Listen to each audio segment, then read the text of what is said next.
circle back to that question I asked, John, with the draft. I think you have to prioritize fit over best player available. But when you won 14 games, that's the argument. Do you just take the best player? I want your answer next. It's 97.1.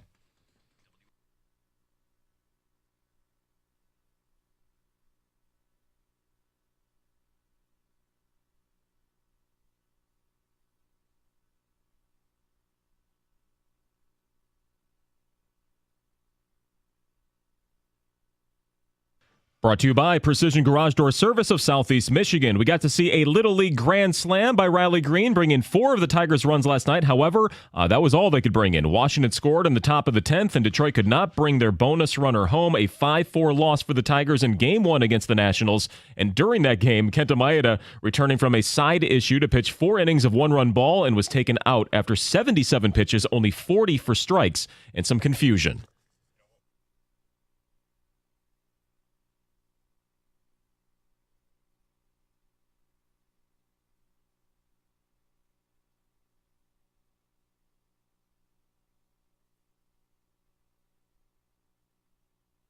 And that was Maeda's translator after the game. Hinch didn't mention that he didn't know what all that was about, but we'll address it with Kenta. Detroit dropped a game further back to Cleveland in the division, but did not lose ground to Kansas City or Minnesota, who both also lost. Javy Baez will be gone for a little bit on the short-term IL, going to Florida to see doctors, and will be down there to help rehab his strained lumbar. He's currently batting .183 with the worst WAR of his career.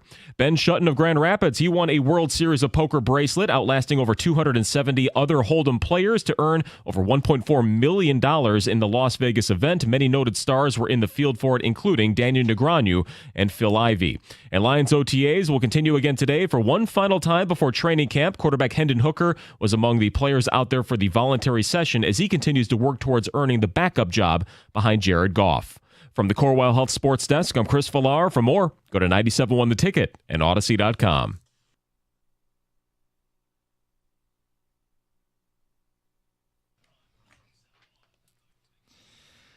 The Cade conversation this morning on 97.1. We are 2 weeks away from the draft. A max contract looms for Cade Cunningham. How do you view him? Franchise centerpiece, cornerstone? Can he be the best player on a title team? Is he a number 2? A number 3? We got plenty of people on the ticket text pointing out, guy's never healthy. How do you build around a guy who's never healthy? Johnny's missed over 100 games in 3 seasons. It's a concern. The turnovers are a concern.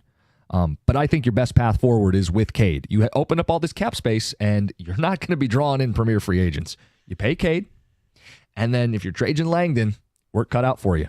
Shooters, defenders, supporting pieces, the things that were ignored the last 3 seasons. There's enough there with Cade, I think, to be the second best player on a title team. And if he can find the extra gear, it's okay to demand more of him. We can have that conversation. But I don't know why anybody would hesitate to pay this guy. It's the only path forward for this team. You can trade him later if it doesn't work out, I suppose. But you have to assume it's going to work out with him. I don't know the alternative. The alternative is what, you're just going to draft the best player at 5 regardless of fit and spin the tires again for a year? Okay, well, so here's the thing is...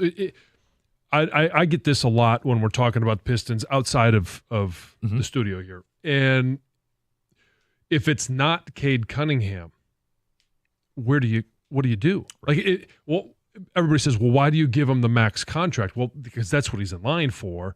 And you have this opportunity right now. If you don't give him the max and you say, well, we're going to move on, we're going to wipe the slate completely clean, what are you getting in return? The Pistons are kind of up against it with this contract and Cade, but it's not necessarily a bad place to be because he can be a really good player. But then you look at the draft and you say, well, we're picking 5. By that time, what are you going to go with? Dalton Knecht, who is a carbon copy of Cade because he's 6'6", 200 pounds and shoots? He's a good shooter, though. He's a really good shooter. And maybe that's where you go to pair him with, and that's the first step. But then you're still so far away because you have nothing else. And in free agency, what are you going to do? Yeah, I know. I see people floating out names. Could you trade for Jeremy Grant back? Oh, boy. Would you take his contract? What else are you spending the money on? Can we use the drop for this one, too? We already got one. No.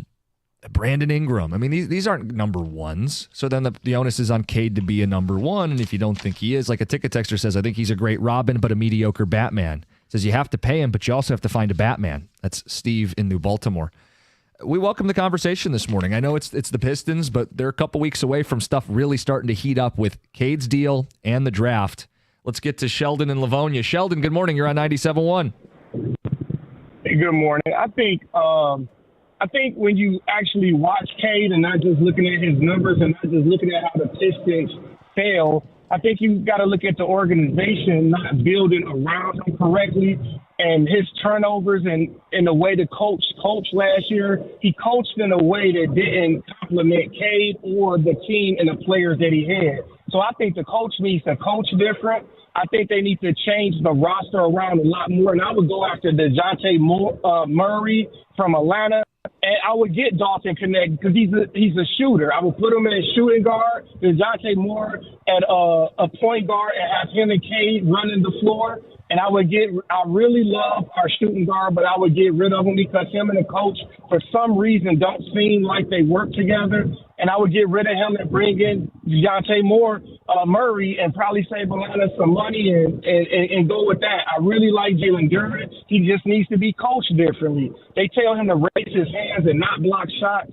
It's just, I really, really didn't like the way the coach coached last year at all. Well, and Sheldon. And I don't blame Cade on it. Yeah. No, and it's a good point. If you go, I think Duren, wasn't he supposed to be further along? Wasn't Ivy supposed to be further along? Wasn't Cade supposed to? At some point, that is a direct reflection of coaching. I mean, they lost more games last year when Cade was healthy than they did the year he missed the significant portion of the season. I think there's plenty of criticism towards Monty Williams, and the question really circles back to, Is that what's holding up the Trajan Langdon introductory press conference? Is a solution with Monty Williams? Because there were questions over whether or not he even wanted to coach last year, by his own admission. Didn't look like it. I mean, and it's not a shot on Monty Williams. No, I don't mean that to be. He's got a lot of things going on outside of his job. Heavy personal stuff, and he was hesitant to get back into coaching. And then he's mentioning things in postgame about, hey, we got to stop playing this all bench lineup, and then he would run it in the first quarter of the very next game. He realized halfway through the season publicly, I should have been playing Ivy more. I mean, there are questions if you want to move forward.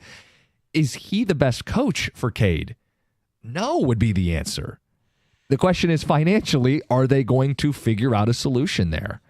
Because that's as big a storyline as any. I mean, it's Cade's extension, it's the draft, it's the future of Monty Williams, and it's the man we haven't heard from publicly yet, Trajan Langdon. Well, but here's the good thing about the contract. This is simply, does ownership want to be, do they want to become free of it? Are they willing to spend the money? It has no implications on salary cap or luxury tax, anything like that. That is completely separate. So it's not like having the same conversation. And it's different in baseball, but with Javy Baez, do you buy him out? What does that mean? How are you willing to spend that money? This is simply, are you willing, or can you identify Monty Williams as an issue, and what are you going to do to resolve that issue? Ticket text 248-539-9797. We'll talk to you guys on the phones as well this morning. Texter says, yes, you give Cade the max deal, then draft the best shooting talent available. Then find the best free agents to support him from there. Mark in a truck wants some names.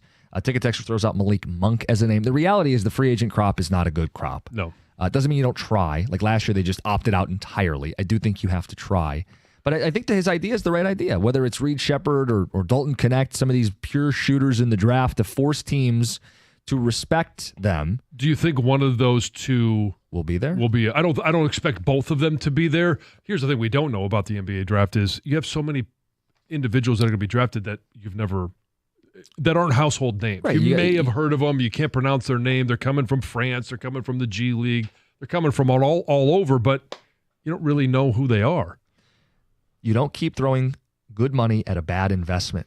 The guy's never healthy. We're at the bottom. Just trade him. He's not a centerpiece. Doug in Sterling Heights. What you're going to get back is going to be less proven players. Yep. You're going to give up what quality you have for quantity. A couple young players or picks. And those picks are going to go through the lottery little ping pong machine, and you're going to pick fifth again. So One of the great rules in trading is get the best player in the trade. You would not be getting the best player in the trade if you sent away Cade Cunningham. You should build. He's young. You aren't spending money on anybody else. It's worth trying legitimately for the first time in his tenure to build around him. And if he can't stay healthy, what the hell difference does it make? You're at the lowest point in franchise history. I think that's the path worth pursuing, not hitting the reset button on the number one pick you finally got that you haven't even tried to build around. And if he ends up making more because he makes an all-NBA team, Good. That's the whole goal. Thank you. You want to be able to pay him more within the parameters of the contract that he gets. Hell no, I'm not giving him a quarter of the salary cap. We're not close to winning. Continue to draft, pursue free agents, and trades. Matt in Northville, you're on 97.1.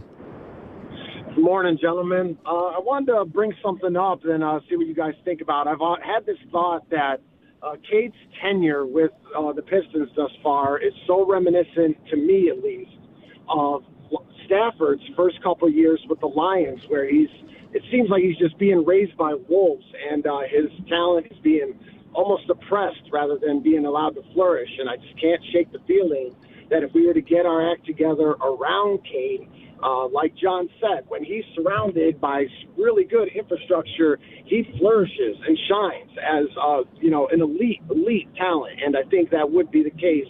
And it would be such a shame to see us bail on the talent that he is and to see him flourish elsewhere in a different uniform. That's what I wanted to say. Thanks, guys. Yeah, pull a Stafford in the Rams type of thing. Only to finally get your act together once he leaves town. John, if it led to a Dan Campbell figure and a Brad Holmes figure, sign me up. But there's no promises with that. And I think for years the Stafford conversation was he has the talent, it's being wasted by a poorly run team. John, I don't know if you agree with that comp. I want to get your answer coming up next. Clearly, we can continue the conversation for a few more minutes. 248-539-9797. Where are you guys at? It's 97.1. Hey, Founders Brewing Company has been making high-quality beers right here in Michigan for over 25 years. With a focus on using the highest quality ingredients, you can always count on Founders to deliver extraordinary quality in everything they release. With that focus on quality, they set out to create a beer that lets you have it all. And with All Day IPA, here's what you get in your beer. Refreshing and deliciously flavorful, easy drinking, and high quality. All Day IPA is an IPA that is naturally brewed with an array of malts, grains, and hops, creating a delicious citrusy taste and a clean finish. It's the perfect beer for anyone looking to make the ordinary extraordinary and the good times great. And speaking of great times, we all love game days. All Day IPA is the perfect beer, the absolute perfect beer for anyone on game days. Visit foundersbrewing.com to find All Day IPA. All Day IPA, it's all in the taste. Founders Brewing Company, Grand Rapids, Michigan. For 21 years old or older, please drink responsibly.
Tigers lose 5-4 in extra innings. Don't score the extra runner. A bevy of defensive mistakes. They play again tonight against the Washington Nationals. Reese Olson on the hill. Mm-hmm. See if he gets some run support. Finally. We're having the Cade conversation today. There are 2 texts in all caps, which means they're yelling, John. Oh, they're yelling at us. Yelling. Oh. You cannot build a team around an absent player. Cade is constantly hurt. Bust. Those are 2 separate texts, maybe from the same person. I don't have numbers on this sheet. But people feel a certain way that he's missed so much time. We had a caller right before the end of the segment who said he sees a Stafford comparison. I like the comparison. Stafford was hurt early in his career, was drafted into dysfunction. The supporting cast, yes, he had Calvin, but for the most part, we would say they did not put good rosters around him for the dozen years he was here. Do you like that comparison? Well, I think there are aspects of it that do work. Not every aspect, because you're talking about, 2 different positions, the impact of the position and 2 different sports. But Cade's the quarterback of the offense. Sure. Turnover issues at points in their career? Yeah, but here's where, and everybody says, well, those that say you should trade him. All right, trading Matthew Stafford after, better than a decade, it did launch the Lions into what we have now. And part of that was Brad Holmes, part of that was Dan Campbell, part of that was the trade, and that it's worked out to this point with Jared Goff, and they got a lot of high picks. But high picks matter more in the NFL than I believe they do in the NBA. Now, if you're getting picks from teams that are going to be in the lottery and they're unprotected, now, okay, more balls in the hopper that you get a chance to possibly get that number 1 overall pick. But it's still a gamble. It's still a gamble. And so the whole comparison, I get it. You've got a guy that you think is a star. He's not being supported, and he's not able to perform at the level you think he can perform. That comparison, sure, it fits. So it turns into the Stafford. So people want to trade him would say, yeah, he's Stafford. We're going to get our Goff in return, a project, and 2 picks. But that's where you fall apart. I know. It's different. The business of basketball is different than the business of the NFL. I'm willing to give a little ground there. I mean, if people want to point out that the Thunder benefited from, or the Pacers benefited from trading Paul George, right? I mean, we've seen instances where you can trade away a player, restock, reboot. The Thunder have been doing that for years when they moved on from Harden and Durant and Westbrook, and now but you got to be good at what you're doing. If they had moved on from Stafford and replaced the regime with another group of Bob Quinn's, Matt Patricia's, it wouldn't have gone anywhere. And I do think you are more reliant on a singular star in basketball than you are in football. So if you're giving up the best player in the trade for lottery odds, ping pong balls, reclamation projects, that feels dicier in basketball than it does in football. The ideal situation is you're able to, whether through free agency, trade, combination of a lot of different things, find that star, that superstar that is the one, and allow Cade Cunningham to be a 2, because I think he flourishes as a 2. And then you can have the argument, well, could he be a 1? I would love to have that argument in the process of seeing a 1 and a 2 work together and go out there and play some exciting basketball. Well, listen, you're going to be able to watch it tonight. You'd love to be in that spot where there's a debate. Who's our best player? Yeah. Tatum would be the guy you would think, right? Yeah. But Brown has made a compelling case, maybe more of the guy with the mentality you're looking for. Holiday has stepped up. They've done a good job building that roster. Yeah. They've done a good job of supporting pieces, whether it's Horford and the old man game down low, but he can shoot a little bit, and Porzingis when he's healthy, shooting a little bit and complementing them. Yeah. Multiple guards who can create and can shoot and defend. Those guys aren't in Detroit. So I'd love to, whether you think Tatum is, I don't think Tatum's a 1. He's probably a 2 or a 1.5. Cade can be that, but you're going to have to find a guy who's arguably as good in Jaylen Brown and build a really good roster around him, which you better be up for the task. That's how.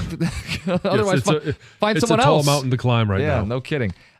Ticket text 248-539-9797. Phone calls as well. We can take more of these phone calls, but I do want to get to Heather's news. Let's get to Heather. Well, this summer when you're out on the road, you need to keep a lookout for road safety billboards. There's going to be 7 new billboards that are going to warn drivers in Metro Detroit and in Grand Rapids of Michigan's most dangerous intersections. So this is all put together by Michigan Auto Law Firm in Farmington Hills. And they say that by placing these billboards as motorists approach critical intersections, they hope to alert drivers and encourage them to pay a little bit more attention. Now, some of the most dangerous intersections includes 11-mile I-696 at Van Dyke Avenue. They say that one's dangerous. Schoolcraft Road at Telegraph in Redford. Telegraph Road at 12-mile in Southfield. 18.5-mile road and Van Dyke Avenue in Sterling Heights. I mean, the list goes on and on and on, but there's lots of them. Some roundabouts in here as well, because people don't know how to use roundabouts. They freak out. I love a roundabout. It's I so much love quicker than a roundabouts. stop sign. Yep. It is, and you get the opportunity to keep moving. The problem is people are in the wrong lane and they try and get cut across.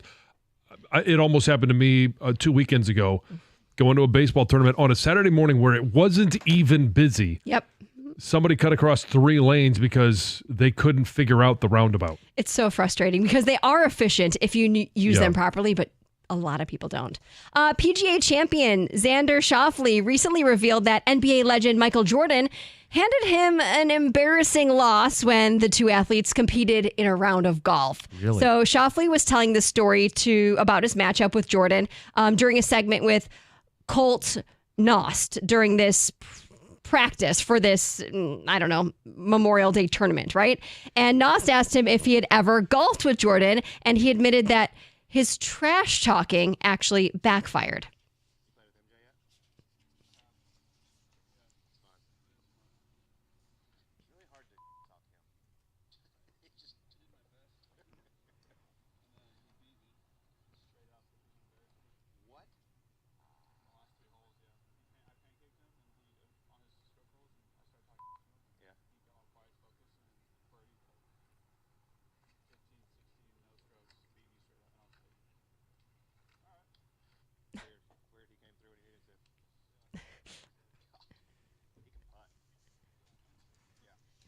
That's incredible.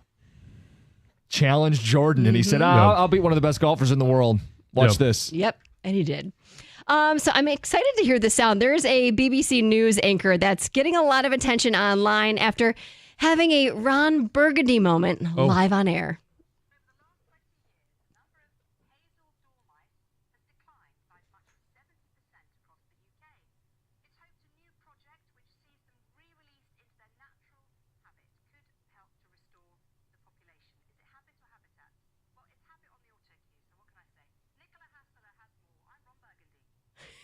So she said habit instead of habitat. And she did own it, called herself out, made a little joke. Now, I was researching this woman, and she's actually going viral in the recent months because she was also caught giving the middle finger on camera right before a news segment as well. So she's been in the news a lot lately. She's got a little personality. Yeah, she does. All right, Yes. fire. I like that. There's a woman in North Carolina who was working as a server at this upscale restaurant over Memorial Day weekend, and she saw a man that was sitting at a table dining with a blow-up doll.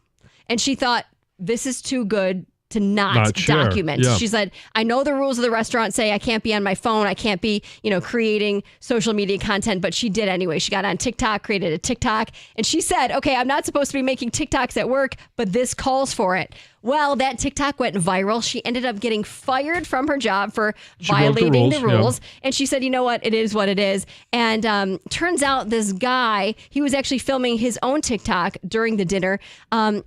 It was his punishment for losing a fantasy football league. He had to go out to dinner with a blow-up doll. That's incredible. Wasn't at a Waffle House, was it? It was not at a Waffle House, no. This is like a nice restaurant? That's what it says, an upscale restaurant. Yeah, so that was his punishment, which is pretty funny. Reservation table for 2, please. Imagine being the waiter. What would you like? And for the lady? Yes. My dear. Finally, if you're trying to avoid, bed bugs when you visit a hotel, this is one thing you should never do with your clothes. What? This is all according to a TikTok famous doctor, right? You should never, he says, unpack your clothes from your suitcase and put them in the hotel dresser. Really? I thought it was good. I thought for sure I wasn't going to read the story because I wanted. I thought my prediction was you don't allow your floors to your clothes to just lay on the floor. Yeah. And I thought maybe it was like over the chair, like the back of the chair, because Sure. I've done that before. Yep. So basically it says all you need to do is hang everything in the closet or leave everything in your suitcase. Don't unpack anyway. He says hotel dressers, especially those that are made of wood or have joints and crevices, are a risk for bed bug infestations. Yeah, boy, they get stuck in those crevices. He said if you want to like find where all the bed bugs are, take the hotel hairdryer and like blast them with hot air and they come crawling out of their hiding places. You can do that along the mattress as well. Like, well, I mean, you want to know they're there, but you also don't want to know. Let me move on, please. Ugh.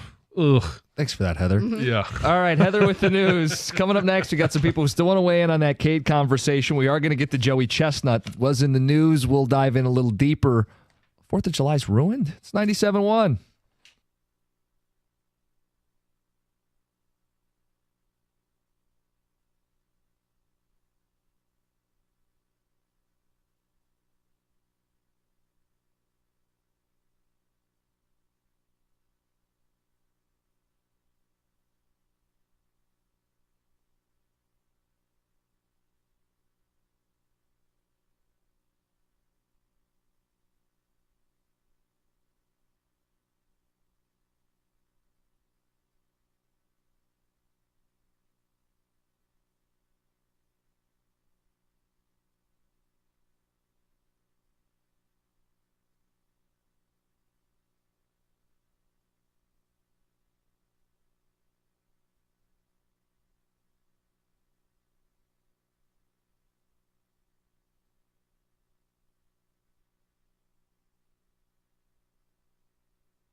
All right, we made you wait. We want to get to the phones. Want to wrap up our Cade conversation. 2 weeks away from the draft.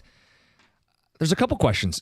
max contract on the table. You cool with it? And then at the draft itself, is it best player available? Hey, you're a 14-win team. You just take good players. Or is it about damn time you fit around Cade Cunningham and you would actually concede a little bit of talent for roster construction and fit? Richard in Pleasant Ridge, you're on 97.1.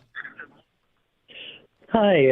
I was just going to say it's a no-brainer to keep Cade and sign him to the max because, he's proven that he's a star player. He doesn't have to be the best player in the league, and he's a piece you can build around.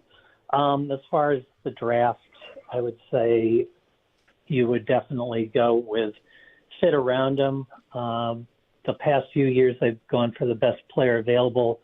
And what they keep doing is they keep getting guys with long wingspans who supposedly have a lot of upside, and then they kind of score 5 points a game, and occasionally they're decent on defense. But as a whole, the team is a disaster on defense. So go for the fit with Cade, and that's what you do.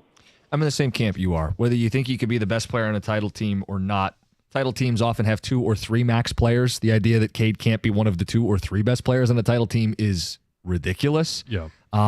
23 points per game last year, 7.5 assists per game last year, 35% from 3. Turnovers are a concern. When you're playing in clogged lanes with very little help around you, questionable coaching, I want to give that guy more of a chance to succeed and to thrive. We had the caller make the Stafford comparison. That guy's a borderline Hall of Famer who left and won a Super Bowl somewhere. A lot of the criticisms of Cade could be made of Stafford. Turnovers, injuries. I think at least at this point you have to make the first honest attempt to build around Cade Cunningham with Trajan Langdon. And this is a great ticket texter who points out, everyone forgets last summer. John, you remember the buzz around the Olympic team? Yeah. They were saying, Cade's like the best dude out here. He looks the part around a bunch of star players. That's why I mentioned at the open when we were having this conversation, whether it was the Future Stars game, whether it's the Olympic team or the Olympic, whether they're creating the team, when you put good players around him, he shines. And again, I look at the Celtics as an example of a team that's likely going to win the NBA championship, and I don't know if they have a clear number one. They have a couple guys who are 1.5 to 2s, and they complement each other. Imagine that, a roster that's 5, 6, 7 deep, where they complement each other, where there's thought put into how the guys are going to operate on the floor with one another. It's a crazy concept, and I'm begging Trajan Langdon to try that far-fetched idea here in Detroit, where you actually support your players with guys that fit next to them on the floor. Now, that doesn't mean you draft Luke Kennard just because you need a shooter, but you got to put some shooters around Cade Cunningham, period. It can't just be all centers and wings who can't shoot. All right, let's talk Joey Chestnut. Oh, boy. I saw this. I go, this could be a huge controversy. 4th of July is ruined. Tongue-in-cheek. I mean, have a good time. But the hot dog eating contest won't feature Joey Chestnut. And this is a staple. This is a tradition. This is America. And Joey Chestnut is not going to be there. And it's come up in the news this morning, but just so people get some of the details, Heather, let me know if I've got this wrong. The idea here is because Joey Chestnut has an endorsement deal with Impossible Foods. They make vegan hot dogs. I'm sure that really irks Nathan's especially. But because he has an endorsement deal with, in their mind, a rival competitor, Major League Eating and Nathan's has said, you are not allowed to compete. He would like to. It doesn't sound like he wants to go there and promote Impossible Foods. He wants to eat Nathan's hot dogs with everybody else on TV. And they said no because of your other endorsements. Did I miss anything? I think that's it. No, that pretty much nailed it, yeah. So whose side are you on? 248-539-9797. I'm on Joey Chestnut's side. If they're not going to step up and sponsor him, which doesn't sound like that was an option. Well, or the Impossible Foods is offering more money, right? Because they were paying him to be at Nathan's, just not as much as Impossible Foods. Right, but this Impossible Foods sounds like it's a year-round sponsorship, yes, it's not just a one too. Event sponsorship. So you can't ask a guy to pass up on being paid big money over a number of years just for one day where, yeah, they're going to pay Joey Chestnut to be there, but it's not going to add up to what he would make at Impossible Foods. So did I see it's $1 million deal with Impossible Foods? I don't know what the numbers are. I don't know that I saw the numbers. So I'm on Joey Chestnut's side on this. You're going to take the money And if it means that you can't compete, if they're going to be petty like that, and maybe it's one of those things. So when I was in the NFL, just to use an example, I liked wearing Adidas shoes. Well, Adidas wasn't licensed by the NFL, so all I had to do was spat my shoes, which I didn't really care to do. I just had to cover up the logo. Sometimes it was just a matter of, using a Sharpie to color in the stripes so that it matched. So if they say, well, you can be a part of Nathan's, you just can't wear Impossible Food gear for this one event. Now that becomes, it puts the ball back in Impossible Meat's, court to say, yeah, we'll let you do this because your name associated with us is more of what we need than you actually wearing a T-shirt that says Impossible Meat. And by the way, they have, and I'll correct a detail on this quickly. Apparently, Nathan's offered him $1.2 million on a 4-year contract going forward. So Impossible Meats must have paid more. I mean, that's just common sense. And Impossible Meats has said, we don't care if you compete in the Nathan's contest. They had their quote about, no judgment about the wieners. I mean, they don't care. And I'll get that direct quote because I know, John, you love it. But the idea here is they've been pretty reasonable. It's Nathan's that's drawn the hard line in the sand. Impossible Foods told ESPN they support Chestnut in any contest he chooses. Quote, meat eaters shouldn't have to be exclusive to just one wiener. Nathan's is well said. What a quote, by the way. Nathan's is the one putting up a stink, and I think it's their loss. Heather, you made this point. What? That he's a draw for them. Oh yeah, I kind of said. I'm sorry. I was like, what point did I make? We were talking during the commercials that don't you want him there because people know him? He's the name. You want to see him. Everyone expects to see him there. I don't know if there was some, I guess maybe unwritten rule that he's not allowed to take other sponsors, right? But just seems so silly. And they called him like an American hero. We love this guy, but we only want him back when he's done sponsoring a different type of hot dog, or meat, or plant-based. I guess we can't call it meat because it's not real meat. Yeah, fake meat. Yeah, it's awkward. It's weird. And here's the thing: without Joey Chestnut there's no name recognition. He's the only one. Unless you are going down a rabbit hole and this is something that you do and you are an outlier, you're not going to know who the contestants are. Joey Chestnut is the draw. And I'm not going to sit down. Whenever this happens, it's not appointment TV.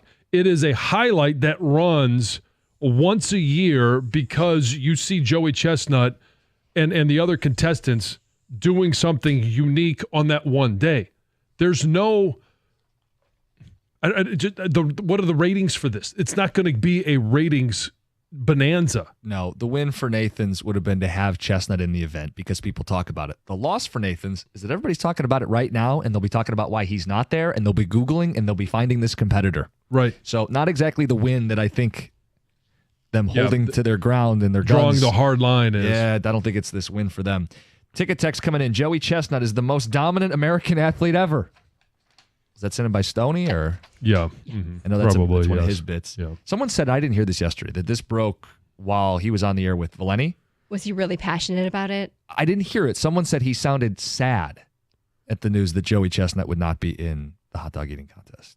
That Mike sounded sad? Stoney. There's two Stoney. Mikes. Oh, yes. Yeah. Like devastated. I didn't hear it, but that was the thought.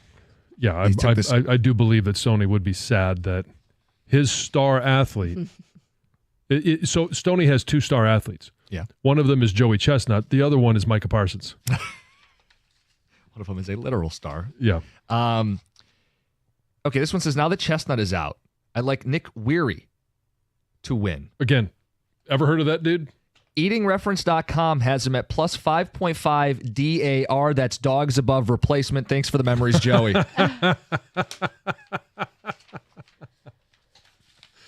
Yeah, there's going to be no name recognition. None.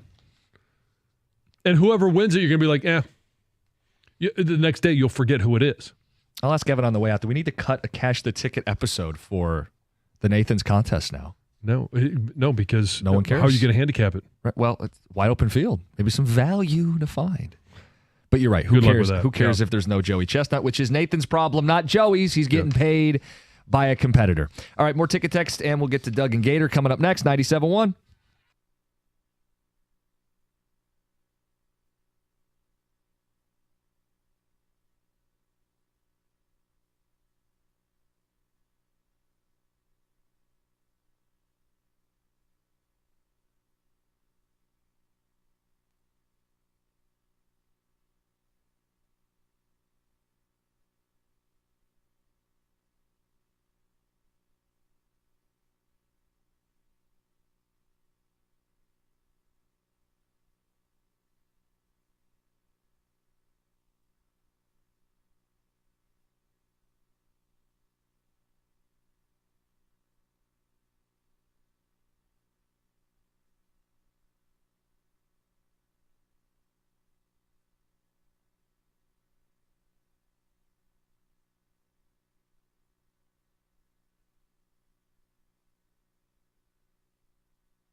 A lot of ticket text to the effect of Chestnut roasting on an open fire. Nathan's just hanging him out to dry.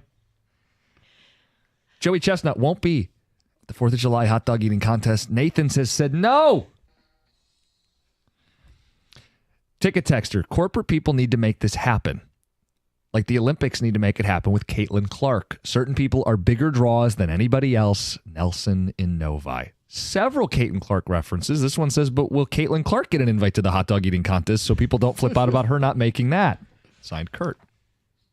Could be a draw. This ticket text, I did see someone say, it was Bomani Jones. He said NBC should hire Cade Clark for coverage of the Olympics. Kind of a genius workaround to still have her part of it. You know, she's good in the media. I don't know what she wants to do when she's done. That's a long ways away, but you always start thinking about it now. There's a number of former WNBA players that we see on ESPN, CBS Sports, all of these that do a good job. Why not? I mean, the idea was NBC's probably mad that she's not on the team because it would have been a ratings draw. Can they kind of cheat it a little bit and give her a seat at like the studio desk? Sure. Does she want that though? I mean, she get paid for it, but then you're in this weird spot where are you going to criticize the women who didn't put you on the team? Or are you going to be kissing their ass and it's going to be pretty transparent that you're trying to, cozy up to them? She'd be in a real tough position, kind of a lose-lose situation for her. Yeah. Ticket Texter says, sorry, Joey, you went to live, no PGA for you. A lot of cross-sport comparison. But the difference is if you go live, you still compete at the marquee events, the Masters, the U.S. Open, the British Open, the PGA Championship. This is the marquee event in competitive eating, right? I don't know if anybody can name a second one. There's a chicken wing one, but I don't even know the name of it. It's not televised on ESPN on the 4th of July. Like, this is prime real estate. This, to me, would be, hey, we make an exception. We say, don't wear any of the competitors' branding. You'll eat our hot dogs like everybody else. We want you there. It's good exposure for us. Will you do the other 364 days to pay your bills? That's up to you. Yeah. I agree. It just is really awkward and clunky how they're going about this. And the fact that we're, what are we, 3 weeks away from it, and this is now just breaking? Texter says, guys, I still am holding out hope. Nathan's and Impossible are going to broker an 11th hour deal. Joey's going to arrive like the Hulkster entering the ring at WrestleMania with Mariah Carey belting out the national anthem in a fighter jet flyover, tears streaming down everyone's face. America is saved. You holding out hope, John? No, it's not that dramatic for me. It's really not. Whether he shows up or not, I don't really care. Okay. We did a poll question earlier in the show today. John, what I like about you is you're not going to fake it. If you don't care, you don't care. I'm not going to ask you to fake it. Poll question. We asked people. Don't. No, I didn't even think it like that. I didn't mean it that way. I didn't either until Heather looked at me. And I thought, I didn't mean it. I didn't take it anyway. I just always look at John when there could be a reference to something else. And I look at how John's going to react. That's all. We ran a poll question earlier in the show today. Wasn't talking about your O's. It was talking about being at a baseball game, and we were talking about what happens with the etiquette of a foul ball or a ball that goes in the stands could be a home run. Do you have to give it to a kid? And then it devolved into, well, you got these adults with their big baseball mitts out there. Is it fair game to bring... Just be a regular size baseball mitt. I don't know what size you're wearing. In comparison to someone with their bare hands, it's an advantage. Yes. Fair game for an adult to bring a glove to a game. We ran a poll question. Gloves. Thank you, John. What's that in reference to? What were the results? Well, there are still 4 minutes available left to vote. 436 people voted on our poll question. Stoney and Jansen with Heather on Twitter. Stoney and Jansen. Oh, sorry. Casa and Jansen. Had a little 2023 moment there. Is it okay for an adult to bring a glove to a baseball game? 50.7% say no. Yes. 49.3% say yes. However, yes is leading the Electoral College. Haven't gotten that one. Yes, that's right. Yes, voter fraud. Can we possibly take a look at these results? So this means if you bring a mitt by the slimmest of margins, you are a dork. So be it. Again, say it to my face. Harbaugh would bring the glove to the game, and he'd wear the cleats, and he would do the whole thing. Yeah, but I think we can all agree he's a dork. Yes. But that's not what makes him a dork. No, not bringing the glove. It's everything else. Yeah. It's all everything that surrounds him and goes into who he is. Bringing the glove to a baseball game is an and for him. Correct. Yes. I don't know.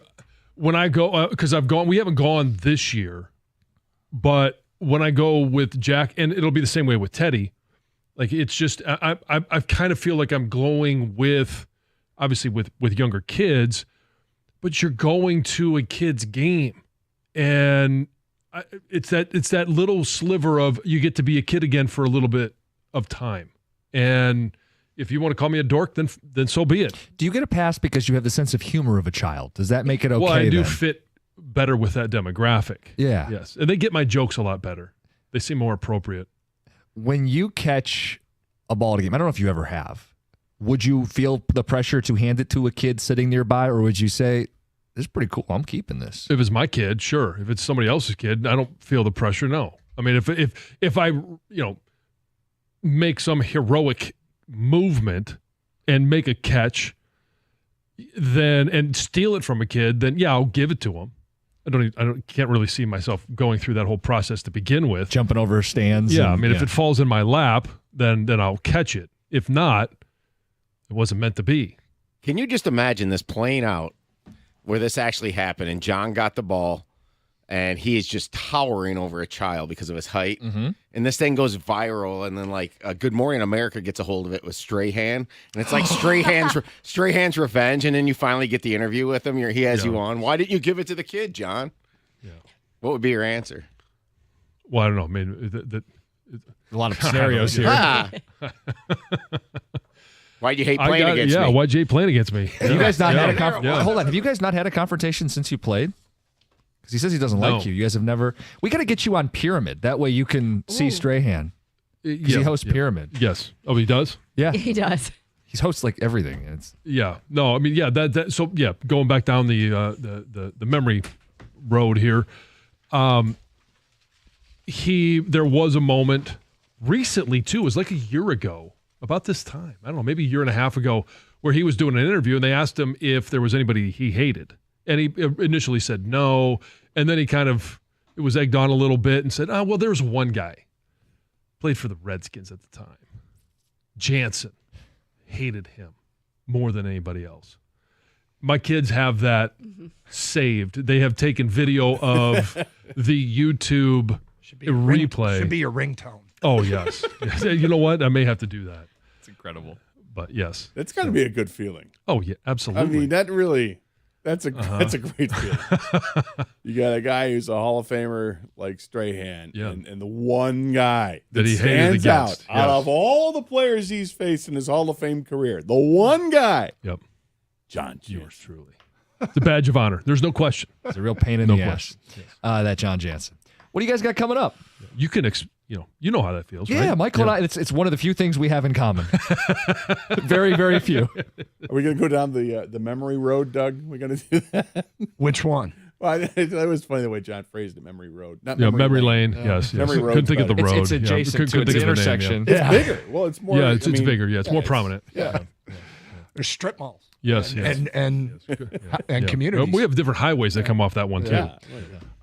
News that rocked the sports world will open up our show. All right, Carson Anderson. They're next, 97.1.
Doug Hurst, Scott Anderson, 97.1 A Ticket. Hope you're all doing well on this Tuesday. And I start with asking you, Gator, how are you today? Just fine, Doug. Yeah? Just fine. It is gorgeous out today. Yep. This is one of those days where, and we're going to have a lot of these, obviously, because we're not even into summer, and here it is. It's going to be gorgeous today. Yeah. I feel like we should have an outdoor studio. Well, we did for a while there. It was pandemic, and you did the show from your backyard. And all in all, it wasn't worth it, given the pandemic. But you doing the show from your backyard was one of my favorite things that we have done. And that was, we made the most of the situation, right? Yeah, that we did. But I'm just talking about here at the station. Let's go out in the back patio area. Let's do the show from the back patio. Yeah, I think we should plan several shows from back there. Well, our engineers, guys, get on it. Maybe we'll do the second half of the show from out there. I'm sure they love that. I'm sure Ken would really love it too. Yeah. Oh, great. You guys want to go on remote 200 feet away? Well, I'm immediately on Twitch, pointed out by No One Special Here Now. Your outdoor studio just attracts mowers and marching bands. If we did the show outside, today would be the day that the landscape crew shows up to mow the lawns and to blow all the grass clippings aside. There might be some concrete work done back there. Right. For people who may be new to the show, every time it feels like we do a show from outside of Comerica Park, which is often, we will get to situations where there'll be mowers and there will be. Last time I joked that there was a marching band coming and one actually showed And there was actually a marching band that came around the corner. A freaking high school marching band. Yeah. It was unbelievable. Playing instruments nice and loud. Yep. For all to listen to. Yep. So, but that's how it works, man. We just it's clockwork. It is clockwork. It's just set up there. And we'll find out for sure tomorrow, Doug, because we're out at Comerica Park tomorrow. Are we? Yeah, today's Wednesday. Did I say Tuesday to open the show? Yes. I'm a day behind. Let's get ahead. My bad. Are we out there tomorrow? We are out there tomorrow. Did I not get an email on that? Or did I not see the email on that? I don't think we've gotten an email on it yet, but it's on the schedule. Is it? Yeah. All right. Well, that changes the day a little bit. I want to get to that email quickly. I mean, it's 24 hours away. And they haven't told us. Yeah. Whatever. So, look. Yesterday, we get done with the show, and news comes out that Joey Chestnut is banned from the 4th of July Nathan's hot dog eating contest. Joey Chestnut, out. He's out. Is this golf without Tiger? Is this basketball without LeBron? This is going to, barring one thing and one thing only, this is going to end the competition. The only thing that could possibly save the competition now is for one of the competitors to put up a ridiculous number. You got to go, 70? So isn't the record 72? I'm thinking you got to get close to the record. Because if someone goes out there and throws up like a 50 burger, no pun intended, it's not good enough. It's not, that's not going to hold my attention. I watched the gods of this event go at it. First Kobayashi and then Joey Chestnut. Yep. And we had the news that came out like 6 months ago or 4 months ago that Kobayashi is no longer doing the competitive eating for health reasons. And now Joey Chestnut can't do it because Nathan said, no, sir, you're not welcome. Not as long as you are endorsing a competitor. The competitor being a plant-based hot dog company. It's plant, vegan. Come on. Yep. You just, the guy, and isn't it the guy who does the announcing, the whole thing with the weird hat and the bow tie and stuff? Isn't he the guy who runs the whole straw thing? hat? Yeah. If it's on him, shouldn't he get booed lustily at this competition? I don't know, man. It's his event. So Chestnut was paid $200,000 last year to appear in the contest. Wow. He was offered, get this, he was offered $1.2 million to compete in the next 4 contests. He had a contract.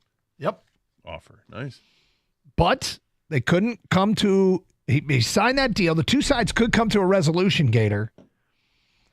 And a source with competitive eating said he's the Michael Jordan of competitive eating. But imagine if Michael Jordan said to Nike, I love being the face of Nike, but I want to do commercials for Adidas too. So Impossible Beef hot dogs, meat from plants, is paying him more than the $1.2 million he would make to compete in the next 4. Is this live? Did he just leave competitive eating for live eating? I don't know. Is this a situation? Does he have a percentage in the company? Does he feel like the plant-based dogs are the future? And the Nathan's is old and busted? Don't know. As a hot dog aficionado, I will not speak on Kang's behalf. I will let Kang speak for himself. But as a hot dog aficionado, I don't think the plant-based dogs are the future. I don't think real dogs are going away. I think plant-based dogs are going to be an alternative for people. It always will be. Mm-hmm. But, I mean, we've had Boca burgers around for 30 years. Have they overtaken hamburgers? No. The Impossible Burger's been out there now for, a handful of years. Has it overtaken? No. It's an alternative, but it's not a real viable alternative in terms of knocking off your market share. Gator, I will tell you right now, an Impossible hot dog has never touched my commercial grade hot dog roller in my house. And I don't think it ever will. I'm glad to hear that. I'm sorry, Doug. It's okay. I mean, I won't be over. There's only one thing the Nathan's contest can do now is obviously you got to replace Chestnut with Cade Clark. If you're looking to grow the sport, and she's available this summer, from what I'm told. I hate you right now because I thought of that joke driving in today. You do what's best for the game, right? Right? You do what's best for the game. Game recognizes game. Yep. Cade Clark can save it. Yes. Yeah, I know. Doug, don't despair. And King would still allow a turkey dog on the roller. So a couple things about it, and this is the honest truth. Coming from a guy who I would sample an Impossible dog. I have tried the various Beyond and Impossible incarnations of meat, and there is only one that has truly satisfied. And it's the Impossible Whopper at Burger King. And they do have you can make your own Impossible burgers at home. That is the single best meat alternative I have had for those of you out there that have a diet that's like mine. I highly recommend the Impossible Whopper from Burger King and the Impossible meat that you can make into your own burgers at home. The rest I have tried, and I have struggled. They don't quite capture the essence the way the Impossible way. So I will try an Impossible dog. I don't have high expectations, but I will try it. Joey Chestnut is out. He has released a statement, and I have a prediction to make regarding this massive breaking story in the world of sports that we will get to coming up today at 10:20. It's Carson Anderson, Open Lines, 248-539-9797, 97-1 the ticket. Hey, congrats to all the Wolverines drafted into the NFL for 2024. The University of Michigan Credit Union is cheering you on loud and proud. UMCU, proud partner of Michigan Athletics and the official credit union of the Detroit Lions. One might say they're the leaders in best in financial services. I just suited up with UMCU, and you can too. No matter where you hail from, you're eligible, and joining up is easy. Their debit cards are the coolest around. Michigan fans, there's a Block M, there's a winged helmet one. Lions fans, there's a Lions debit card and a new black one coming out to match the black uniforms. With their UMCU debit card, your call and plays at millions of stores, hotels, and restaurants worldwide. You need some cash in your pockets? Hit up thousands of surcharge-free ATMs. Surcharge-free ATMs conveniently spread across Michigan and beyond. Open your account today at umcu.org. It took me less than 10 minutes and get in the game. And hey, while you're there, check out their resources for student, auto, and home loans. University of Michigan Credit Union, proudly repping your official Michigan and Lions debit cards with UMCU. Some restrictions do apply. See site for details. Federally insured by NCUA.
Doug, the more I think about this Joey Chestnut situation.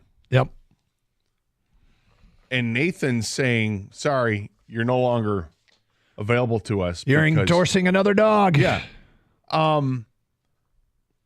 If you on the outside looking in like we are, shouldn't it bother the company Joey Chestnut is endorsing more that he's wanted to compete in a hot dog eating contest with real hot dogs?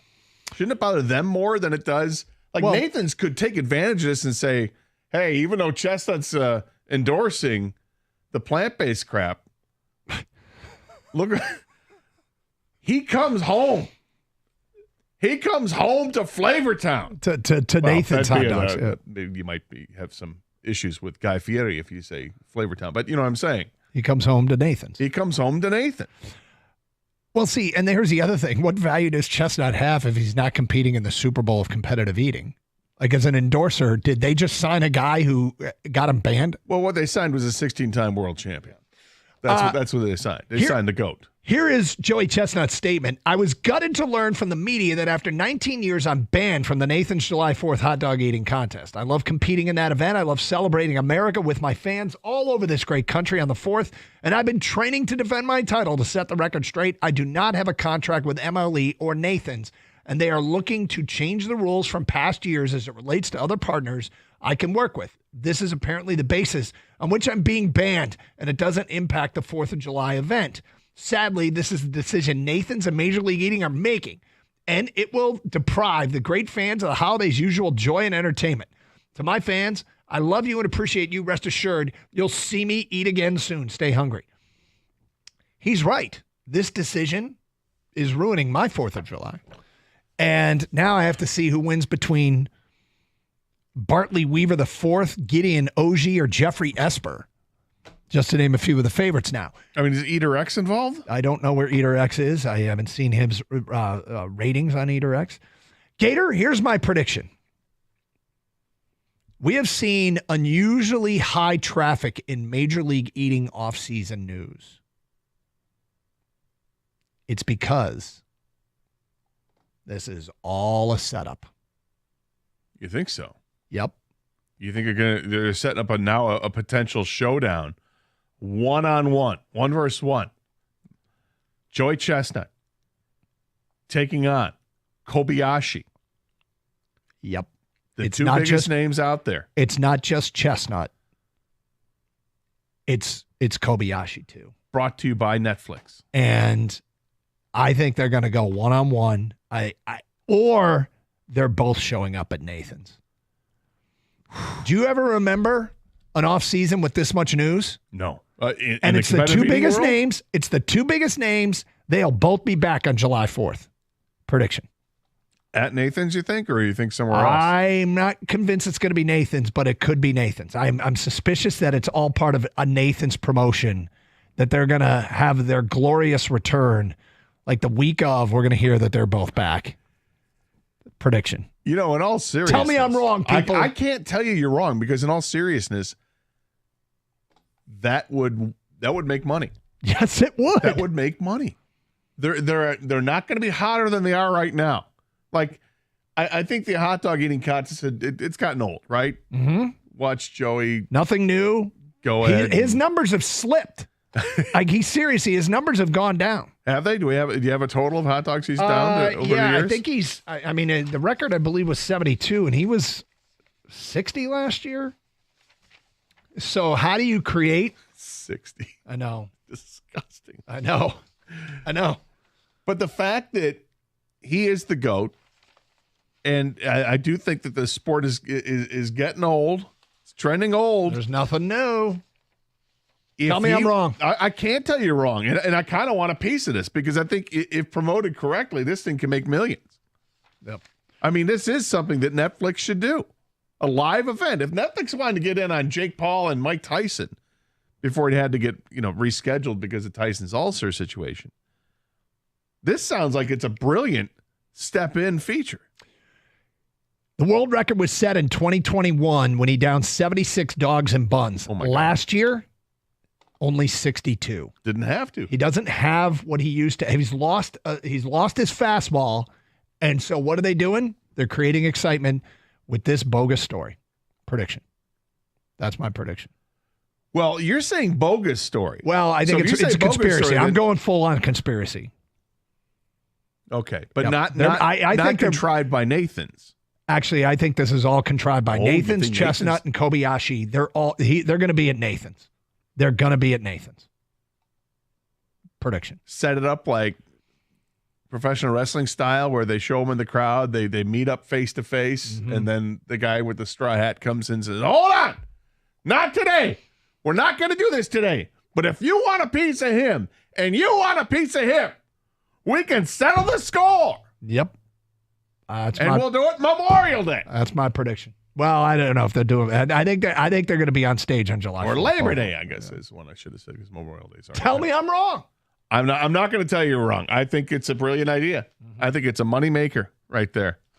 I'm calling my shot right now. But as it relates to Nathan's, my first ever competitive eating bold ass prediction. Is there now anything to watch Nathan's hot dog eating competition other than to see if Chestnut or Kobayashi's in the crowd? I don't know, man. I mean, I don't care. It is. I mean, I didn't care too much to begin with, but at least you knew that the Chestnut was going to throw up a ridiculous number. Yep. No pun intended with the word throw up, but I mean, he's won 16 times. You know, this has turned into kind of like the NBA 3-point contest, the Major League Baseball home run derby, where it's getting like, okay, it's the same thing over and over. Yeah. How do we spice this up? How do we spice it up? Do we add the gold ball? Do we add the 4-point shot, the money ball rack, right? How does the hot dog contest spice this thing up? Is there a red, white, and blue hot dog you eat that's worth 2? I was going to say every 10th dog, you got to throw down a Coney dog. Coney dogs are worth more, maybe. Yeah. Right? Yeah. I don't know. They got to figure it out, though. Like chili dog yeah. Well, yeah, I'm telling you, all part of this is a ruse. This is all, we're all getting played here, people. You think we're getting played? I think we're getting played. So sit back and. Well, this is going to change my plans.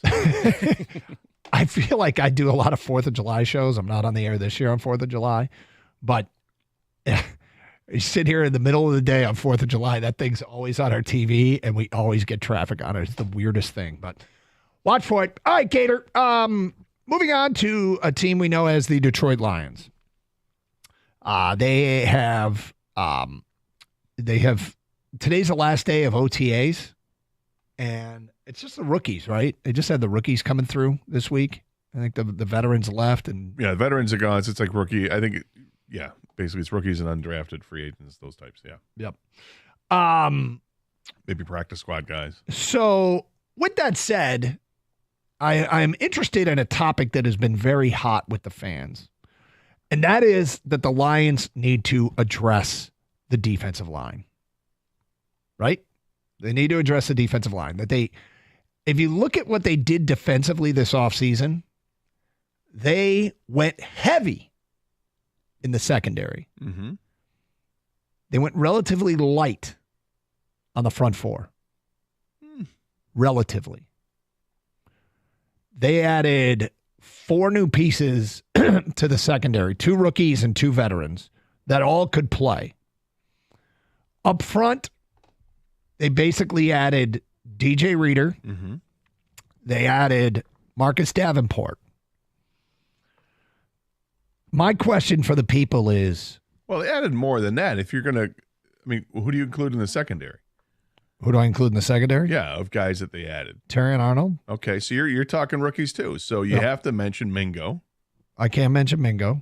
6th-round pick compared to 1st and 2nd-round picks. I got it. Yep. I got it. But played at LSU. I mean, I think there's an expectation he's going to make the team. I mean, I'm not going to go crazy here and talk about Matthew Betts, but Matthew Betts is another one, the Defensive Player of the Year from the Canadian League. But to your point, it's not as sexy as what they did in the secondary. Secondary, they went heavy on. Defensive line, they went relatively light on. My question to the people at 248-539-9797 is, we all love Brad Holmes. However, did they get it backwards? Would you feel better had they gone heavy on the defensive line and light on the secondary? lighter on the secondary. I don't want to say light, but lighter. They went heavy on the secondary and lighter on the defensive line.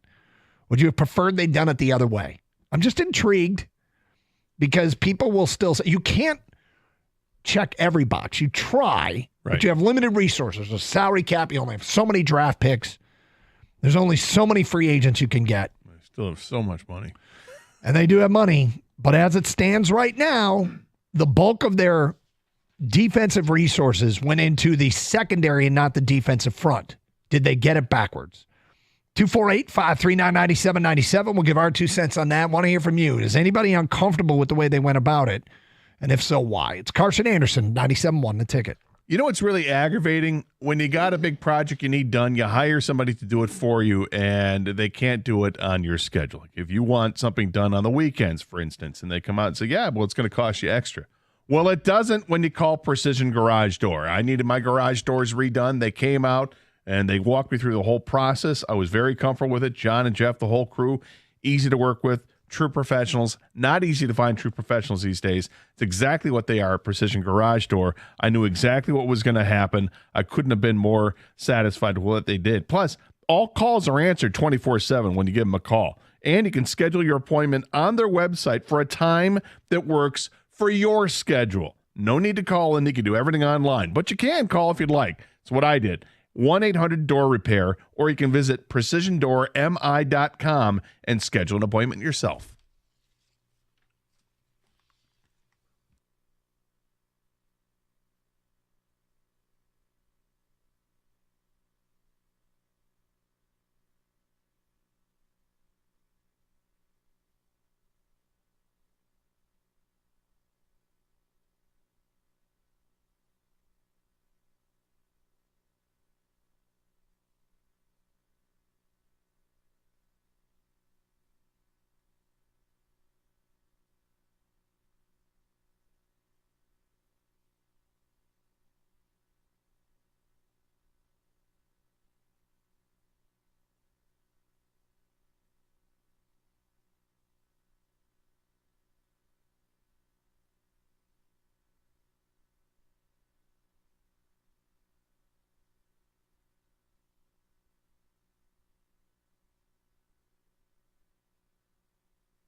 All right, so we got some feedback on the Joey Chestnut thing. Then we'll get to your Lions calls. I think Impossible would have more of a problem with Chestnut competing than Nathan's. Nathan's is being stupid and short-sighted. That's from Mark and Grosse Point. It's not just the sponsorships. They were fine with the sponsorships. He wanted to compete in Nathan's contest eating vegan dogs. I have not seen that reported. Doug, have you tried the Impossible chicken patties? They're great. I have not. Well, Doug doesn't have a problem with chicken. I don't.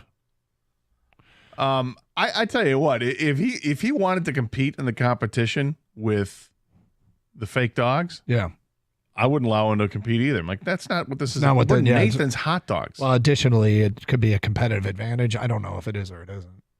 Yeah, I don't either. Well, Nathan's do a tribute video for Chestnut. I doubt it. It's funny, though. I remember. Doug, Beyond Meat is another meatless alternative that is equal to the Impossible Burgers. It's the closest taste-wise to a real burger. As a meat eater, I love them. That's from Mitch in Chicago. Okay. It's just Chicago. That's home of meat. Yep. Don from Oxford. Can you imagine Doug doing the play-by-play for this hot dog eating contest, trying to disguise the disgust in his voice, making retching noises every few seconds? LOL.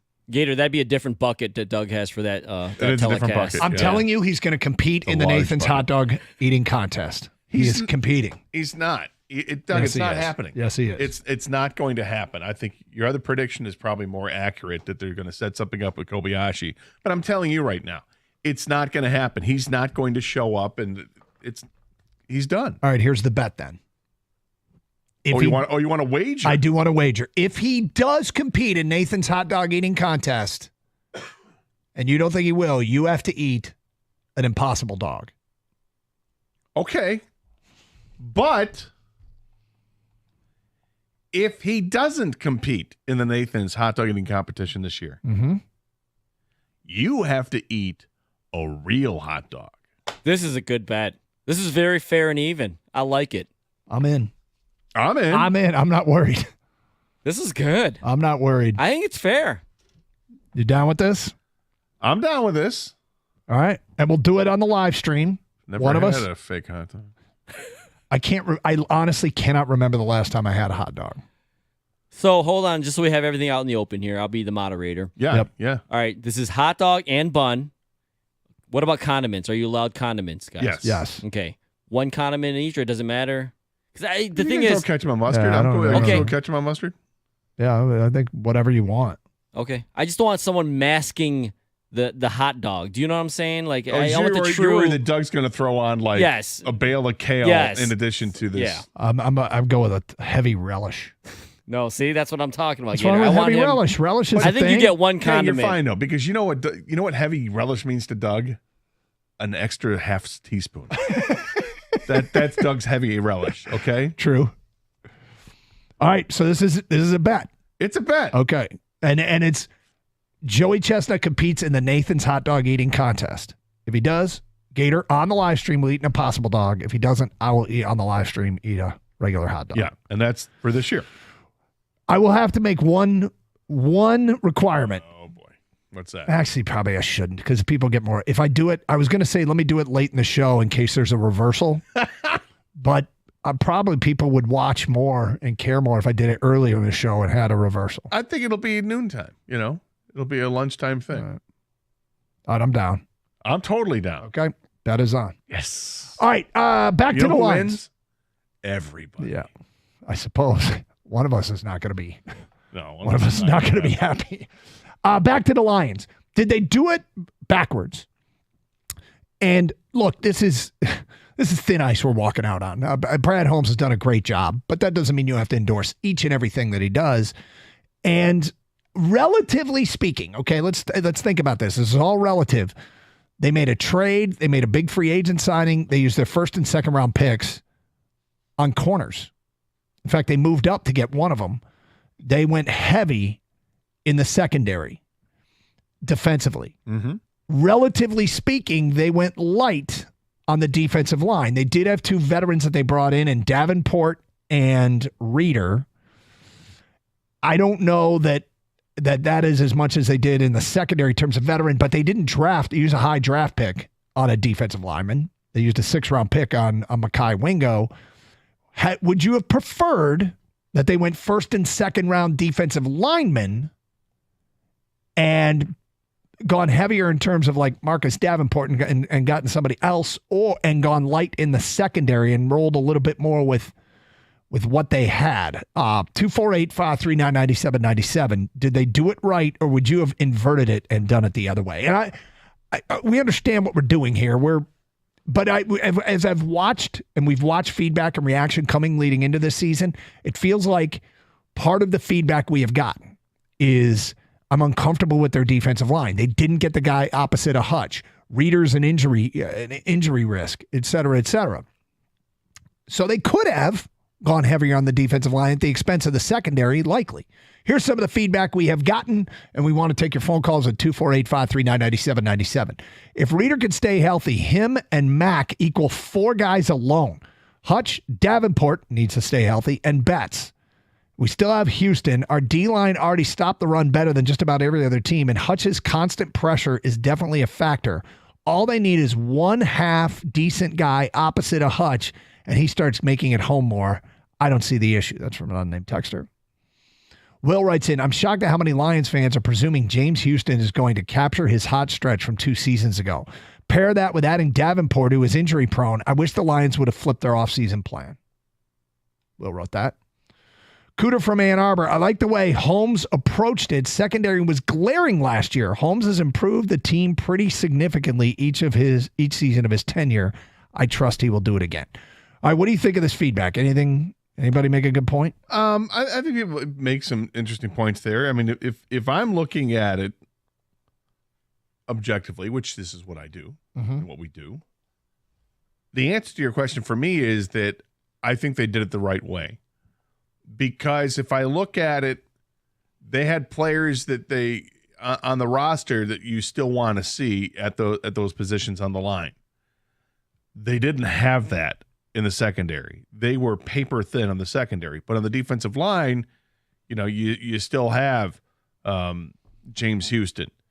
You still have Kaminsky in there. You still have Broderick Martin, who you want to see. The last chance and opportunities for Levi Onwuzurike. So I was fine with that. And adding DJ Reader to the mix just added to that defensive line to make it even more solid. I mean, because DJ Reader, if he's healthy, which he should be by the time that they, get through training camp, he's better than Aleem McNeil. And Aleem McNeil is an up-and-comer, babe, like what I'm seeing from him, and is deserving of a contract that he'll get a big extension, I'm sure. But so that's where I'm okay with what they've done there. The secondary needed an overhaul, and the secondary has been overhauled to the point where, somebody from ESPN had ranked all the secondary unit, all the cornerback units in football, and did some projections of where he thinks that all the different units are going to be. And for corners, they had the Lions in the top 10. They had the Lions, I think it was at number 6 or 7. It was ahead of the Bears. But top 10. How?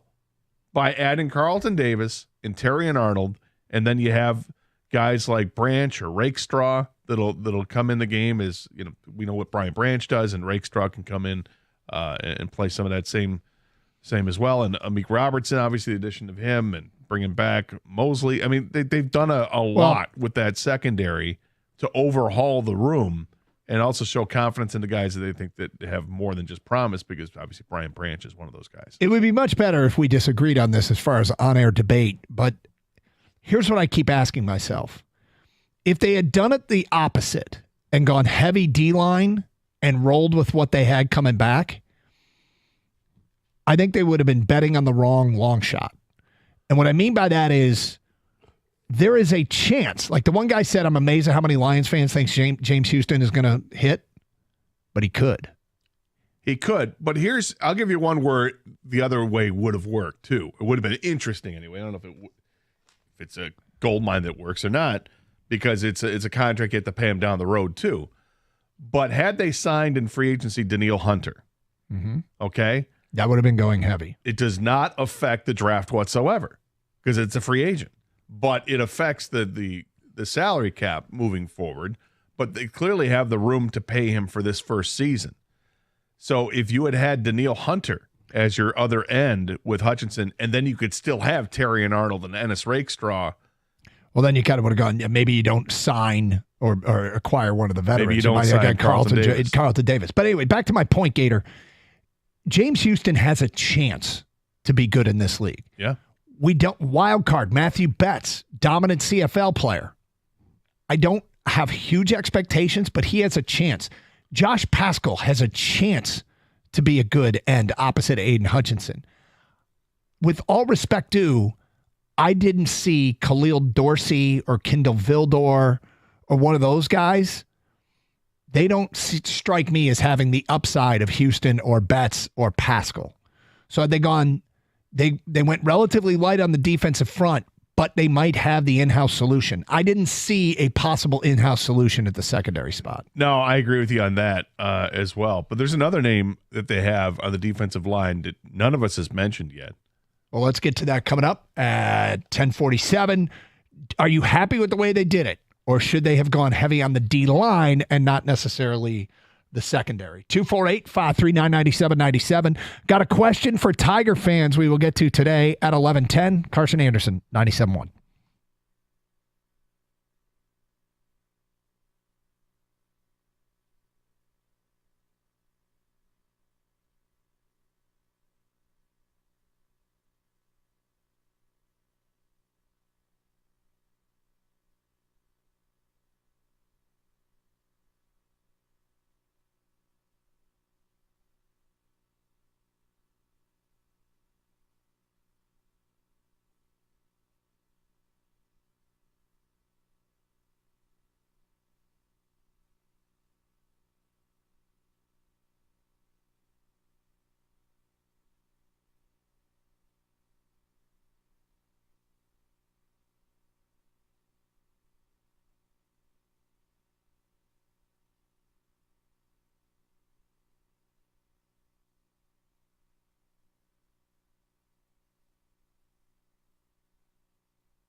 Doug Carr, Scott Anderson, 97.1 The Ticket.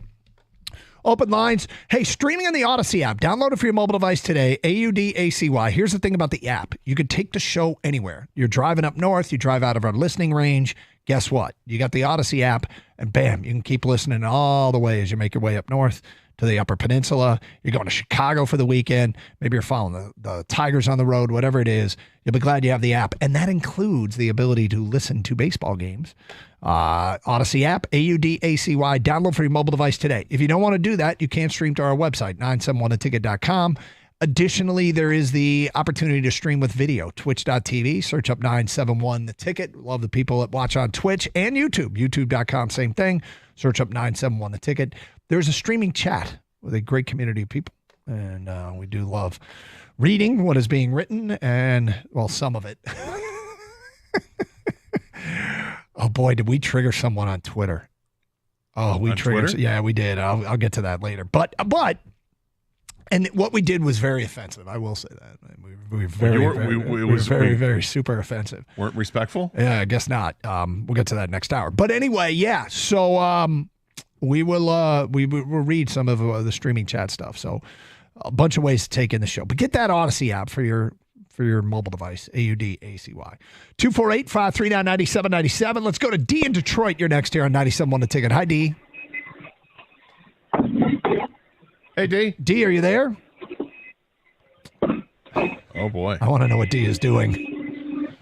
He's working. He's getting stuff done. Yep.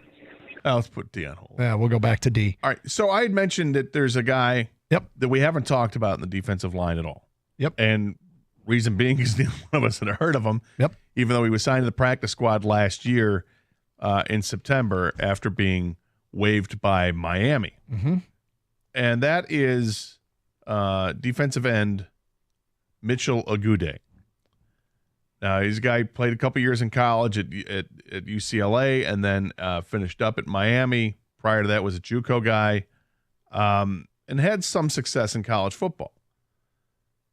But didn't get drafted, signs with Miami, doesn't make the team out of training camp, and then decides to sign with the Lions for their practice squad team. And then the Lions signed him to a contract back in January as a reserve. He's gotten a lot of praise. I was reading the article this morning from Dave Burkett in the Free Press, and there was an article about Hendon Hooker, which we'll get to, I'm sure, later on in the show. But one of the things it said that with Hooker in practice, it said that the start of Tuesday's 5-minute period, he was sacked twice by offseason standout Mitchell Agude. Mm-hmm. So this guy's been standing out. I don't know how he did with the mini camp, but it sounds like it's not just OTAs. He must have done something in mini camp to catch people's eyes. And now here it is with yesterday with the OTA practices and was noticed as well. Today's the last day of OTAs.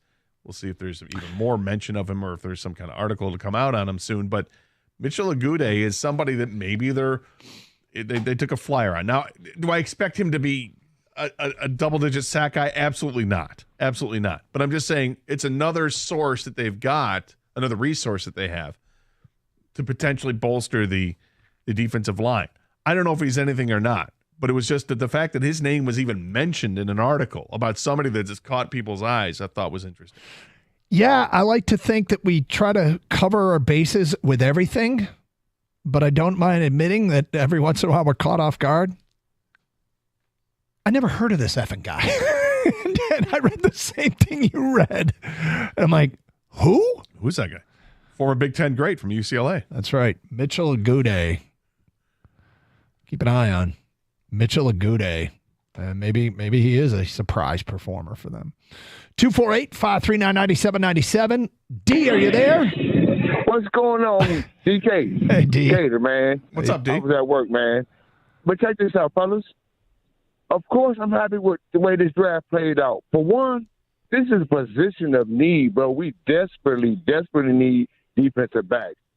And for two, think about this, homie. We have not drafted and developed a top-notch defensive back since Darius Slade.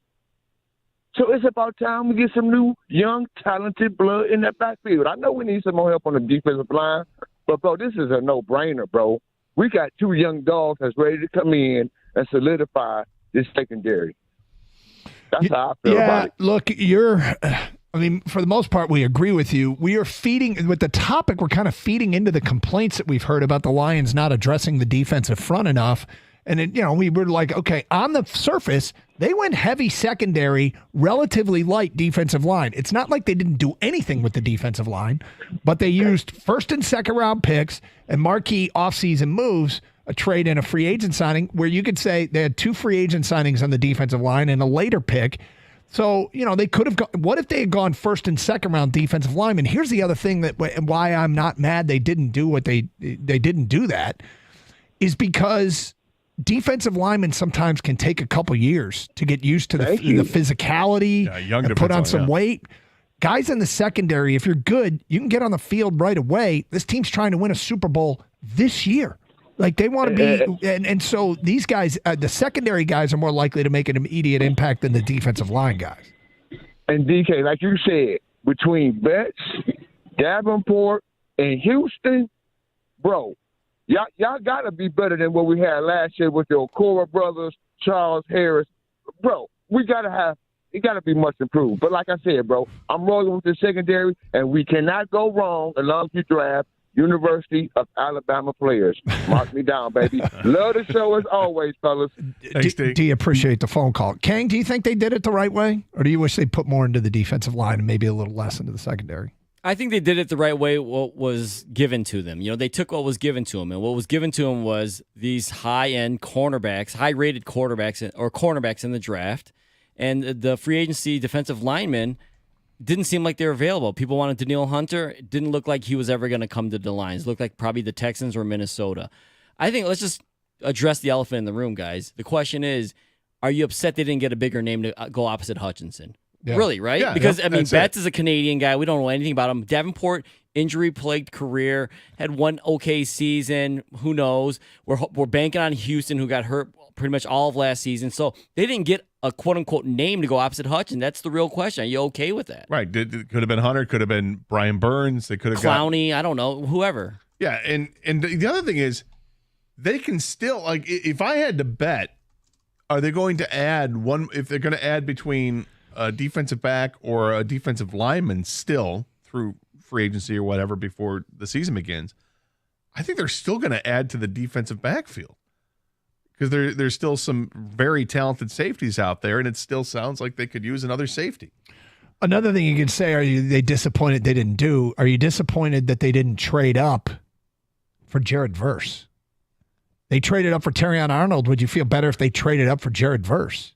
Well, this goes back to what you said about defensive linemen take a couple years before they can really be that guy. Sometimes, but defensive, most of the time. Yeah, it feels like more often than not, defensive linemen need a longer runway than defensive backs. Defensive backs can hit the ground running. Well, if you're looking at this team and saying this team has a window right now to win, does Terrion Arnold, in his talent and confidence, as he step in, is he better than what we'd be competing for a championship than if they had gone the other route? Now, the other route also means that maybe you would have gone with another defensive end in free agency. It's going to be one of these things we're going to watch all year long, and it's going to be fun to watch. I think they did it the right way. I would bank more on Houston and company to get it done. And if they don't, then they can switch it up and try something new next year, because there's no harm, no foul with the amount of money that they've sunk into that resource. Unfortunately, moving forward, it might be a little bit harder to put money into the team beyond your own free agents, because they will be up against it with a cap. So here is one word of caution. The one word of caution is 1 year ago we were saying, and you know who could develop for them? First of all, they're going to have a healthy Romeo Okwara. Mm-hmm. And Julian Okwara is just getting started. And Charles Harris might be able to capture the form he showed a couple years ago with 7.5 sacks. These were the same things that we're saying about Houston and Pascal and Matthew Betts. Just because a guy has shown some promise doesn't mean it's going to pan out. No, you're right on that. And same thing with the secondary last year going into the preseason. We're like, okay, we like the secondary a lot, and then boom, boom, boom, injuries. Yep. And that sets them back. Another thing to look at which is interesting, is with the additions they've got to the secondary. But Carlton Davis, he's on the last year of it. They traded for a guy who they haven't re-signed, so he's got 1 year. Mm-hmm. Do they plan to re-sign him? Do they plan to extend him a year or two?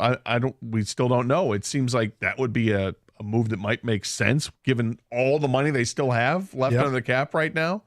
Like, are we just waiting? Are we days away from hearing that they've extended Carlton Davis by 2 years and here's an Alina McNeil 3-year extension? I mean, we could very well be ready for that kind of news, but until that happens, it is still curious that they traded for a guy who only has 1 year left. 248-539-9797. We have more of your reaction to this. Next hour, question for Tiger fans. And we triggered someone with a very offensive tweet, apparently. Oh, Doug. Yeah, we'll get to that in the second half of next hour here on 97.1 The Ticket.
Brought to you by the Michigan Lottery. Jerry West, the logo, has died at the age of 86 this morning. The Hall of Famer and famous NBA silhouette played for the Lakers in Minnesota and LA from 1960 to 1974. He coached, managed, won a championship, a gold medal, and traded for Kobe Bryant.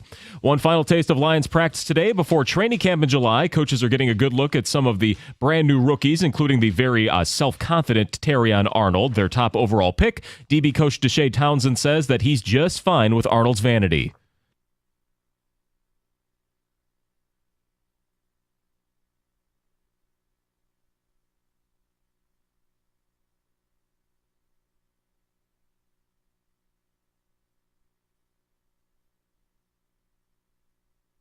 Yeah, we'll hear some more from coaches and players later today. Also, the Tigers could use some crooked numbers in more than one inning. They take on the Nationals after being held scoreless in 9 of 10 frames from last night's game. Reese Olson will be the starter for this one. Jack Flaherty, meanwhile, was listed as getting a cortisone shot and is back yesterday. Appears to be in line to make his next start later this week in Houston. Tonight's game, though, a 6:40 first pitch downtown with Dan Dickerson's call right here on 97.1. The NBA Finals finally back in action as the series shifts to Dallas. The Mavericks down 2-0 to none after failing to win in Boston. Kristaps Porzingis questionable with what is being called a rare leg injury. Tip-off is set for 8:30 p.m. And the U.S. men's national team has an international friendly tonight against mighty Brazil. The Americans have lost 11 straight against Brazil dating back to 1998. They're playing in Orlando at 7 o'clock. From the Corewell Health Sports Desk, I'm Chris Villar. For more, go to 97.1 The Ticket and Odyssey.com.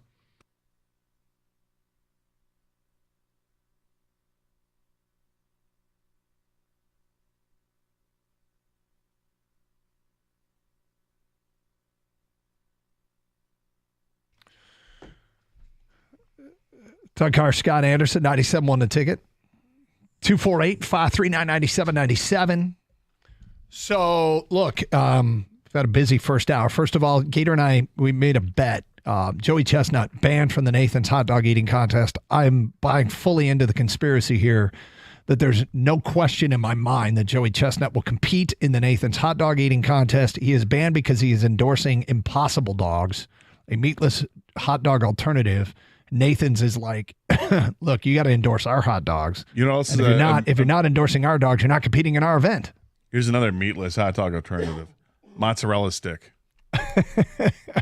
And that's why there's no way he's coming. There's no way he's showing up. He's not going to compete. I'm saying that's not happening. Gator and I have a difference of opinion here, so much so that we made a bet. If Joey Chestnut competes in the Nathan's hot dog eating contest, Gator will eat 2 Impossible Dogs. That wasn't a bet. It was, you know what the bet is. Let's not change the rules.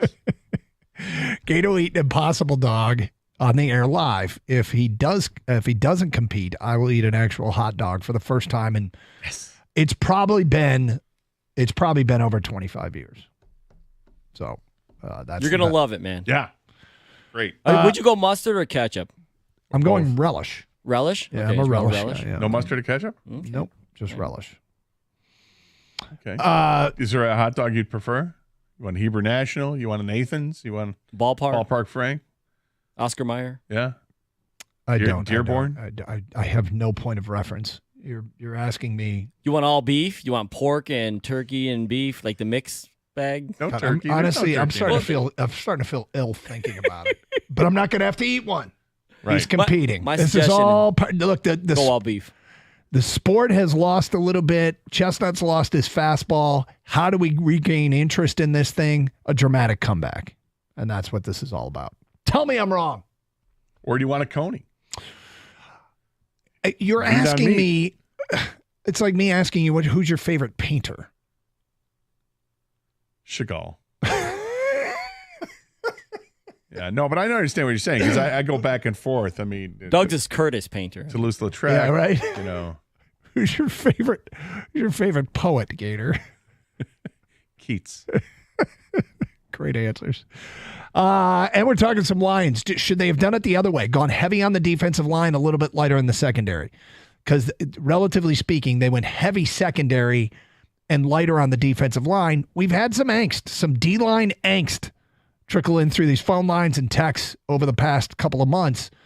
And, well, we ask you, would you feel better had they gone a little bit heavier and gone after Danielle Hunter and gone with the big splash on the D-line and go a little lighter in the secondary? Feedback coming in.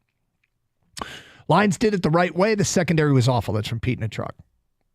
Unnamed texter, before the draft, I'd have said take care of the D-line first, but they got 2 steals in the draft. They added Reeder and have cap space to add a Pro Bowl caliber defensive lineman at the deadline. If not sooner, they couldn't have done things better. That's from an unnamed texter. Yeah, I'm a little nervous when I hear that DJ Reeder didn't partake in the mini camp and they're hoping that he's going to be ready to go by the end of training camp. I mean, that stuff gets me a little nervy because this is a big part of the defense. And he's been hurt the last 2 years. Yeah, with quad injuries. So I'm nervous about that. But he seems to be pumped and ready to join this team. And when he's healthy enough, he'll be here, and hopefully he's going to be the guy that he was with Cincinnati, because he was a force. He got pressure up the middle. He was a space eater and a run stuffer. Just like it seems like he's a perfect fit next to Aleem McNeil. And because that's there, and there are other guys that are now behind, it just adds to the competition. Like Broderick Martin, he's taking things seriously. I want to be on this. I want to be in this rotation. Onwuzurike probably down to his last shot. Mm-hmm. He's got to give it his best go. And then you got other guys like Kaminsky and Pascal that have the versatility to play inside outside. So there's a lot. 248-539-9797. Jeff, you're on 97.1 The Ticket. Hello, Jeff. Hey, hello, guys. Hey, just a couple of quick things. I wanted to give a quick thank you to both Gator and Kang for being so great to my daughter at the celebrity softball game. And thank God she wasn't playing catcher. When Kang's howitzer was released from left field, or that's right. God knows what would have happened to her. But Natalie from Valley is my daughter, so she said how nice you guys were. So yeah, she's great. She's awesome. That's great. Thank wonderful. you for sharing. Hey, yeah, absolutely. And as far as the Lions, listening as I'm driving here through the hills of Connecticut, I just had to comment. I think based on where the Lions drafted, personally, I don't think there were linemen worthy where they drafted, based on the guys that went before. I know there's a D-end and his name's escaping me. But I think a couple of things. I think with Reeder paired with Aleem McNeil, I think is going to be trouble for opposing offenses. And the X factor, Mr. Terrell Williams, I think he's going to bring some skills and other items to the D-line that they haven't had in the past.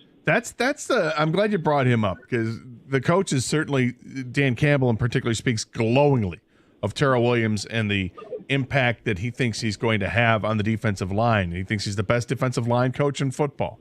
He doesn't have to say things like that, but he did say it. So because he said it, I'm expecting some different twists in there, not maybe even literally a twist on the defensive front, but I do expect these guys to be better. And reflective with Hutchinson in particular, Hutchinson had a ton of pressures last year. It was like 63 pressures or something. Mm-hmm. And he had, whatever it was, 11 and a half sacks. But if you look at the pressure rate versus sacks for other guys, like, for Max Crosby or for TJ Watt, they didn't pressure as much, but they got more sacks. So with the right coaching involved, can that unleash Hutch to find a way to get to the quarterback and take him down, as opposed to just pressuring the quarterback and do it at a higher rate?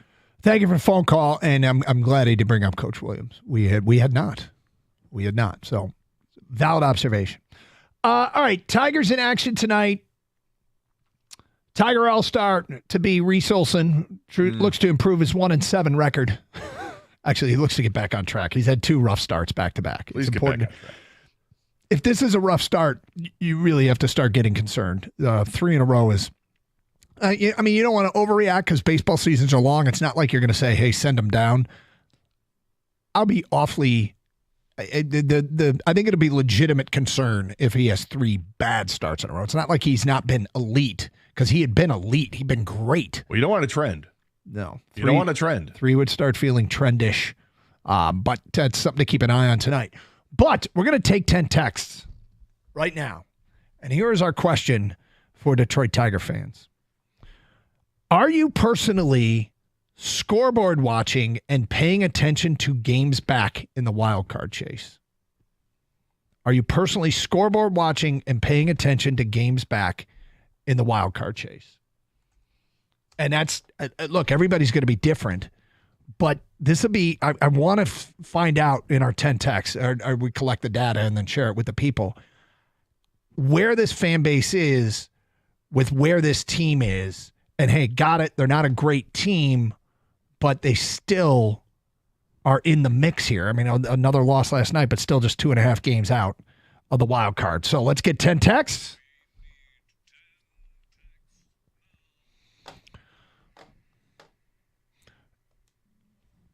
text to 248-539-9797. You heard there, God has spoken. You don't want to go against him. So get your text in, and please include your reasons why in your name. Yeah, normally you don't have to sign your text, but we'd like that you do sign your text so we can be a sport. Give credit where credit is due. Get those texts in. We'll read the results coming up. We obviously do, but I'm intrigued to see what percentage of our 10 texters actually are paying attention to other teams' scores and the playoff standings. 248-539-9797. We'll get to those 10 texts. We had a tweet that I triggered somebody. We'll talk about that today at 11:35 here on 97.1 The Ticket.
What are you laughing at?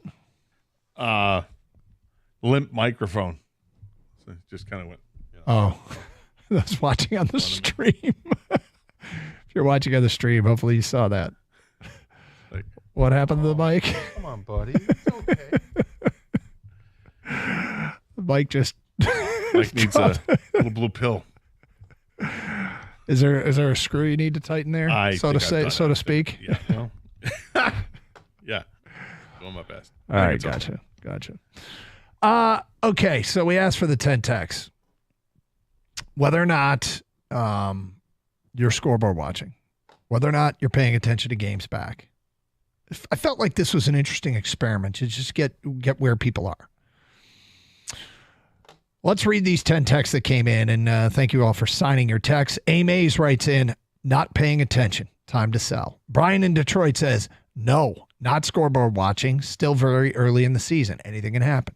Brennan in Harper Woods, this team is too inconsistent to keep track of the wild card.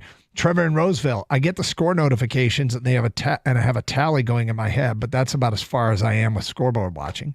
Dave writes in, I check the wild card standings daily, but I'm not expecting much at this point. Greg, nope, these Tigers piss me off with their mid-activity and mediocrity. Don in Newport says, I'm not paying attention whatsoever. Just want the Tigers to win. Chris says, yes, but shamefully so. No, I'm not scoreboard watching for the wild card because this team is too inconsistent offensively. It's from Bruce and Davidson. Mickey M. McComb says, not keeping track at all. AJ Hinch and this lineup about as exciting as a colonoscopy. Those can be exciting. But they can be effective. Explosive. They're important and they're effective. And we highly endorse them. Absolutely. Every 5 years. And no point in the process we have found to be borderline comical. Guess who's got one scheduled for next week? Hey. This guy right here. I think I got one scheduled I'll have to schedule one at some point before the year's up. Look, Jamie, just an unbelievable dude, great dude, and his lasting legacy, he wanted to make sure that everybody got their colonoscopy. So we endorse it. We've done the on-air prep work, which led to a funny show. Well, you did. I did, yeah. Because you kind of got to clean the pipes. Mickey, you sidetracked this. That was about 2.5 out of 10 are scoreboard watching and paying attention to the standings. With that said, Javy Baez placed on the injured list. Things have gotten uncomfortable with Javy Baez. The relationship between Javy Baez and this fan base is probably irreparably broken. Maybe not. But let's face it, this is all of his failings get pointed out. The fans love to point out how terrible his OPS is. I shouldn't say love to. They painfully point out how terrible his OPS is, because when you compare it to the $70+ million, this will go down in history as one of the more frustrating, if it doesn't get unexpectedly way better. Well, first it's historically a bad OPS regardless how much if he gets paid $1 or $100 million, it is the worst OPS in history right now. One of on base plus slugging, which is a modern day effectiveness a measurement of your effectiveness. His OPS is 456. The league average is around 700, just like 699, 700. He's at 456. Yep. Batting 183. A 209 on-base percentage and a 247 slugging percentage. It's hard to be that bad. It really is. And the news came yesterday, he's on the IL with a back injury, and that he's been dealing with this, and he's been trying to play through it, and finally he came to the coach and said, I can't do this anymore. And they put him on the IL, and Javy said something to the effect of, I just hope I'm able to contribute and come back in the second half. Well, All-Star break isn't for a while. Yep.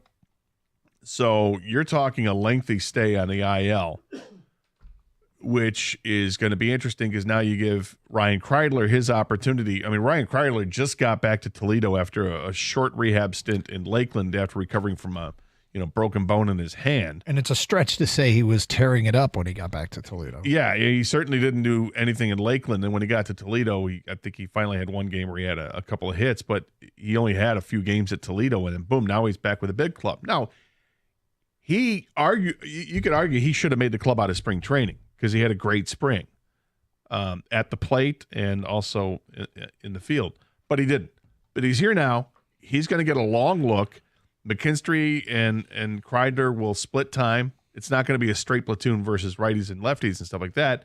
A.J. Hinch said that Kreidler's going to get a chance to play against right-handed pitching too, but primarily he'll be the defense. He'll be the guy in there against left-handed pitching, and he'll get his other chances. But may not be the long-term solution, but he is for right now.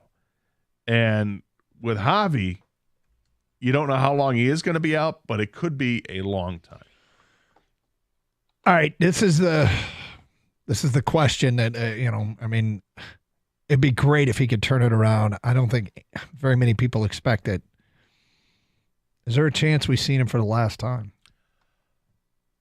I think there is a chance. The Tigers have said publicly that they're not looking to buy him out this year. Mm-hmm. But does that change at the end of the season? I kind of think that if he had played the whole season and stayed where he's at, they would have no choice but to buy him out. Does this revelation of an injury, does that extend his chances of getting another attempt with the Tigers if he rehabs the back and then shows he has found something? Possibly. But, back injuries are so tricky. They end careers. Yep. They flat out end careers. And, it's at the point now with him, even though he's not that old, he's only 31 years old, but he hasn't produced in years. With the Tigers, in the 2.5 years he's been a Tiger, his batting average is .223 and his OPS is .607. So for 2.5 years of paying a guy who was one of the top free agents available at the position a few years ago, they have gotten well below average OPS numbers from him. Almost 100 points below average. And that's pathetic. And it has hurt the team. It hurts him, obviously. This is a guy had a lot of promise. Showed pop with the Cubs and had a couple of great years there. You knew he was a high strikeout guy, but hey, man, he wouldn't just run into one every once in a while. He ran into him quite a bit. He had a number of 20 home run seasons and a couple of 30 home run seasons. In his first year with the Tigers, he had 17 homers, but it was a downturn. I hope he can find some way to come back and contribute, but I'm not. I can't put a high percentage on that's going to happen. It seems like this could be the end. But to your question, have we seen him for the last time? If I had to put money, I'd say yes. Really? I would. Okay. So here's the thing about it and why I'm not saying yes. And I understand, I know how this is going to be reacted to. Kreidler has not hit at any level. His sophomore year at UCLA hit 300. He had a 40-game stretch one year with Toledo where he hit 304. Nothing else has been above 260 at any of his stops. Other than spring training. Yes, other than spring training. Out of 30. Yeah, spring training. He had but I'm talking about in season. Right. Lakeland, West Michigan, Toledo, his career at UCLA, his summer ball when in the Cape. It's literally no stop has he hit, with the two exceptions I laid out, his junior year at UCLA and his first half season at Toledo. But, his scouting report out of UCLA was Ryan Kreidler. Great glove, not much at the plate. At this point, I can understand that if just from a strict baseball perspective, it kind of makes sense. Give that a shot as opposed to the $75 million guy.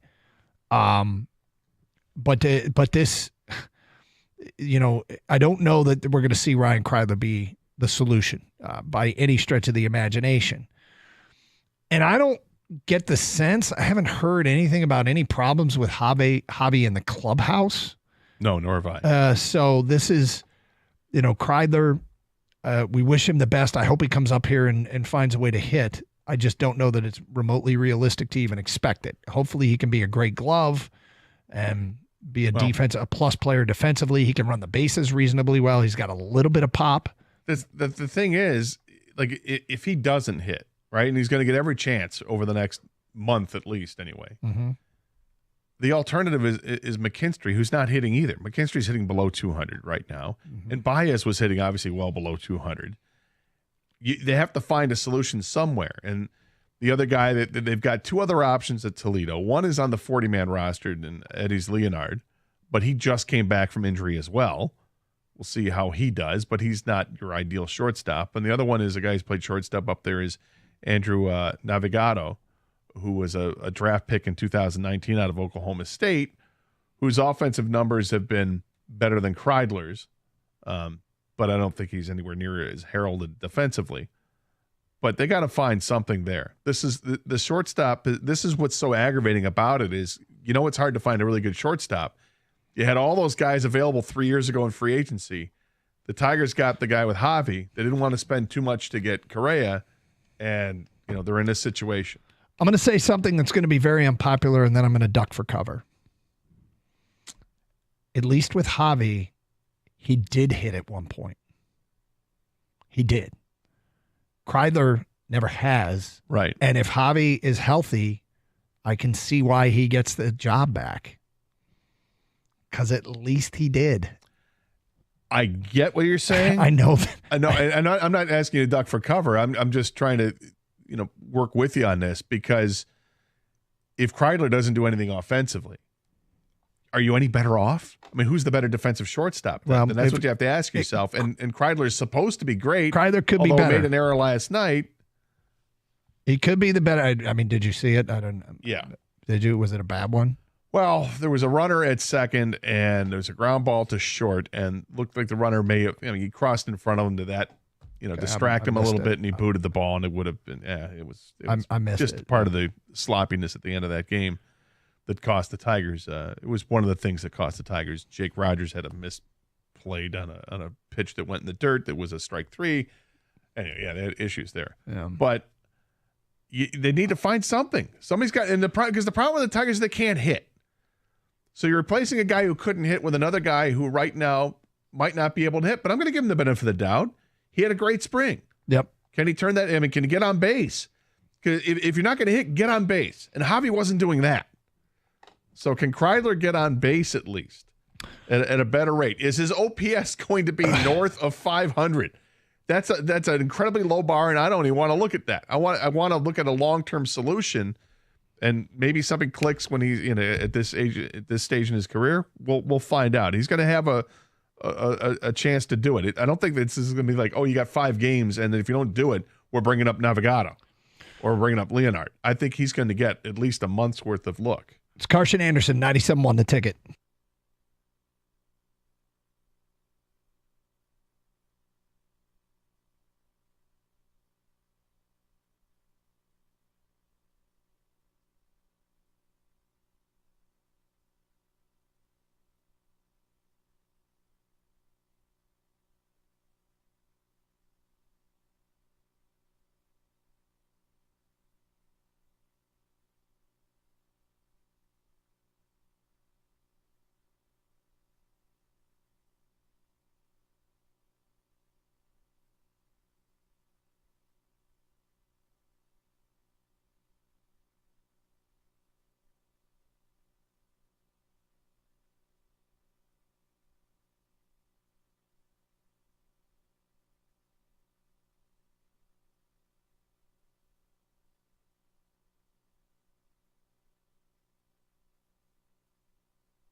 I'm almost afraid to look at the feedback whenever a topic of Baez comes up. But look, I mean, he's not going to be with the club for a while, and it's not.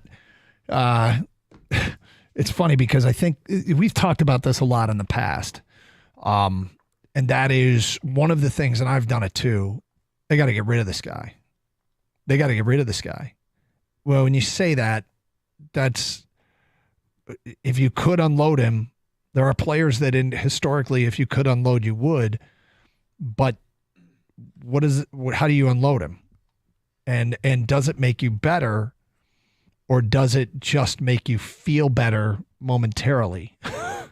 And if Kreidler, when he's here, doesn't hit, but Fields equal to Javy Baez, it's justifiable to say just go with that guy. But here's the thing about Kreidler, and if you're in the position of AJ Hinch or Scott Harris, is he's never hit at any level, at least Baez has. And so it's either of them are a long shot to provide what you want out of the position, but one of them did at one point hit, and those days might be completely behind him, which is really, really unfortunate. But the other one hasn't even done that. So well, I mentioned that Kreidler misplayed the one ball, but the other thing he did, he robbed a base hit on another one because he's 6'4" and athletic. Because he jumped straight up in the air and snagged a line drive that would have gone to left field. And there's that aspect of it. I'll trust people that say he can play defensively, that he's really good. I'll trust in that. Mm-hmm. Can he hit? That's what it comes down to. I wonder if there are people today, like when I saw the news yesterday, I breathed a sigh of relief and I was like, oh, okay. Yep. Because, I don't hate players on our own teams. I'm upset with the ways the guys can perform or whatever. And it has gotten to the point where, any anger I had towards somebody who wasn't performing, like Javy Baez, had shifted now to the point where I feel sorry for the guy. Yeah. It's become pity. It's like, I want it to, please God, get into some kind of rhythm where you can hit the ball. But, if he's got back issues, he's got back issues. But back issues, is the back issue forcing him to swing at the outside pitch? You know what I mean? Yeah. So I'm just starting to feel bad for the guy. And when I saw the news yesterday, I breathed a sigh of relief thinking, okay, let me hope for the best that it actually is back issues and that maybe that's something that can explain away why he's been so bad. I never expect him to get back to the guy who was an all-star Javy Baez. But can he get back to a guy who's average, a 700 OPS, and not be a liability? I don't know. That still remains to be seen. But in the meantime, it's a temporary, feel here because they still have the contract. They haven't waived him. He's away on the IL, so gives another guy an opportunity. But how did you feel when you saw the news? I was relieved from all right, well, this will become less of a point of angst for the fan base, but they're still kind of stuck in the not getting anything out of them. Yeah. But all right, we posted something. Let me find the date. June 3rd. So 9 days ago.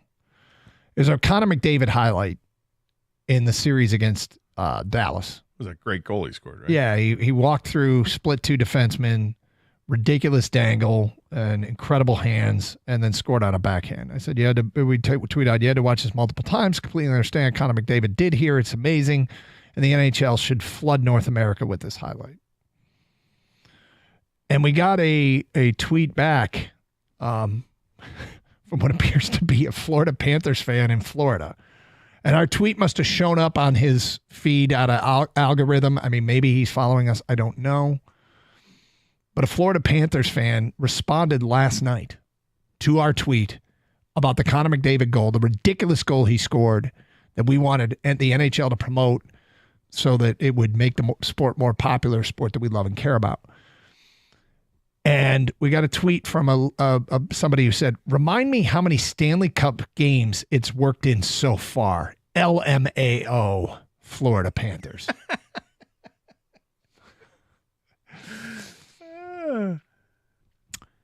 And I was like, okay, this is a Panthers fan in Florida responding to a Detroit radio station that is promoting a highlight for a sport that we all love. Panthers guy loves it. Detroit fans love it. Pretty sure Edmonton loves it. Yeah, loves the sport of hockey. Yeah. And yet we triggered him to tweet us that. Remind me how many Stanley Cup games it's worked in so far. LMAO. So, of course, we tweeted back. Well, naturally, yeah. Here's what we tweeted back. Excellent point. This is not a great highlight from the last round. And the NHL should certainly not promote this dynamic playmaker because his team is down 2-0 in the finals. Thanks for setting us straight. Any response? No, not yet. Oh. No, not yet. Well, maybe Florida, man. Be careful. We got to trigger. You trigger to Florida, man? I want to trigger Florida, man. Do not want to trigger Florida, man. We already have. Let's not have a machete story. Let's not get there. Florida man upset with Detroit radio station uses machete to carve his message back. Like you don't talk to me like that. Well, dude.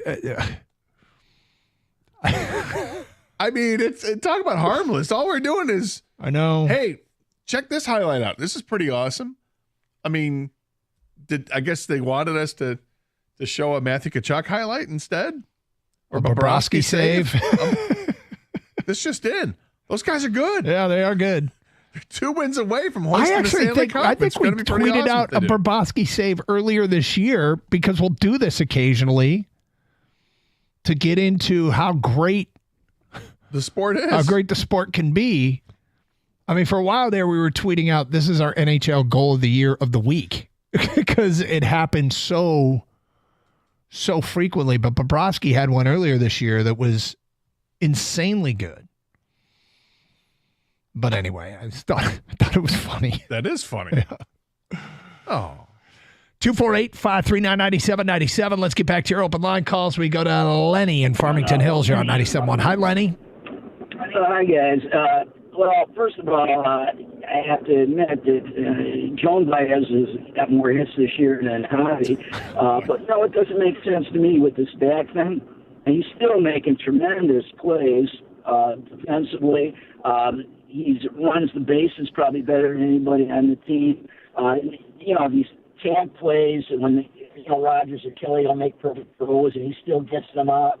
So, the back seems okay there. So, I don't know. I just think maybe they're trying to make him too much of a disciplined hitter.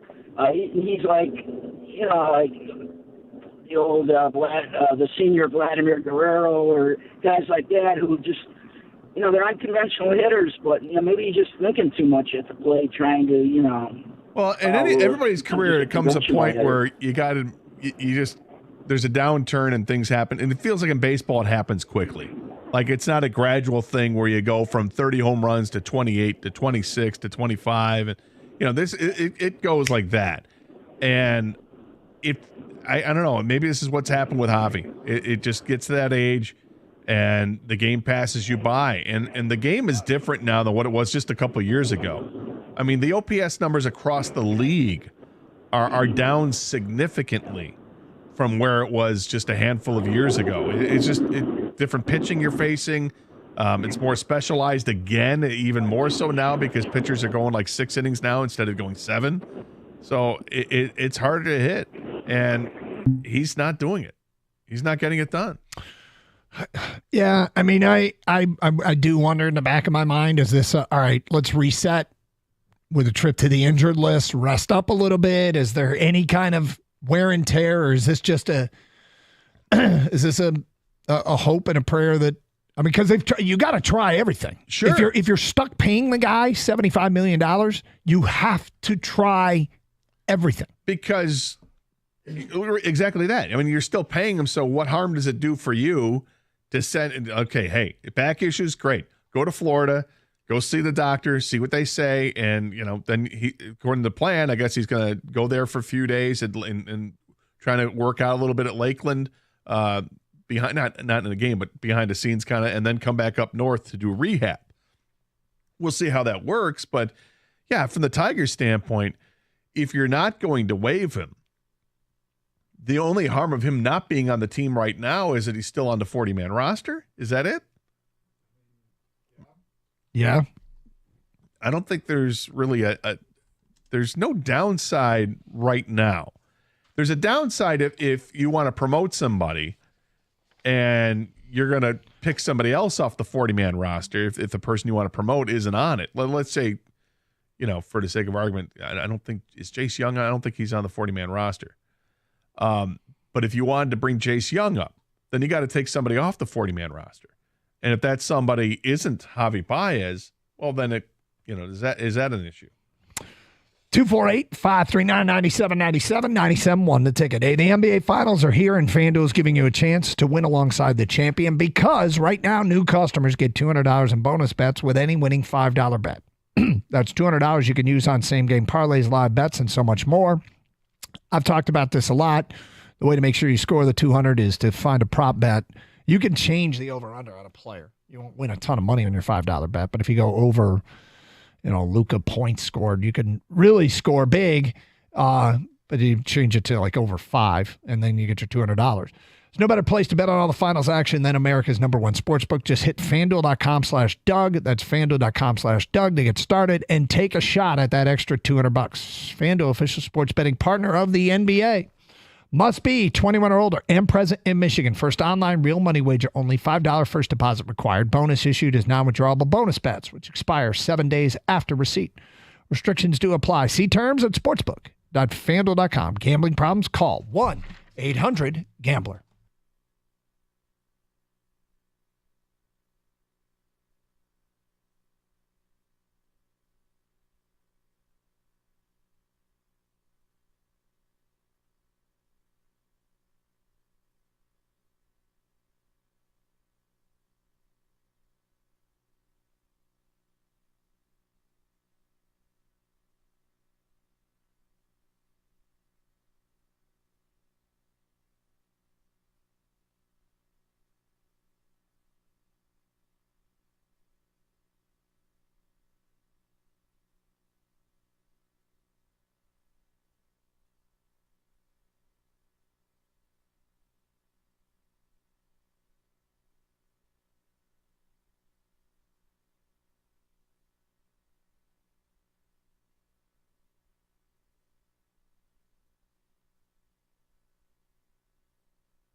So something very interesting is brewing in the NFL. Longtime Detroit torturer Aaron Rodgers.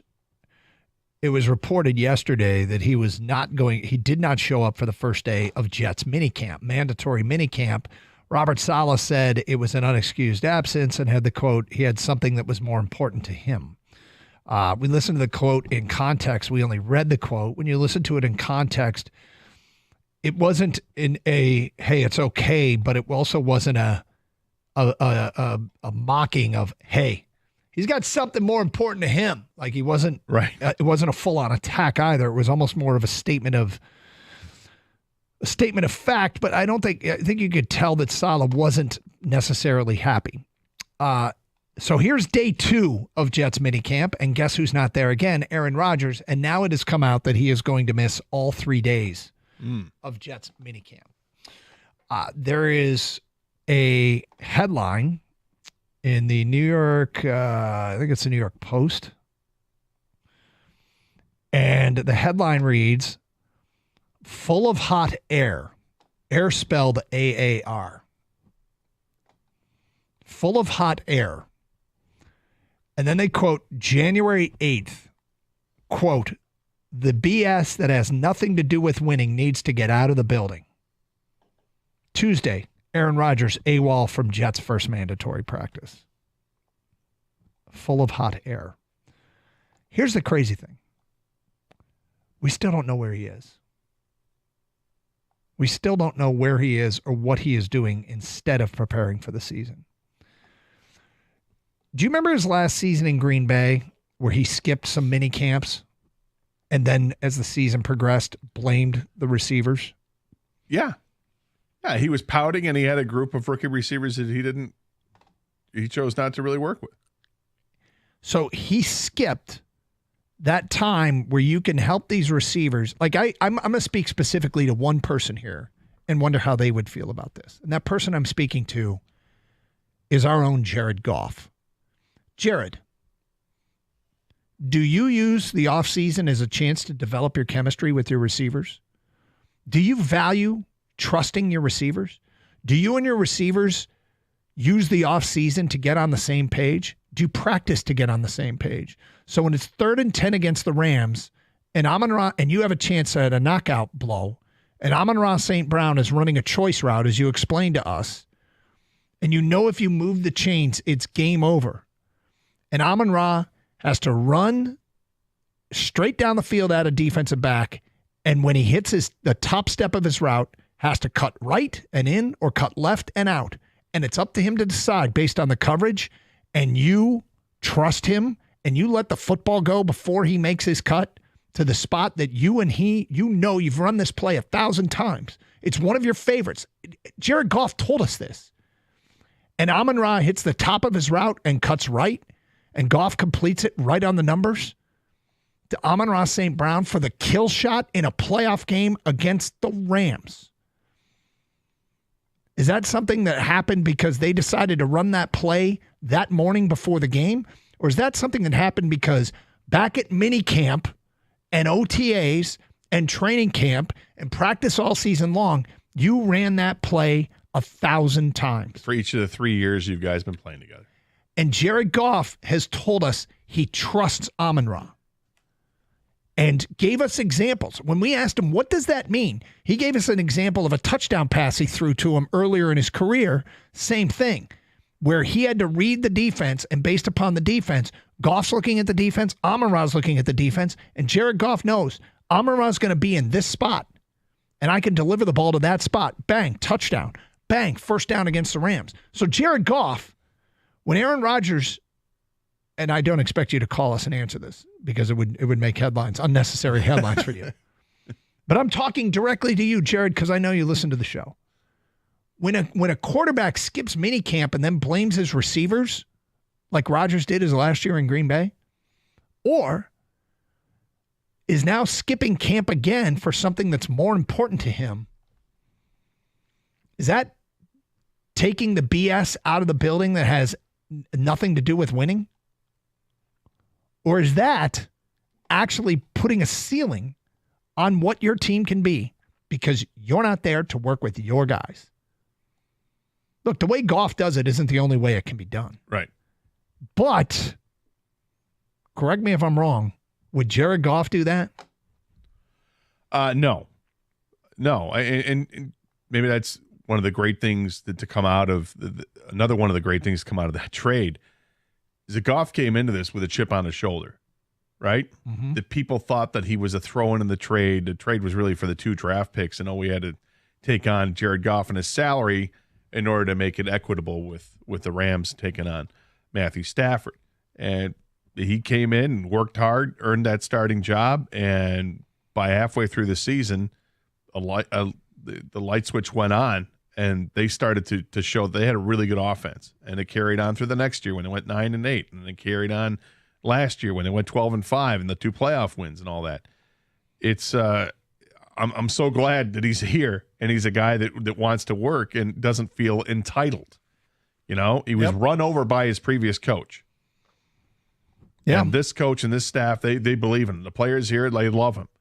The town is starting to love this guy where they're chanting his name everywhere you can go where there's a crowd over 10,000 people. Jared Goff chants go out. I love it. Would it behoove Aaron Rodgers and the Jets if he were at minicamp? You betcha. They got young players there. They got a young wide receiver. I don't know if Malachi Corley is healthy enough to participate in minicamp, but he's a rookie. Be nice to talk to him. They got Mike Williams. Mike Williams, wasn't he from San Diego? Or sorry, from the Chargers? Yeah. Okay. New to the team. Be kind of nice just to hang out and let's go over stuff together while you're at minicamp. And then you've got Garrett Wilson, who you worked with for all of 3 plays before the season ended. I mean, it's laughable that this is what's happened, but this is Aaron Rodgers. He's in his own world and he thinks this works. That's what he's become. Yeah, I mean, it looks like he's incredibly selfish about this, and the way that he reacted to the Packers drafting Jordan Love, because they had the audacity to do that without consulting with him first, which to me is laughable. Mm-hmm. This whole thing is just it has now painted him in a light where he went from being considered one of the greatest of all time to now you just kind of shake your head at it and go, what happened to you, man? Yep. What happened? I mean, when all is said and done, statistics will show that he is probably one of the 10 greatest quarterbacks of all time. But I don't think he'll ever be thought of as that. The stats might show it, but I won't think of him that way. I mean, his physical abilities and what he was able to do is incredible. And I'll just say this, though. This is one of those situations where I'm like, you know what? Circus stuff like that has been our problem for decades. And we don't have that kind of circus anymore. Now, that's not to mean that there won't be off-the-field incidents. Oh, we've had and there won't be stuff that is said publicly but I mean, they cut ties recently, quickly, with a guy that had an off-field incident. There will be young players that make professional mistakes. Like, there's all kinds of things. You can't avoid them all, but you can limit them and you can distract them. We don't have that anymore. That used to be our story.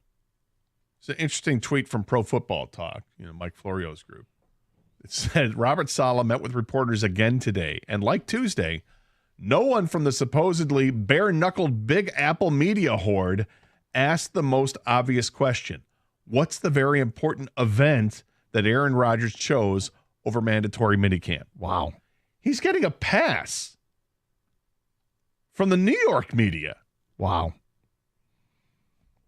That seems stunning. Because, I mean, I do if look, Saleh, I don't know that Saleh, his answer, something more important to him, it's just going to lead to wild speculation. And whatever it is, football fans, there's almost nothing that can be, it would almost have to be like a health issue or a family issue.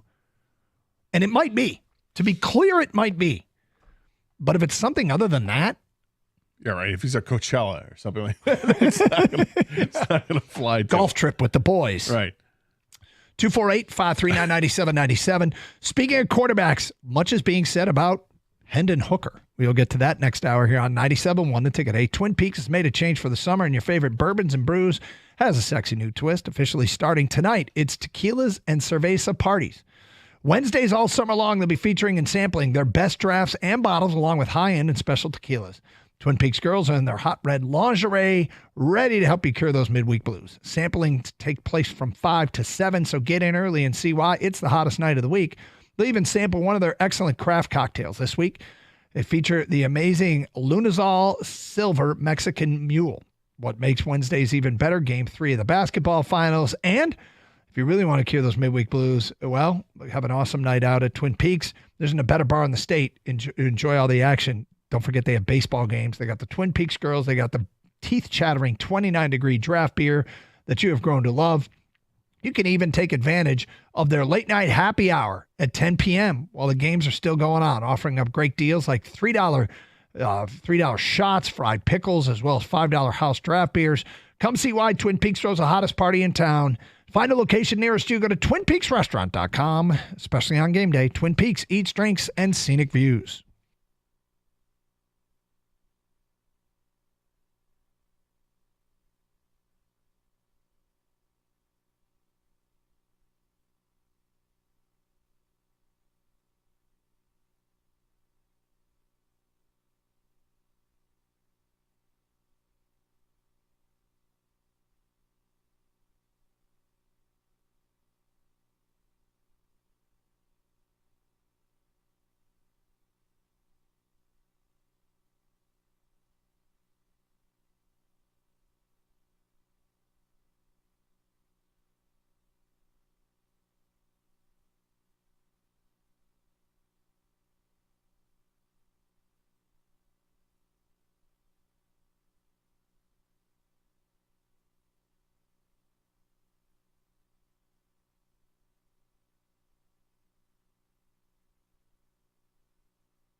Doug Harsh, Scott Anderson, 97.1 The Ticket. It's Hump Day. Happy Wednesday, everybody. 248-539-9797.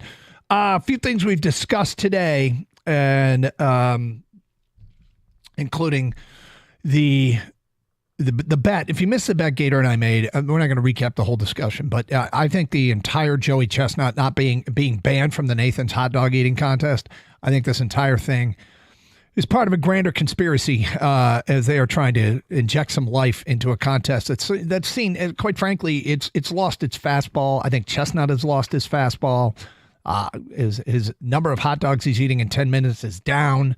There's no rival anymore. It's been the same old, and he's not breaking any records. And I can see that the sport of Major League Eating has some concerns, and not to mock and perhaps imply a lack of integrity here, but I don't think he's going to.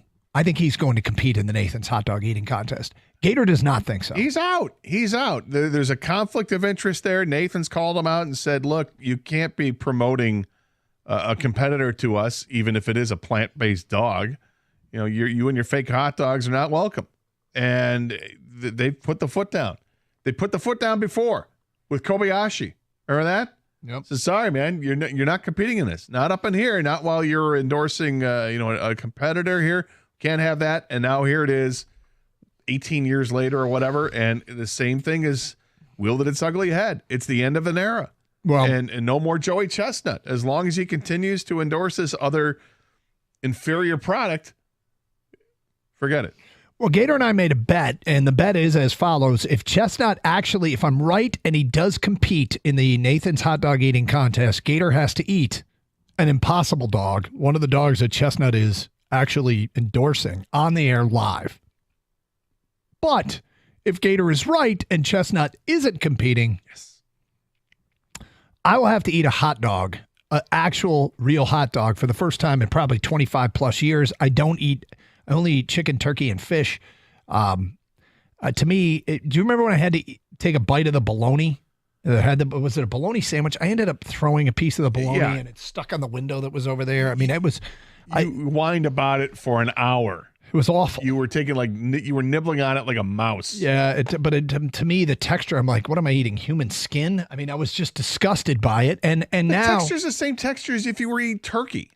I disagree strongly, but it's deli meat. To me, I'm about to eat rolled bologna if I lose this. I don't think I'm going to, but I'm ready. I'm ready, and I will follow through on it. If Chestnut indeed is not in the Nathan's hot dog eating contest, I'm taking this risk, my friend.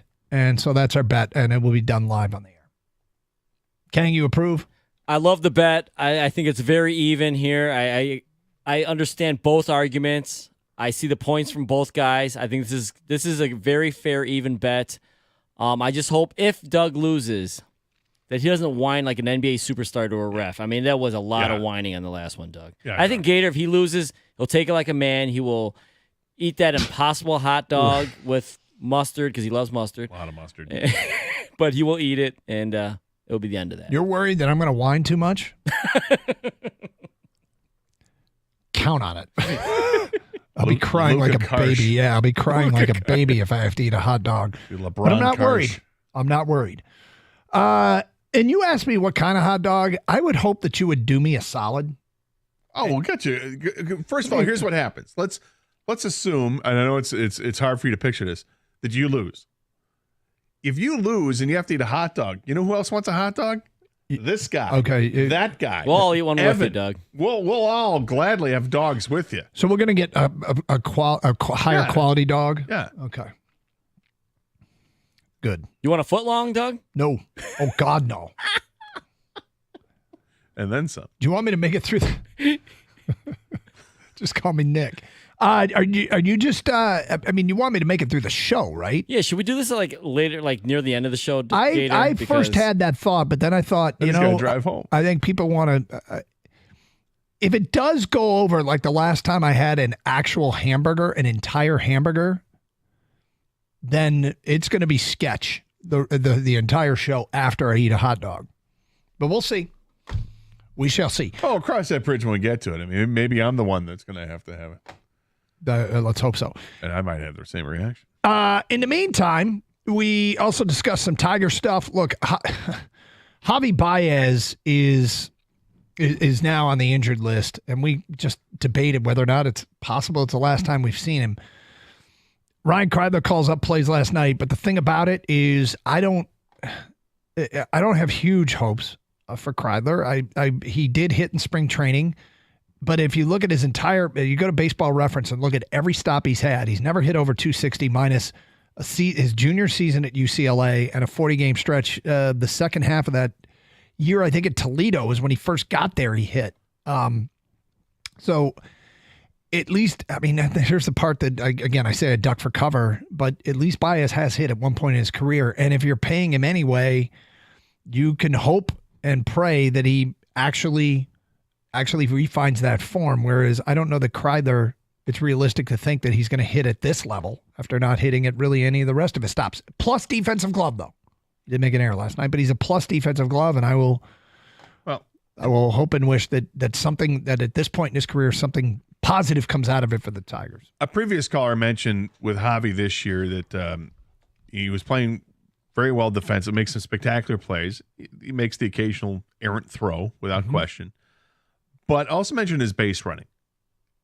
His base running has been great this year, And it wasn't that long ago, the last year, the year before, when he was with the Tigers, that he made some mental mistakes on the base pass. You're like, what are you thinking? Because you clearly weren't. Yep.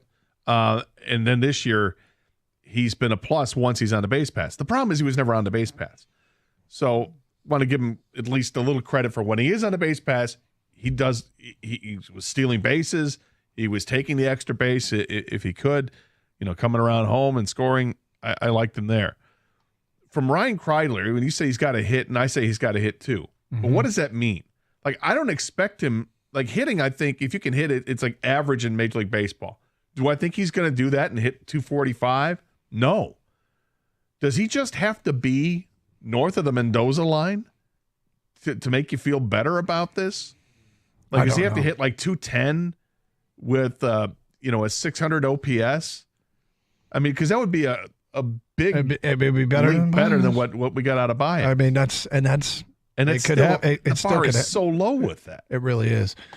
All right, we got a Hendon Hooker topic. It seems like there have been beat writers writing about Hendon Hooker. What's to be expected of the second-year Detroit Lions quarterback? We'll get that in the back half of the hour.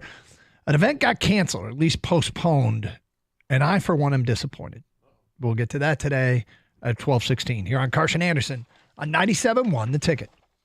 Congrats to all the Michigan Wolverines drafted in the NFL for 2024. The University of Michigan Credit Union is cheering loud and proud. UMCU is a proud partner of Michigan Athletics and the official credit union of the Detroit Lions. One might say they're the leaders and best in financial services. I just suited up with UMCU, and you can too. No matter where you hail from, you're eligible to join, and signing up is easy.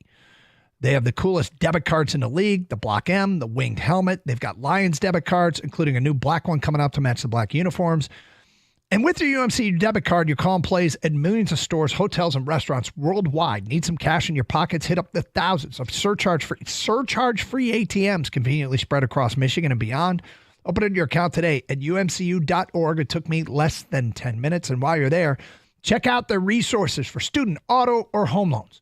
University of Michigan Credit Union, proudly repping your official Block M debit card, your official Lions debit card. Win with UMCU. Some restrictions apply. See site for details. Federally insured by NCUA.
I just checked. It's surprising we have not gotten any response from the Florida fan. Florida man, we triggered him. Well, maybe he's finding incredible satisfaction that he set us straight. That could be. Yep. We've admitted that he set us straight. Hey, man, we're just here to please. But if we cross a line like promoting a Connor McDavid goal from 2 series ago, I guess last series, and it's not, and they're losing in the finals 2-0, we should be called out, and we were.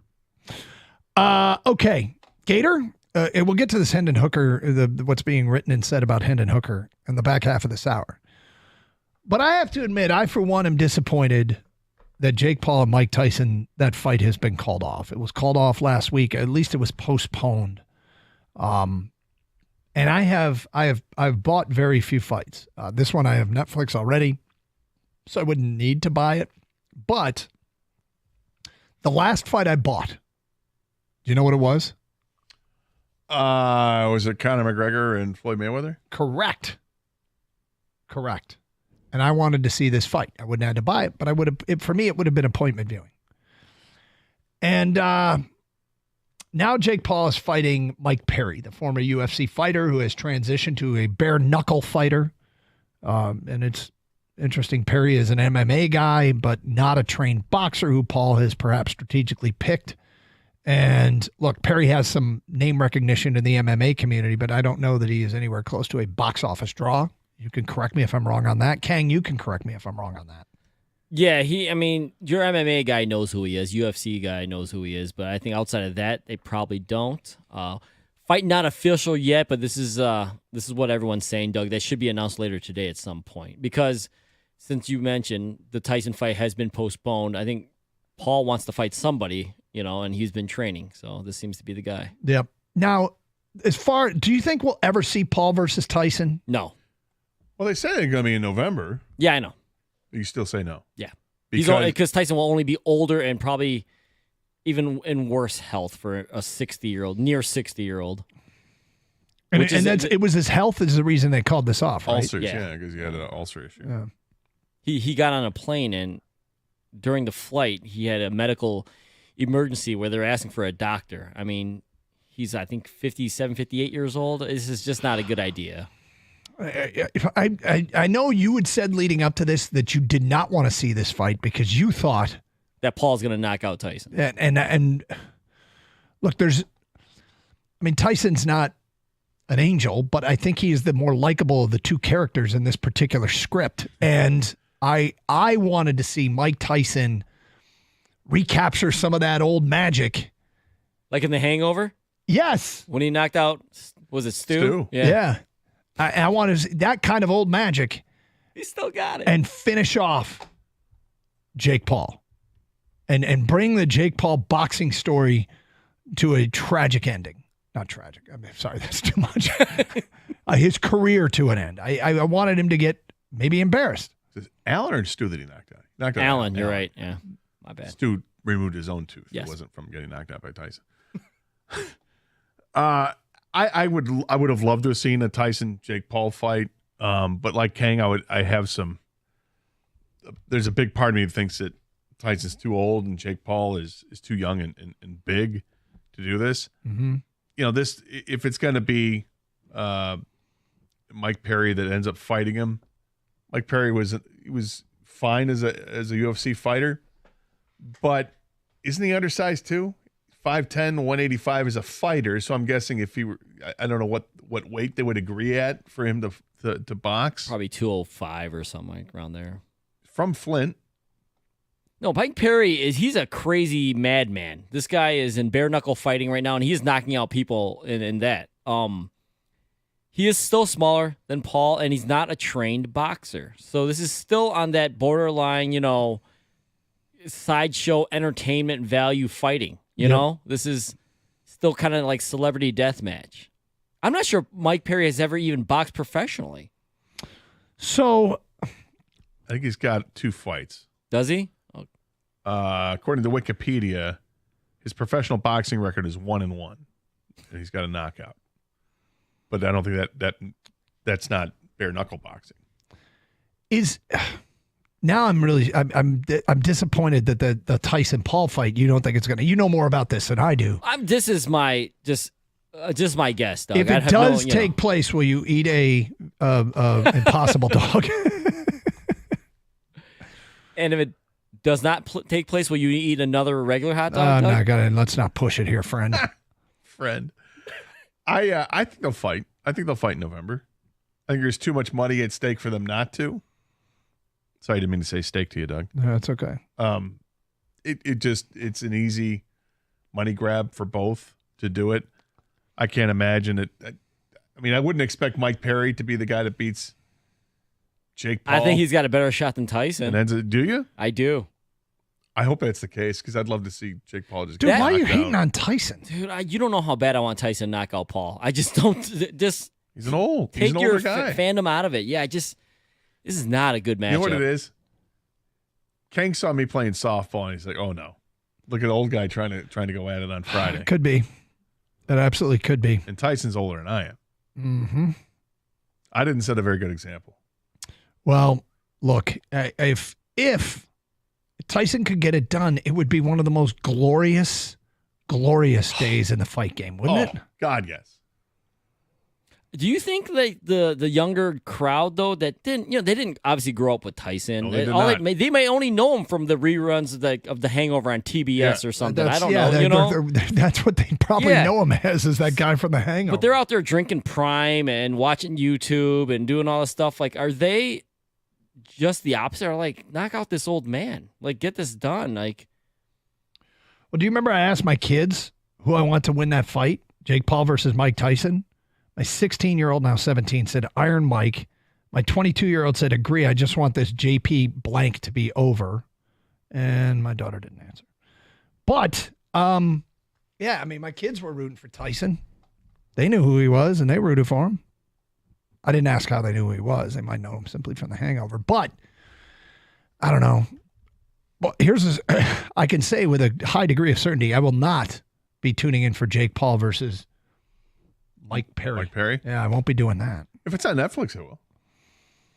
Unless you guys can convince me that you think Mike Perry can win this fight. Well, how about this? Perry's last 3 bare knuckle fights have been against former UFC champions.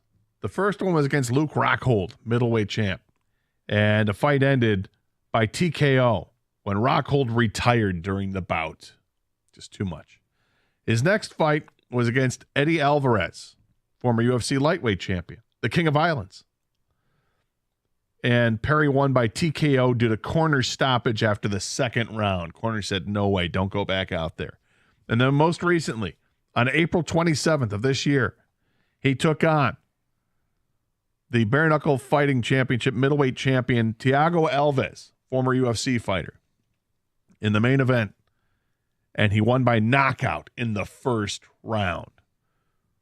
3 former champions, 3 knockouts, 2 technical knockouts. So you're telling me there's a chance? I'm going to say there's a chance. I'm telling you, I think personally Mike Perry has a better chance of beating Paul than Mike Tyson does. I wish Perry were taller than 5'10", I guess.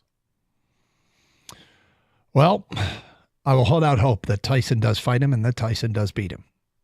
But of course, if somebody really kicks Jake Paul's butt, is the whole Jake Paul boxing thing over?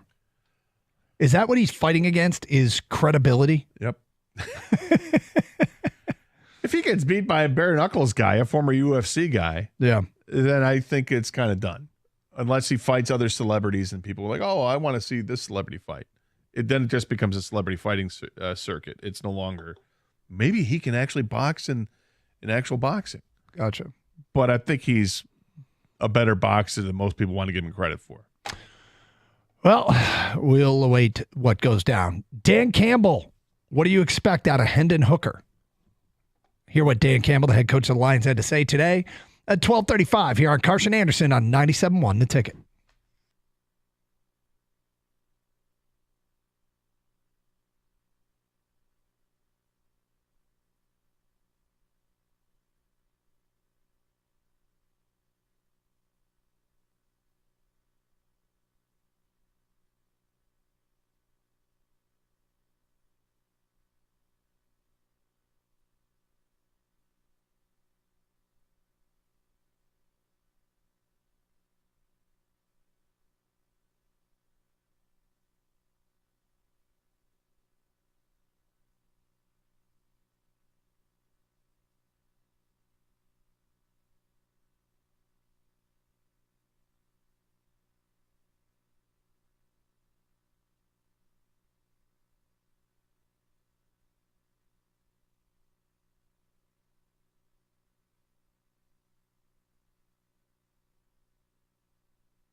Doug Carr, Scott Anderson, 97 The Ticket.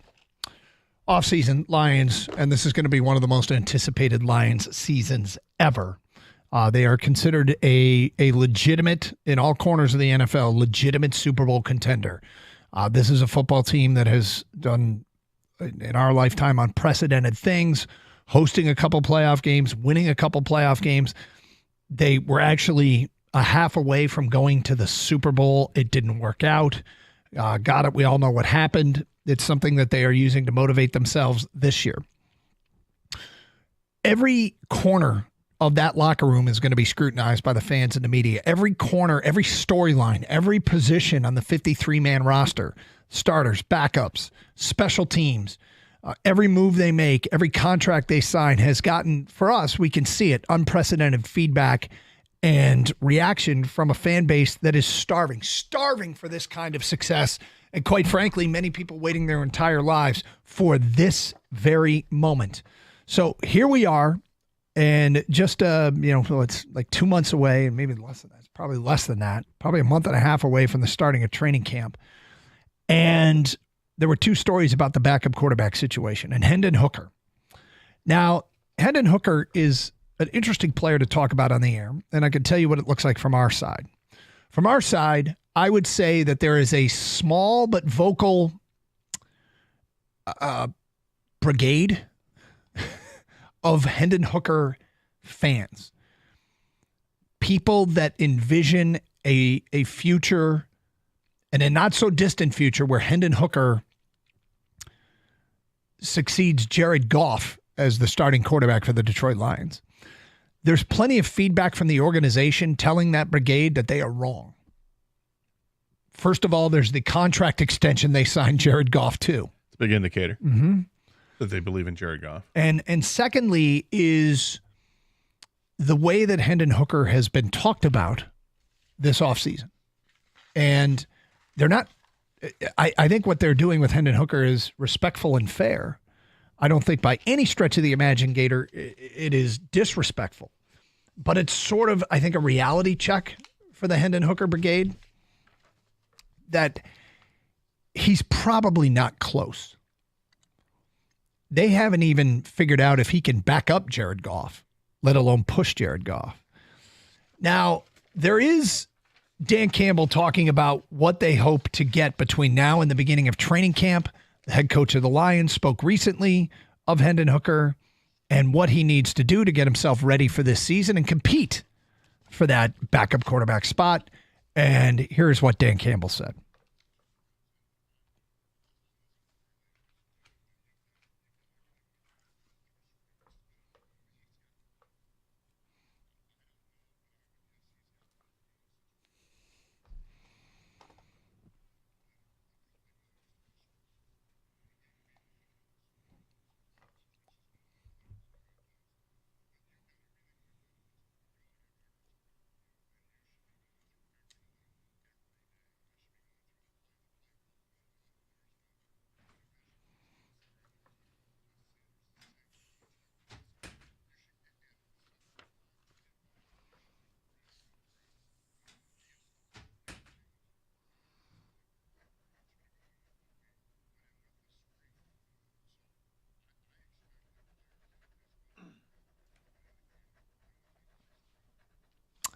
I think he laid out what he wants. Basically, we just heard Dan Campbell telling Hendon Hooker what you're going to do between now and training camp. This is what we expect of you, and this is what we expect you to do. Now, with that said, if he's not ahead of Nate Sudfeld, given where they drafted him and what people think, I asked the Hooker Brigade, would you make him the backup quarterback anyway? To try and, expedite his growth, see him grow into that position, because by the end of the year, you think Hendon Hooker will be better. The Lions will be better served with him as the backup than Sudfeld. I think a lot of that depends on, where they're at when they break training camp and prepare for the regular season.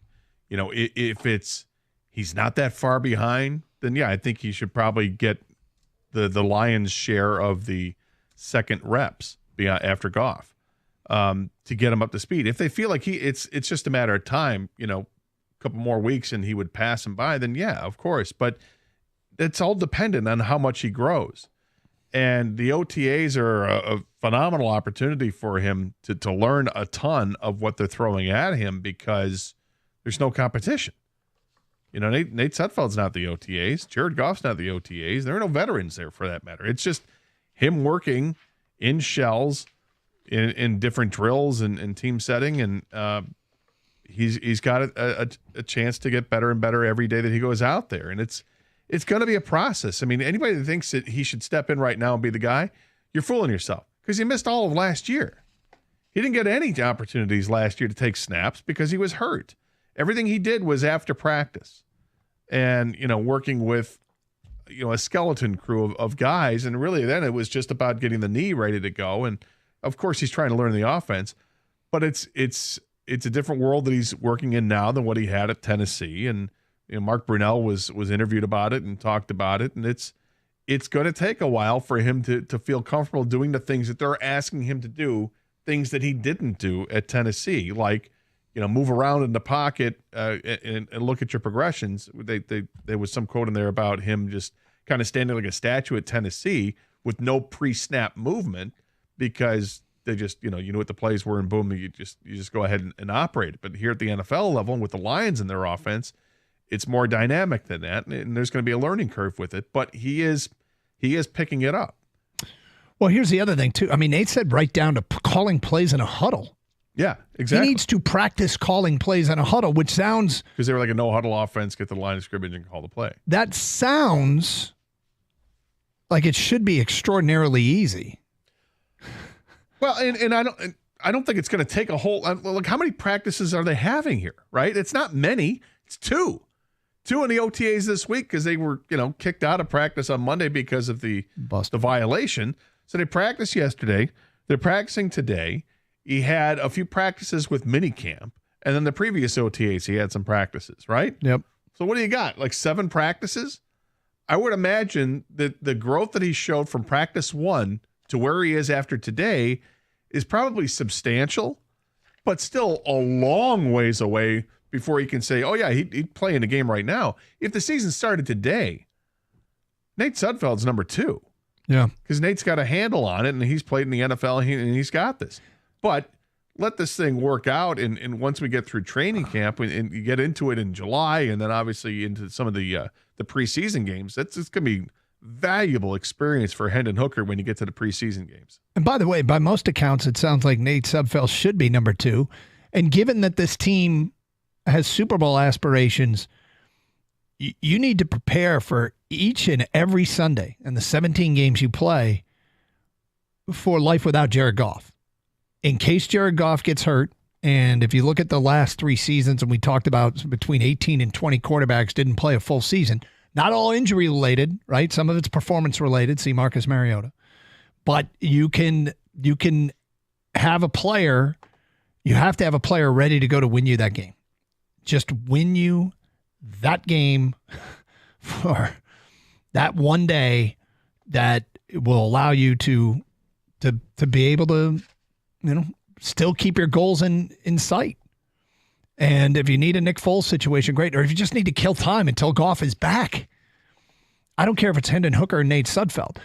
I'm a little, look, I don't know how to say this without sounding highly disrespectful of Nate Sudfeld, but what we have seen of Nate Sudfeld in the NFL doesn't have me brimming with confidence that he's a guy that can win you a lot of games. Well, I would agree with you because he hasn't shown you any of that, but is it different? We haven't seen Nate Sudfeld play with the ones, though, either. Mm-hmm. You know, Jared Goff's taken basically every snap since he's been a Lion, and I hope it continues that way because that's the best path to success for this team. He's clearly the number 1 guy. But if I don't know when's really realistic to expect Hendon Hooker to be able to emerge as the number 2 quarterback. He's going to get inundated with reps when training camp starts. He's going to get plenty of snaps in the preseason. I've kind of adjusted I thought he was going to be the backup quarterback this year. I thought he was going to be. I've kind of adjusted my expectation. I think it's pretty clear he still has work to do, and that's okay. It doesn't mean I'm down on him. I'm not anti Hendon Hooker by any stretch of the imagination, but it seems like there's a There's a lot of work to be done. I think there's a lot of work to be done. But my expectation is by the time they break camp and start preparing for week 1, that Hendon Hooker will be close to or will be the number 2 quarterback on this team. He's not challenging for number 1. He's got a challenge for number 2. He's got a challenge for the backup. 248-539-9797. One of my favorite things about sports is so many people have differing opinions, look at the same thing and see them completely differently. I am intrigued to hear what people who have been in the Hooker Brigade make of the news that he's got work to do to be the backup. And do you think they're just downplaying that? Are they showing respect to the veteran? Or I want to know what your thoughts are on this news. 248-539-9797. It's Carson Anderson, Open Lines, 97.1, The Ticket.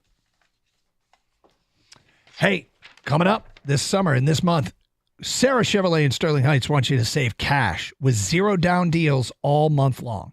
Right now, you can lease a new Chevy Silverado for just $346 a month with no money down. You heard it right, $346 a month for 24 months on a 1500 Crew Cab 4x4 LT. Unlock the savings with a GM employee discount, Costco, and Chevy lease in your household. Don't forget, Sarah Chevrolet in Sterling Heights is your #1 volume Chevy dealer in Michigan. That means hundreds on the ground of Silverados, Equinox, Blazers, and Trax to choose from. Sarah Chevrolet, Sterling Heights, where they guarantee the lowest price or it's free. Call 87-SAY-SARAH or go to saysarah.com. Together, let's drive. See dealer for details and get there fast. All offers end July 1st.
Doug Carr, Scott Anderson, 97.1 The Ticket, 248-539-9797. Talking some Lions. Stories on ESPN.com from Eric Woodyard and Dave Burkett in the Detroit Free Press about, hey, look, Hendon Hooker, they like what they see, but there's a ways to go to be the backup. And we've talked to a lot of people in what we've described as the Hooker Brigade that are big fans of Hendon Hooker and saw a future in the not-so-distant future where he accepts and takes over for Jared Goff, and there's so much feedback that says that that's just not really in their plans, including Goff's contract and what is being said. That taps the brakes a little bit on Hendon Hooker even being the backup quarterback. I think that's okay. One of the great things about, one of the things you have to do when you take a player that's been injured and missed the better part of a year is you have to have patience with that player. So don't be, I'm actually speaking to the specifically the Hendon Hooker fans, the Hooker Brigade itself. It's okay. It's okay. He very well can develop, and when he gets some opportunities, but when you miss a year and you go from college to the pro game and you go from an offense where the plays are called at the line of scrimmage to with very little pre-snap movement to one where it's huddle, lots of pre-snap movement. It's a different offense. Well, there's a difference between can develop and will develop. I think he will develop. Question is, how quickly does that happen? How quickly does it get to the point where you feel comfortable putting him into a situation where, Jared Goff has to come out of the game and you need somebody else to go in? And when will that happen? I don't know when that happens, but I think it will happen. I think once you pick up the offense and it becomes like second nature to you, I think that with anything in life, once you start to really grasp the concepts of what's there, things just come easier. And then it's, a matter of just getting reps and timing and all that, right? Because the timing might be the last thing that happens. And that'll take a while. And that has to happen when you actually are working with the guys you'll be playing in the game with. It's hard to get that timing if you're a second-team quarterback because your reps in practice aren't with the ones. So to develop that, it's got to be tough. 248-539-9797. Let's go to DJ in Detroit. You're on 97.1 The Ticket. Hi, DJ. Fellas, what up, though, with it? Y'all all right? We're good. Hey, so here's my thing, man. When I tell you I actually love what I just heard you read and what I heard, what I took from it is, number one, he's not ready today. That's fine. You know what I mean? But here's the bigger picture of what I heard. We heard inside of the guy who people said was a meathead or was this or that. When you listen to Dan Campbell, man, the expectation that guy has even for a backup to get on the field is the reason why this team is successful. That's the reason why we haven't seen Jamison Williamson being given anything. It's the reason why those players in that locker room, we're putting a good team out because his expectation to even make the rotation is phenomenal. Like, there's nothing given with him. And that's what I really was hearing more than anything. Obviously, he's not ready, but I just love when I'm hearing from Dan Campbell how he's making people accountable, and you got to be ready to get on my field. I love it. So it's interesting, DJ, because you're right. You're 100% right. I hadn't thought of that aspect of it, but yes, Dan Campbell has a credibility in that locker room like no Lions coach we have seen prior. There are ones that have come in with great resumes, guys who won in the postseason, guys who took teams to Super Bowls, and none of those guys seem to have what we have now in terms of credibility with a head coach where he can get up there and he can say stuff like this and nobody's offended. It's all business and the players have responded to it. Yeah, because you know what I think. You know how that thing gets thrown around in sports a lot of times where they say, well, this guy's a man's man. Dan Campbell is a man's man. And what that means is when my grandfather, maybe one of you guys' uncle or your dad, when he tells you something, you know that it's coming from a man's man and it's not personal. It's just to make you better. And I think I'm assuming because I don't know, but that's just how I take it, that he's a man's man. And when he tells them something, they know is with no harsh intent. It's to get better and it's to get on the field and play. So I love it, man. That's what I heard. I love it, guys. Thank you very much, DJ. 248-539-9797. Regarding the Hendon Hooker, back to Hendon Hooker, here's some of the feedback that we have gotten. If we have a good record and Goff is expected to miss a few weeks, I'm playing whoever is better behind him. We're in a Super Bowl window. We need to focus on winning games, not necessarily Hendon Hooker's development. If Hooker is better than Sudfeld, then he should play. If not, then he shouldn't. Mike writes in, I thought Hooker was nothing when they drafted him. For me, at best, he's a career backup. He's a gimmick. He's from a gimmick one-read offense. Well, it worked for him. Well, I mean, what's not a gimmick offense, I guess? I mean, in college football, you got spread offenses. Is that a gimmick offense? You know, the West Coast offense, was that a gimmick offense? It worked like magic when he was there. Mm-hmm. And he showcases the skills to be able to play this game. He can throw the ball. He can run if he has to. There's a lot there with him. But stepping into this situation, it is different, and there's going to be a transition period. And unfortunately, he didn't have last year to work with, which sucks because I don't think there'd be any question if he wasn't hurt and missed all last year that he would be the number 2 guy in his team. We wouldn't even be having this conversation about when's he going to be ready. He'd be ready. I think if he wasn't hurt, he wouldn't be a Detroit Lion. That probably is true because he'd be a pick for somebody else a lot earlier than when the Lions got him. Yep. Now, there is a fascination with his skill set. I mean, he's a different pace. He's a change of pace quarterback. And there's, when they have a decision to make on Jared Goff down the road, could Hendon Hooker be there ready to go? I suppose he could be. He's a little bit older, which doesn't mean it doesn't matter. Well, it means his timeline, he may not want to be here when he's ready to go. Well, they have him for 4 years. Yes. So Goff's contract obviously goes past the timeline for Hendon Hooker. So we'll see where the Lions are at that point. We'll see where Hendon Hooker is at that point. I mean, it may be a moot point. Nope. 248-539-9797. Do you think the Lions have reason to be comfortable with their backup quarterback position? And then the question is anybody? Yeah, I mean, seriously. I think it's a better way to phrase it. First of all, understand that I doubt anybody is really comfortable. Mm-hmm. There might be less than a handful of teams that might be. I think Pittsburgh might be a team that's pretty comfortable with their situation because they got 2 guys that you don't know who's going to start. I don't think they're comfortable with it, but do they feel better because Nate Sudfeld has another year here? He's been hurt. Mm-hmm. So I don't know if I can't imagine Lions feel great about their situation, but if they brought in a veteran quarterback, it's going to take that veteran quarterback time to get up to speed too. I found a ranking of NFL backup quarterbacks, like who has the best. Mm-hmm. Pittsburgh was number 2 with Justin Fields. Number 1 was New England with Jacoby Brissett, which feels like, okay, it's Drake May's job, right? Right. So I'm scrolling down to find where the Lions are.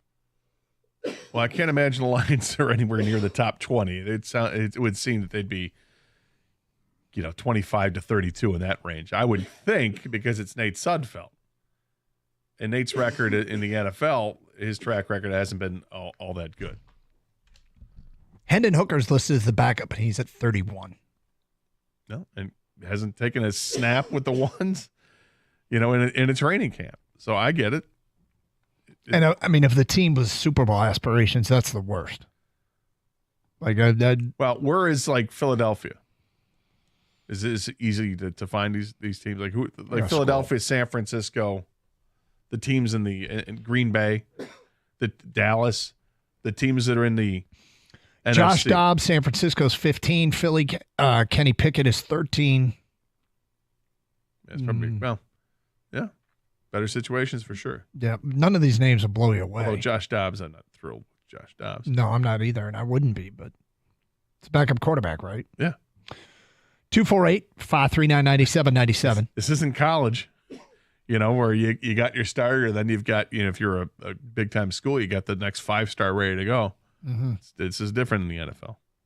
I'm not even convinced an outsider won't be brought in. I kind of am. Are you? I'd be surprised. I mean, who's left?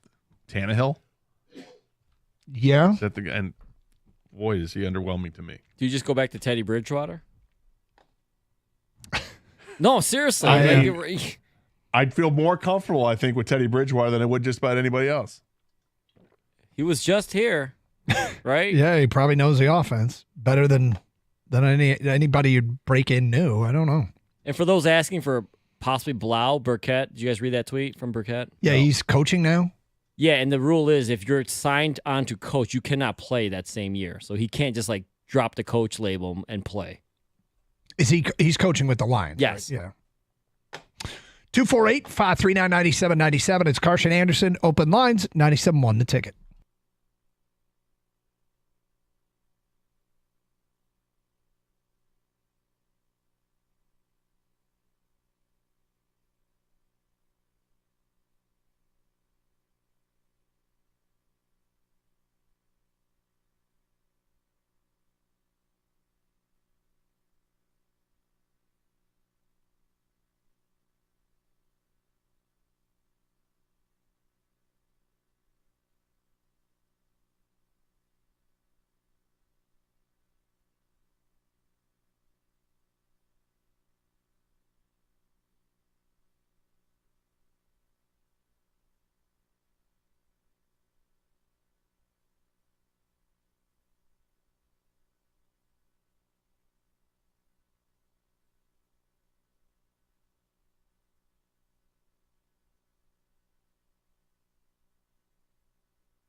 Jordan Strack spoke with Spencer Torkelson about what he's working on in Toledo.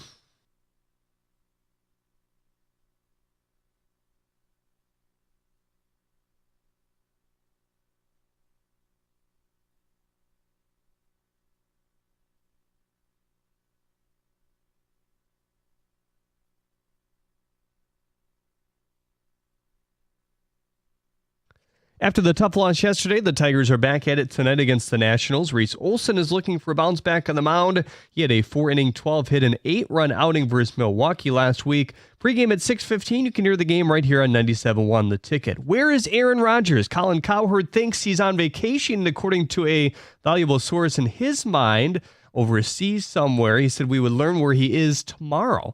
Jets began mandatory minicamp yesterday, and Rodgers was a no-show. Coach Robert Saleh said it was an unexcused absence, but he had an event that was very important to him.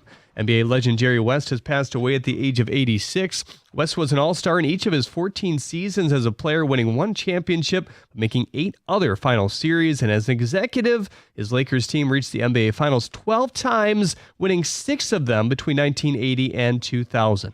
At the Corwell Health Sports Desk, I'm Jeremy Otto. For more, go to 97.1 The Ticket or Odyssey.com.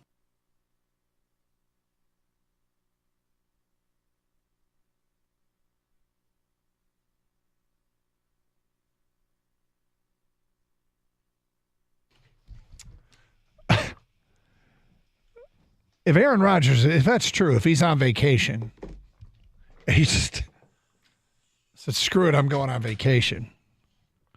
Is there ever been a more telling sign that this ain't going to work in New York? If he's just straight on vacation? I mean, honestly. Not our headache. Not our headache. You know, we talk about culture all the time and how we talked about the Lions losing culture. I got to tell you, this is the type of nonsense that used to be so typical of the Lions. Yeah, it would be one of those things they just can't get out of their own way, right? Yep. And this is kind of the Jets. They just can't get out of their own way. And all, isn't it just a shame? Yep. But this is, I mean, if this is what it is, if he's on vacation, this is hysterical. It really is. I mean, the temerity, the unmitigated gall, the tremendous stones that you have to haul around in a wheelbarrow to be able to look your teammates in the face afterwards and say, sorry, guys, I was on vacation. Mm-hmm. I'm sorry, you were what? Cabo. Yeah, Vegas was calling. Tanya Roberts just rang me up, and I had to go to Vegas. Wow. Like, what are you talking about? You're on vacation? Dude, you can plan a vacation around these 3 days of minicamp. Yep. Or whatever long their minicamp is. That's what you do. When your work schedule is such that you work, middle of July through January, and then literally a couple weeks out of the year beyond that where you have team meetings you have to be at, everything else is on you. Stay in shape. You want to go on vacation? Go on vacation. Do that. But not when you have a minicamp scheduled. Nope. Vacation? Yep. Wow. I don't think it's vacation. I think Cowherd's just that's piling on like a lot of people are, which, Rodgers kind of deserves because he did this to himself. Apparently he said he had a source. That's what... Rodgers would call it some kind of retreat anyways. That's right? a good point. You know what I mean? No, he's not going to call it a vacation. No, this is going to help his mental state or his physical state. He's going to play it off as that, whatever this is. Fair enough, but if it's a retreat, to me it's the same thing. Oh, no, I think the Jets have completely regretted this decision to bring Aaron Rodgers in. Like, this is not where they thought this was going. He got hurt really early last year, and this year already. The thing is, whatever this is, they can't excuse him. Like, legally, they probably wish they could excuse him, right? This is an excuse absence from camp. They can't. This is a decision Aaron Rodgers is making on his own to be away from the team. Not our problem, man. Not our problem. I have no idea what he has said to his teammates, because I imagine teammates have texted him or they've called him, or maybe they knew ahead of time and maybe this was smoothed out ahead of time. I don't know. Maybe they're like, no, it's cool. AR knows what's up. We trust him. We got this. We look forward to real training camp, and when we get to it in July. I mean, this is strange. This is the quarterback of the team. Yep. This isn't like I'm a wide receiver. I'm holding out because I want a contract. Which is something that players could get behind. Some players will, some players won't. But I mean, to not be there with a quote unexcused absence for the duration of the minicamp is ridiculous to me. There's going to be a picture that emerges of him like front row at a Taylor Swift show. Probably not a Taylor Swift show. There's no way this is going to be a secret. There's no way that this isn't going to get out. All right. There'll be a picture like, what was it, with Miles Teller and his girlfriend, right, Kang? Yeah, they're in like the Maui or something. Yeah, somewhere by a waterfall. Chasing waterfalls. Yeah. Oh, a little TLC. I always stick to the rivers and lakes that I'm used to. I understand. You should. With that said, I emphasize once again, not our problem. Nope. So refreshing. Okay, we got some feedback on Mike Tyson versus Jake Paul and that fight getting postponed, and how much I'm disappointed that it's not taking place. Kang's almost relieved. Actually, you kind of are relieved, right? Because you were concerned that Tyson was going to get just torn up Feedback coming in. My kids are obsessed with Tyson. They are all boys under 22 years old. There you go. Mike Perry has a legit chance of knocking Paul out. They used to spar together when Perry wasn't even training in boxing, and Perry held his own. He's been on a tear lately. Well, in bare knuckle boxing, he has been, yeah. Yep. The difference is, though, the thing about Tyson and King, you have to agree with this. Even though older, Jake Paul hasn't fought anybody that has the punching power of Mike Tyson. Even at his advanced age, the power from one of those shots. I won't go there because of his advanced age, but I will say this. I think Tyson, if Jake Paul were to fight Mike Tyson, he's never fought someone with that much skill, right? Like as far as Mike Tyson, when you watch him hit mitts, you know he still has the technique and skill to do that. He could probably do that in his sleep. That's how good he is at that. My question would be, how long can he go, man? Right. You know, he's going to be 58 if they do fight in November. And they're using bigger gloves. So the power is mitigated a little bit, although they're shorter rounds, with 2-minute rounds instead of 3-minute rounds. Yeah, exactly. There's advantages and disadvantages. I'm just saying that at least I think the one advantage Tyson had, which might be a big one, was that I don't know if he has that same power. Well, he's not going to have the same power he had when he's 35. But his power at 57 might still be stronger than anything that Jake Paul has faced. Because, we're talking about maybe the guy who had the greatest power in boxing. Unnamed texter, I only want to see Paul versus Tyson if Tyson is a healthy 58 years old. If there's any question on Tyson's end outside just being 58 years old and what that brings, then I don't want to see this fight. If they have a shot to fight in November, but if it gets pushed back one more time, they have a shot to fight in November, but if it gets pushed back one more time, it will never happen. That's from an unnamed texter. Scott writes in, Tyson won't fight. If this fight happens, I will eat a hot dog.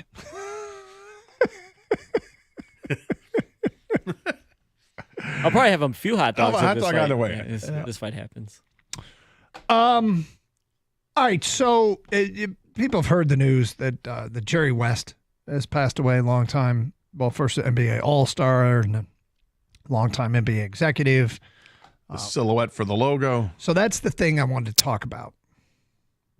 It is one of the great logos, quite frankly, in America, is the NBA logo.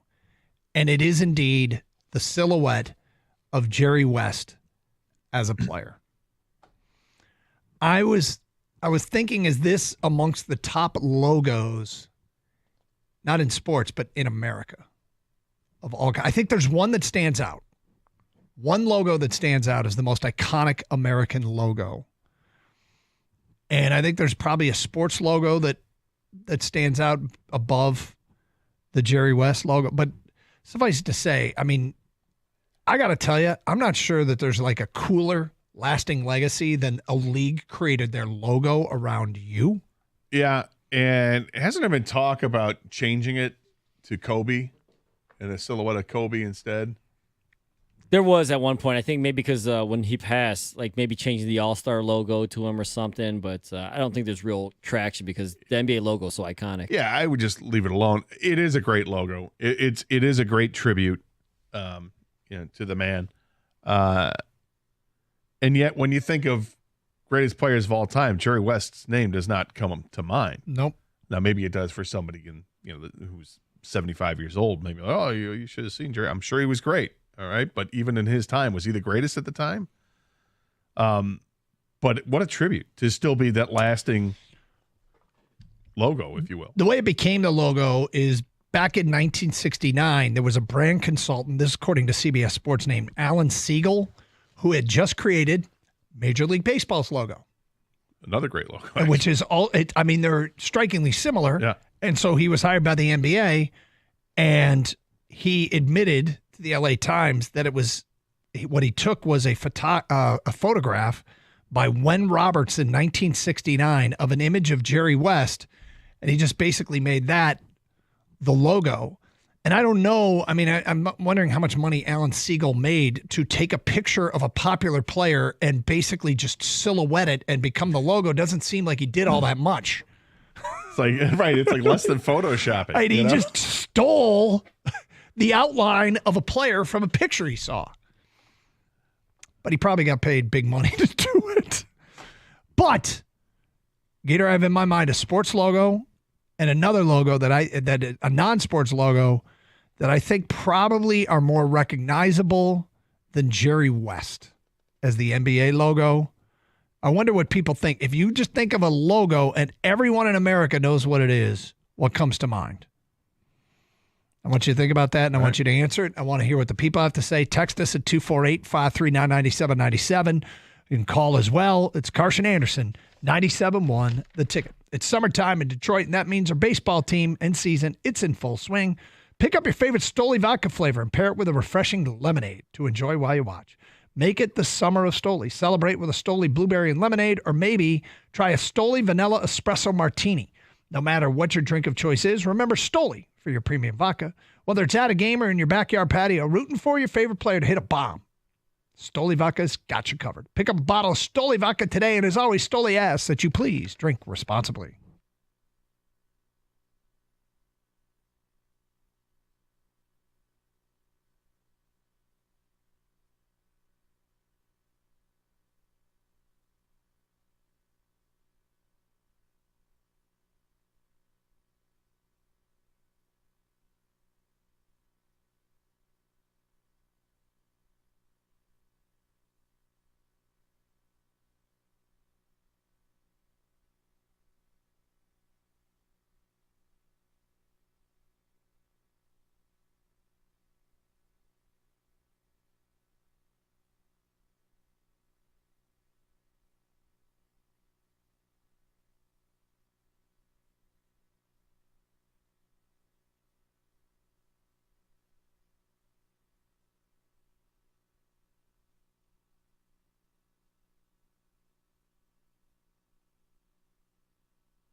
Doug Harsh, Scott Anderson, 97.1 The Ticket. 248-539-9797. Gator, I'm going to read some of these about, the passing of Jerry West, NBA legend as a player and an executive. But he is, one of the coolest legacies that man will leave is that it's his silhouette on the NBA logo.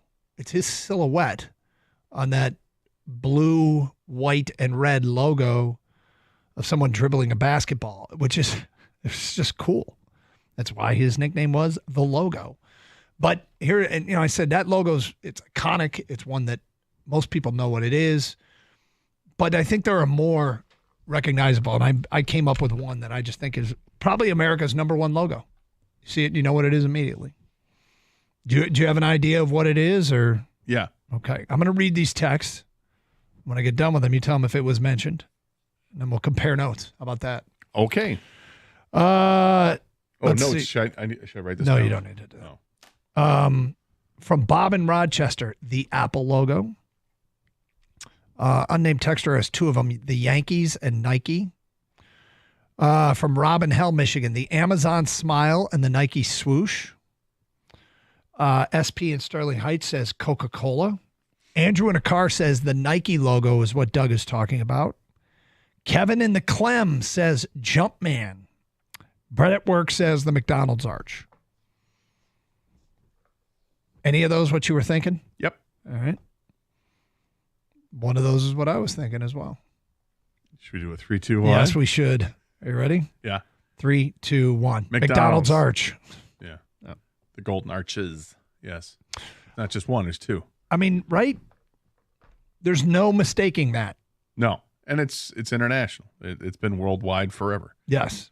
Now, the sports one, I don't know, is the Jumpman logo, Michael Jordan, is that more iconic than the NBA logo? No, I don't think so. Okay. I also don't think it's big, don't get me wrong, but is it bigger than Nike swoosh? Probably not. It's part of Nike's company. Nike's the bigger part of it to me, not just in the hierarchy, but in the logo recognition. Yep. I think it's widely recognized for sure. Yeah, look, it's definitely a recognized logo. It's definitely something. The Amazon smile, I didn't even get the Amazon smile, that the smile goes from A to Z, and that represents that you can get everything from A to Z on Amazon. And that blew my mind when I was told that. Look out. Yep. But have you ever heard the story about the Bulls logo? Chicago Bulls logo? I think I have, but I don't remember this. It looks like the head of a bull, but if you flip it upside down, it looks like a robot reading a book. There are a lot of interesting logos like that. Yeah, you can find something else to it. Yeah, when you get into the rabbit hole of logos, and there's all these hidden things in there that you just didn't realize.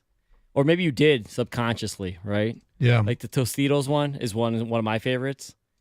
It's two people sharing a chip. They're about to dip it into a bowl of salsa. Is it? Yes. Now you're going to make me Google search it up. Go ahead. Just Google logo. Yeah, hit the image, and you can see it. Oh, my God. Yeah. There's with the T's. Yes, exactly. T's. You'd never notice that. 100%. Now you do.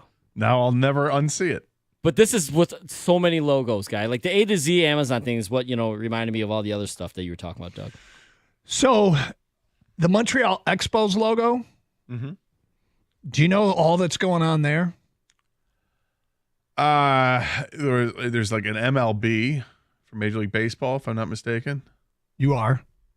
Am I? I have to look it up again. Yeah. But so it's an M, which stands for Montreal, or stood for Montreal. And then it's an E and a B that is woven into the M, which stands for Expos Baseball.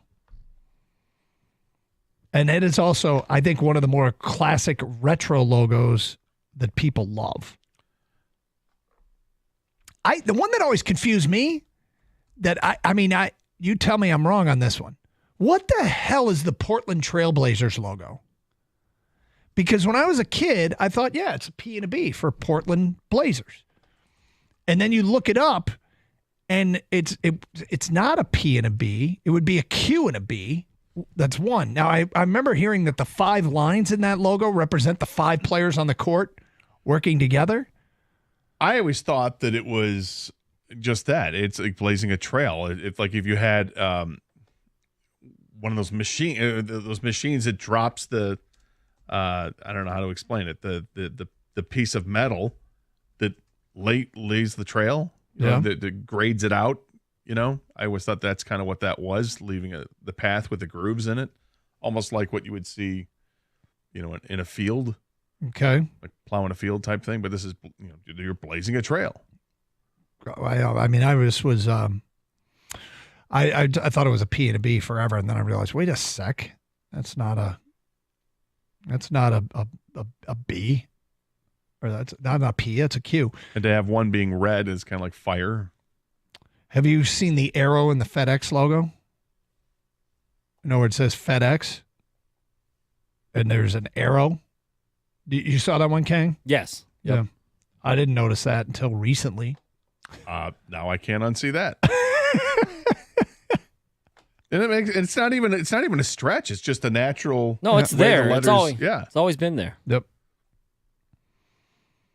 So anyway, you ever hear of the rock band Dio? I have. D-I-O. I can't wait to see what this is about. Ronnie James Dio, the late Ronnie James Dio's band. Yeah. If you look at the logo for Dio and you flip it upside down, it looks like it spells out devil. Really? Yeah. I don't know if that comes through on. Is that intentional? Google. I don't know. I mean, he certainly wasn't a devil worshiper by any means, but just kind of that time plays into an image. Yeah, in the 80s. Yep. Kind of fed into it. Mm-hmm. I don't know if you Google that or not. I did. I looked at it. It doesn't blow my mind the way the Tostitos logo does. No, those are quite intentional. The 2 people with a chip that's going into dip. I never noticed it. I just thought I thought those 2 T's, they looked like they were just happy lowercase T's. Right. Didn't see them fighting over a chip with a bowl of dip underneath, and like you said, now I can't unsee it.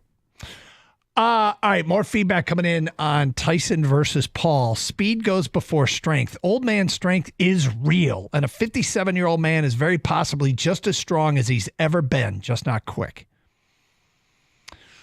Yeah, I don't know. I mean, the thing about 57-year-old men, not that I'm there, it's way off in way off in the distant future, but is injuries linger and prevent you from training the way you used to? Well, there is that aspect of it. Maybe it takes you longer to train. Yep. I was reading about a professional wrestler who had kind of retired, but is talking about having one final match. He hasn't wrestled in like a year. Yep. And how he wants to get back for doing one final match, but wants to put it off until like January because he says he wants to get in shape. And he says, I've been training for months, but I'm still in pain with my body. So he's just not ready to do it. And he's, I think, in his 50s as well. Yep. But it just goes to show. I mean, the athletes put themselves through a lot. And you add to that the age factor of the normal average Joe. Hey, you got different creaks and all types of aches and pains that go on with your body as you get older. You can only imagine if you were a professional athlete to any degree of how much worse it's going to be because you've been training for all that time with your joints and everything. Mm-hmm. All right, I just got this from a listener. Brian emailed to me. Which Detroit logo is more iconic, the Old English D or the winged wheel? That's a great question, and I don't want to answer it. It's unfair. They're both, because I was thinking about when you said what about the just sports logo? Yep. And my initial reaction went to the Yankees logo with the NY, and then I'm like, what about the Old English D though? And then you bring up the Red Wings. Mm-hmm. I think the Old English D is more iconic worldwide than the winged wheel because hockey is more niche. Yeah. And baseball, the Tigers have been around for 100 years. I'm proud that we have 2 badass logos. We really do. That don't need to be toyed with. The only requirement is if you put a Red Wings bumper sticker logo on, you have to put it on at the right angle. It cannot be too steep nor too flat. No. If you mess that up, you lose your fan card. Period. End of story. You have to do it at the right angle. And those of you that do it at the wrong angle, I am embarrassed for you. You have to know better. I feel like the sticker that is put up there, it needs to be like on the far left of the sticker, it needs to be square. Like, so you can't mistake. Like, this is how you got the round part of the wing wheel logo. That immediately to the left of that as the sticker, it's square. So you're going to have some dead space there. But that's to show that you have to line this up perfectly. You mean when you are putting the logo on your car, the sticker part that you peel off that doesn't, you might be right. It's not just simply the silhouette of the winged wheel. That part of it has to be square so that you know what angle they have. I will just say the following is if you can't eyeball it as a Red Wing fan, you're an embarrassment. Wow. Yep. Doug Karschley. You have to be able to eyeball that. Taking man cards. Yeah. I mean, if you're off by half a degree, that's quite all right. But to the naked eye, you should be able to eyeball it. Mr. Impossible meat calling the shot. That is correct. There's certain things that I do not bend for, and that's one of them. No. 248-539-9797, 97.1 The Ticket.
I was looking on Twitch. Somebody posted that the Philadelphia Eagles logo has an E in it.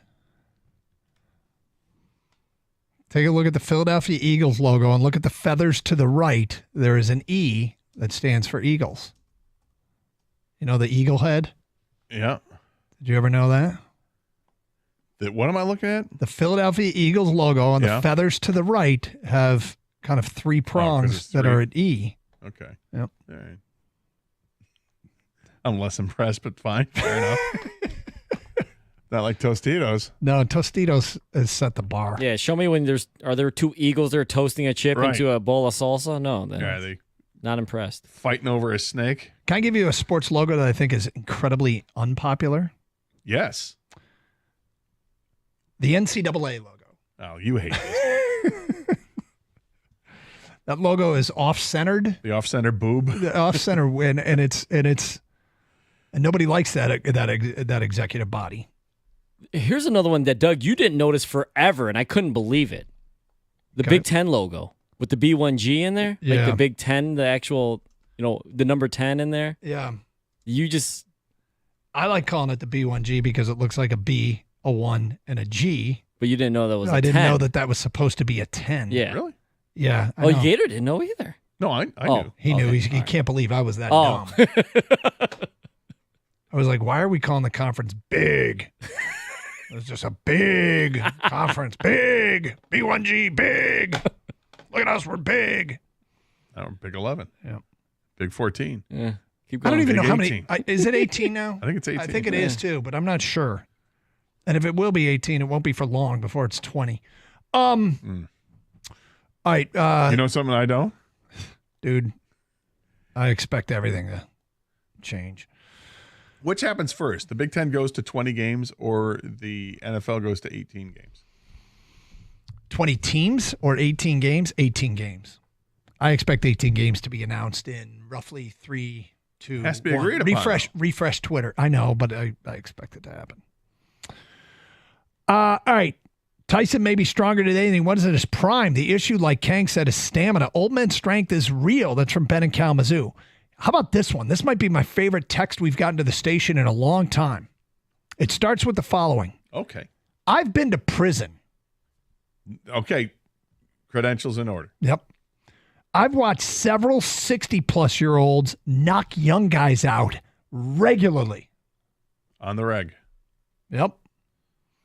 I have no reason to doubt this person. Thank you for sending your text, and thank you for the perspective. If Mike Perry can touch Jake Paul's chin flush, Paul goes to sleep. Perry just has to close the distance. That's from Ryan in Sterling Heights. Well, with the bigger gloves, we'll see if I'm not sure how easy that is with bigger gloves, but goes to sleep is a great term. Put him to sleep. Okay. Weird story in sports breaking this afternoon. You just found this and you said, can this possibly be real? And apparently it is. Do you got the story in front of you? I do not. Do you? Okay. Well, I'll read it. Yes, I do. Thank you. That was your find. I wanted to give you all the glory of reading it. The Washington Capitals reached an agreement to purchase the website CapFriendly. Okay? CapFriendly is a good site. CapFriendly is a good site. It's to find salary caps and situations for teams. It's a lot like Spot Track. Yep. But it's NHL. It's everybody's cap number. It's their draft picks. It's like a organizational chart of their commodities. It's like if you go to the Red Wings page on CapFriendly, it's got their projected cap hit, their projected cap space. Underneath, it's got all the draft picks they own in the next 3 drafts. It's got their recalls and assignments, their injuries, and then it has all of their contracts laid out in a chart. So like Dylan Larkin, 24-25, $8.7 million, 25-26, $8.7 million, 26-27, $8.7 million, and on to the end after the 2031. Some of these things fluctuate. It tells at the end of a contract if a player will be an unrestricted free agent or a restricted free agent. Like, it is a really good resource. The Capitals have bought the website. And they're basically saying, we want this information for ourselves. And am I wrong to think this is the dumbest thing ever? Okay, cool. And now will come the next website that keeps track of it. Or people will go to Spot Track and because they've got an NHL page. But maybe they feel that CapFriendly is superior. I've heard people say CapFriendly is superior. Well, I've been told by people in the game that CapFriendly's great. Yeah. So they didn't just buy the website. They bought the dudes. They bought the guys who put it together. So they're not going anywhere. Does this give them an advantage? I have no idea if it gives them an advantage. Does it seem petty that they would do this? A little bit. Is it also maybe a little bit of a baller move? I don't know that it's any of those things. I think it's a ridiculous purchase. Somebody else is just going to do what the guys at CapFriendly did. Get a hold of the information and put it in one. But what if they don't have the same resources to get that information? Well, I get the sense that all of these things are eventually can be accessible by every team in the league. Perhaps, but maybe it takes a while before you can get that information together. I mean, if it was taken for granted, oh yeah, we just go to CapFriendly and get it. Well, now CapFriendly's gone. Whoa, wait a minute. Well, I would have to believe there's a database in the NHL where the owners and general managers are, that the front office has access to, so they can find out, hey, how many, what's Soderblom's deal? What's he got? Right. What can we expect the Red Wings to offer up Mo Seider? What do we have here? Restricted free agent. What's going on? Ooh, somebody on Twitch just made a suggestion. Is it possible that they want the website because that's what they want to call the Washington Capitals fan group? CapFriendly? CapFriendly. They're just after the domain name? I don't think that's it. I mean, what if you're the Lakers? Well, there is something there. I mean, it's the Capitals buying CapFriendly. I'm not going to totally discount that. What if you heard that the Lakers bought ESPN.com? Because they're just like, we want all that information. We want to control their narrative. I don't know. Seems really, really odd. I just feel like somebody else is just going to do what the CapFriendly guys did. I mean, is the rest of the league going, damn it? Or is the rest right now are the Red Wings going, all right, we need to have an emergency meeting. We've lost access to the website CapFriendly. I would love to have a camera on Steve Yzerman when he finds the story, when he finds out about the story. What is his reaction? Is he like, huh? Or does he just start laughing? Does he spit out his beverage because it's just hysterical that what he just did? What? You bought the website. What for? You're right. Or is it, like you said, call to arms, gets on the horn, starts talking to Draper. Hey, Drapes, let's go. Let's get on this. Make sure we got our resources together. Well, because I could still log on to CapFriendly and see all these numbers. Is everybody quick screenshotting all this information? Right. Is until the sale goes through, which is mid-July. They're assuming it's going to take maybe beginning or mid-July, and then it goes away. But until then, the website is up there for all to see. So it'll last up until I believe the NHL draft is the plan. July 5th, Kang has confirmed July 5th the site goes dark. Okay, so everybody's got like 3 weeks here to get all their information off CapFriendly and then just start their own website. I don't know. I texted my guy in the league to see what he has to say about it. Oh, okay. What the hell this means? And is it a leg up or is it a colossal waste of money and time?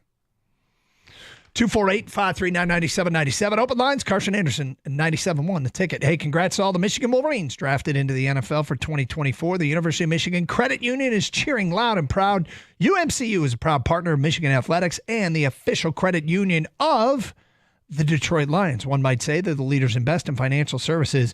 I just suited up with UMCU. It took me less than 10 minutes. You can do it too. No matter where you are, where you hail from, you're eligible to join. It's easy, and you get the cool debit cards, whether it be the Block M, the Winged Helmet, or one of the Lions credit cards. With that UMCU debit card, your call and plays at millions of stores, hotels, restaurants worldwide, and you leave your friends in awe. Need some cash in your pockets? Hit up thousands of surcharge-free ATMs conveniently spread across Michigan and beyond. Open your account today at umcu.org and get in the game. While you're there, check out the resources for student, auto, and home loans. University of Michigan Credit Union, proudly repping your official Block M debit card with UMCU. Some restrictions do apply. See site for details. Federally insured by NCUA.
Okay, here we go. I text my guy in the league. Do the Capitals bought CapFriendly? I'm told, yep. One word, scrambling. There are teams definitely scrambling. And then he did say someone will end up doing what they did. Contract numbers are easy. So, well, I would think that there's like the NHL would put out an access page for all teams to look at that has the exact information. Mm-hmm. I mean, I you know what? I think the rest of the league, they're making everybody do work. Like CapFriendly apparently was so good that teams used it as resources. And if you missed it, the Washington Capitals have bought the website CapFriendly. They've hired the guys that did the site. And it's all about keeping track of everybody's cap numbers. You know what the end result of this is, if you ask me? The Capitals just pissed off everybody in the NHL. Because they're like, great. This website did a job that was a great resource for all these teams. You just basically took it off the air. It's gone dark. And the rest of the league is now going to have to do their own thing, have to accumulate all the information, or wait for a new site that was as reliable to pop up. Ultimately, I think they just irritated everybody else in the NHL. That's my net from this story. Speaking of the NHL, Gator, and Kang, right now, NHL and NBA Finals ongoing, right? Yes. The Mavericks are down 0-2. The Oilers are down 0-2. Who's more likely to come back and win the series? I would think it's the Edmonton Oilers. I think Boston's just a superior team to Dallas. Mm-hmm. When I look in the NHL, Edmonton's outplayed Florida, and they're down 0-2. Some things just haven't gone their way. Bobrovsky's been amazing. Now they get to go home, and they have the home field, the home ice advantage there. I think is pretty big. When I look at Dallas has been outplayed, and they've lost the games. So they have a longer road to go, I guess, when I look at the two. It's funny because I thought it was the Mavs, and the only reason is hot goalie. In the NHL, you can run into a hot goalie and you're done. In the NBA, you can't run into a hot goalie. And I believe that as much as Edmonton has home ice and how big that can be, I think the same thing applies to the Mavs at home. Now, we'd all agree that you get down 3-0, you're basically on life support. So they're both playing. NBA game is the Mavs and Celtics tonight. NHL game is tomorrow night, Edmonton and Florida. Kang, which team do you think has the best chance of coming back? I like your reasoning, Doug. My first thought was the Oilers, but then I look at Dallas. I mean, they have two stars in Kyrie and Luka. I think tonight it's actually a scheduled win for the Mavs. This is usually how it works. You know, they're actually favorites in Vegas. The Mavs are, even though they're down 2-0 for tonight's game. They're a favorite.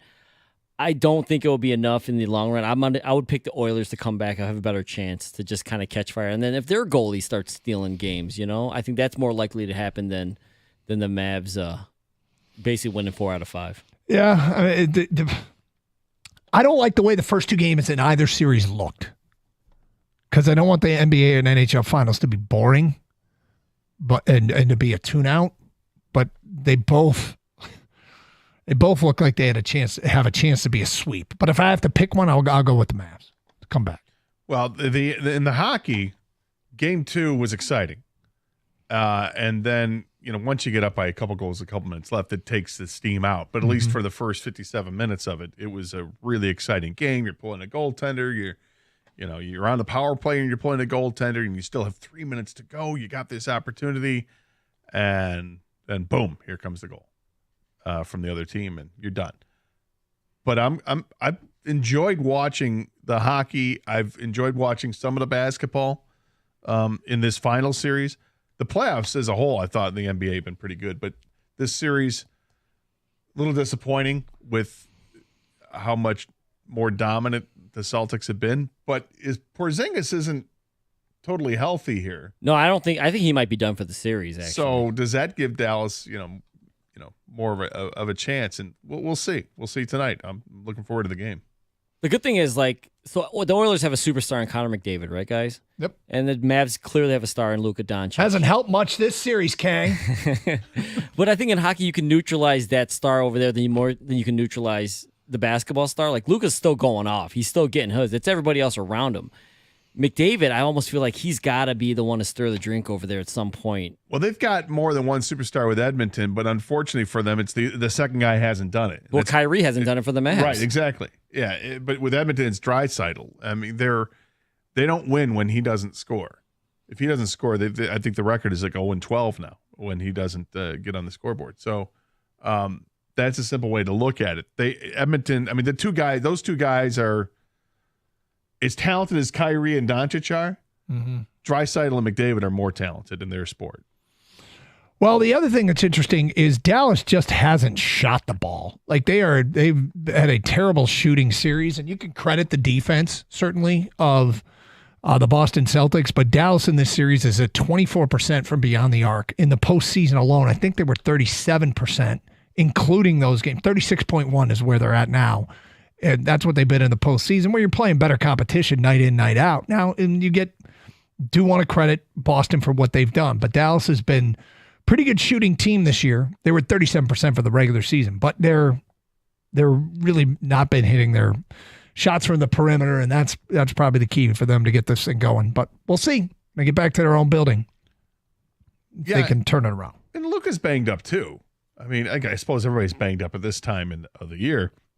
You just got to suck it up. I mean, but this is the guy. If he obviously you expect him be triple-double guy. That's what you do. But somebody else has to step up, and you would think it'd be Kyrie Irving, but it hasn't happened yet. As far as the hot goalie is concerned, you always have to look at your own organization and say, who do we have that guy in our organization? Is there any chance that James Augustine can be that Sebastian Cossa can be that? Sure, there's a chance, but I think it's really hard to identify it with a young goalie because typically the guys that stand on their head when it comes to playoff time, they're not 21, 22 years old. They're 29, 30 years old. Unless you got a legend. Yeah. So can they develop to be that guy? Sure they can. Sure they can. Mm-hmm. I mean, Cossa at times in his minor league career has been literally a wall that you can't put anything through. And then he'll have a couple of bad games like what just happened there. But give both guys a chance. They're both still so young. And, from the Red Wings in the offseason here, am I looking to add a goaltender, to add a top goalie? Probably not, because I'm going to bank that one of those guys is going to hit. I'd rather spend the money elsewhere. Yeah. Get a proven goal scorer, or, but right now, are you looking at, do they need goal scoring? Do they need, more toughness? And when I say toughness, I mean somebody who's going to drop the gloves. I mean just somebody who's willing to do all the dirty work and also has a scoring ability. Those guys are harder to find. It's funny because you think about the Red Wings goalie situation of late and how many times we kind of hoped that they found their guy. Do you remember Philip Larson, the goalie out of Denver? Mm-hmm. How ridiculous he seemed to be, and he is completely out of favor. Yeah. Yep, and bounced around and now is in the Penguins organization. But they just haven't hit on one of those guys. Well, I think they need when you find one of the like a forward that I'm talking about, the guy who's tough and can put the puck in that. When you find one of those guys and they're available, I think you got to do everything you can to try to get one. Yeah. So where there's this smoke coming around that Ottawa's looking to maybe move Brady Tkachuk, you have got to start inquiring about that because that guy he's one of those players. You may not like him, and there's a reason not to like him. I don't. He's prickly. He's Chris Chelios, but he's a forward. He's Chris Chelios in his prime, but as a forward. All right, we welcome in Rico Beard, who's made his way in studio. What's up, Rico? I was just trying to figure out your hat. Yeah. What state is that? That is Arizona. That's what I thought. And that is the logo of my favorite band. Oh, I'm like, what? They're from Arizona. It's not a team, no. Sun Devils. Okay. Royal Canadian Mounted Police. Okay. There you go. You see, it's not Royal Canadian Mounted Police. It's not. It's Roger Klein and the Peacemakers, but close. Royal Canadian Mounted Police Mounted? Police Mounted. Something like that. I got a Mountie in my family. Like a real legitimate one. Really? Yep. Does he ride a horse? Does he do right hat? No, he doesn't have that. They don't. What's the point of being a Mountie? I think that's like their dress garb, like when they're going to formal events or whatever, but I don't think they wear it. That's not what they wear when they're on patrol. But how are you today, Rico? I'm good. I think I may end up being in a 30 for 30 one day. You might? I might. Why is that? What if I told you that Joey Chestnut got kidnapped right before the July 4th hot dog eating contest so that he would not show up because I want to see this man eat the hot dog. I see what you're saying. I may be in a 30 for 30. And then I'll be in silhouette. Yeah, I had to go take him out. Instead of Gator. Instead of I, Tanya, it's I, Rico. Yeah, Gator told me, just get this done, man. I got to tell you, when the bet came out and we proposed it on the air, it seemed like a very good idea. As the show went on, I thought maybe it wasn't a good idea. Then I started questioning whether or not this was a very bad idea. And by the end of the show rolled around, I am now terrified that I'm going to be eating a hot dog, an actual hot dog, live on the air for the first time in maybe 30 years. I was running errands listening live and was just like, Doug, stop talking. If I was your lawyer, I would have leaned over and said, stop talking. Stop talking now, because you are going to eat this hot dog. There's not enough heavy relish I better be right, man. I better be right. This could get ugly in this studio. I'm happy because I know you're going to lose, and I got a hot dog. A real hot dog. All right, what do you guys got planned coming up next, Rico? You know what? We were actually out there. Something that could go terribly wrong, but I think if you had 1 hour that you had to listen to, would you rather listen to Caitlin Clark stuff or just an hour's worth of politics? Which would you rather listen to? Also, I'm trying to sell Mike on the show Clipped. He hasn't watched it yet. I've watched both episodes that are out. I just saw an ad for. I didn't know that was even coming out. But Al Bundy is sterling. You know what? You quickly don't think of him as Al Bundy. Good. You're just like, wow, this organization was a hot mess. And we're only 2 episodes in. Where can you find it? It's on Hulu. Okay, gotcha. Well, have a great show, amigo. FX and Hulu, I think. It could be, yeah. Stay safe, everyone, and treat each other with respect. 97.1.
Brought to you by Beninati Pools. Lions coaches saying yesterday that QB Hendon Hooker is going to get a lot of opportunities in training camp. Here's passing game coordinator Tanner Engstrong talking about what they've worked on with him.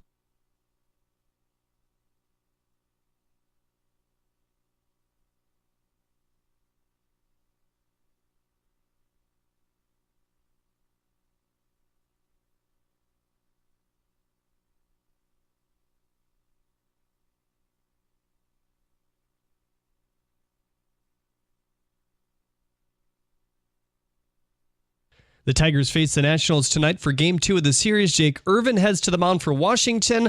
The 27-year-old has a 3.12 ERA through 75 innings in his second MLB season. Hear the game right here on 97.1 The Ticket. First pitch at 6:40.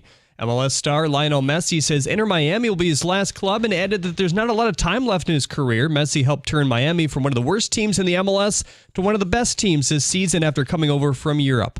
Finally, NBA legend Jerry West has passed away at age 86. At the Corwell House Sports Desk, I'm Jeremy Otto. For more, go to 97.1 The Ticket or Odyssey.com.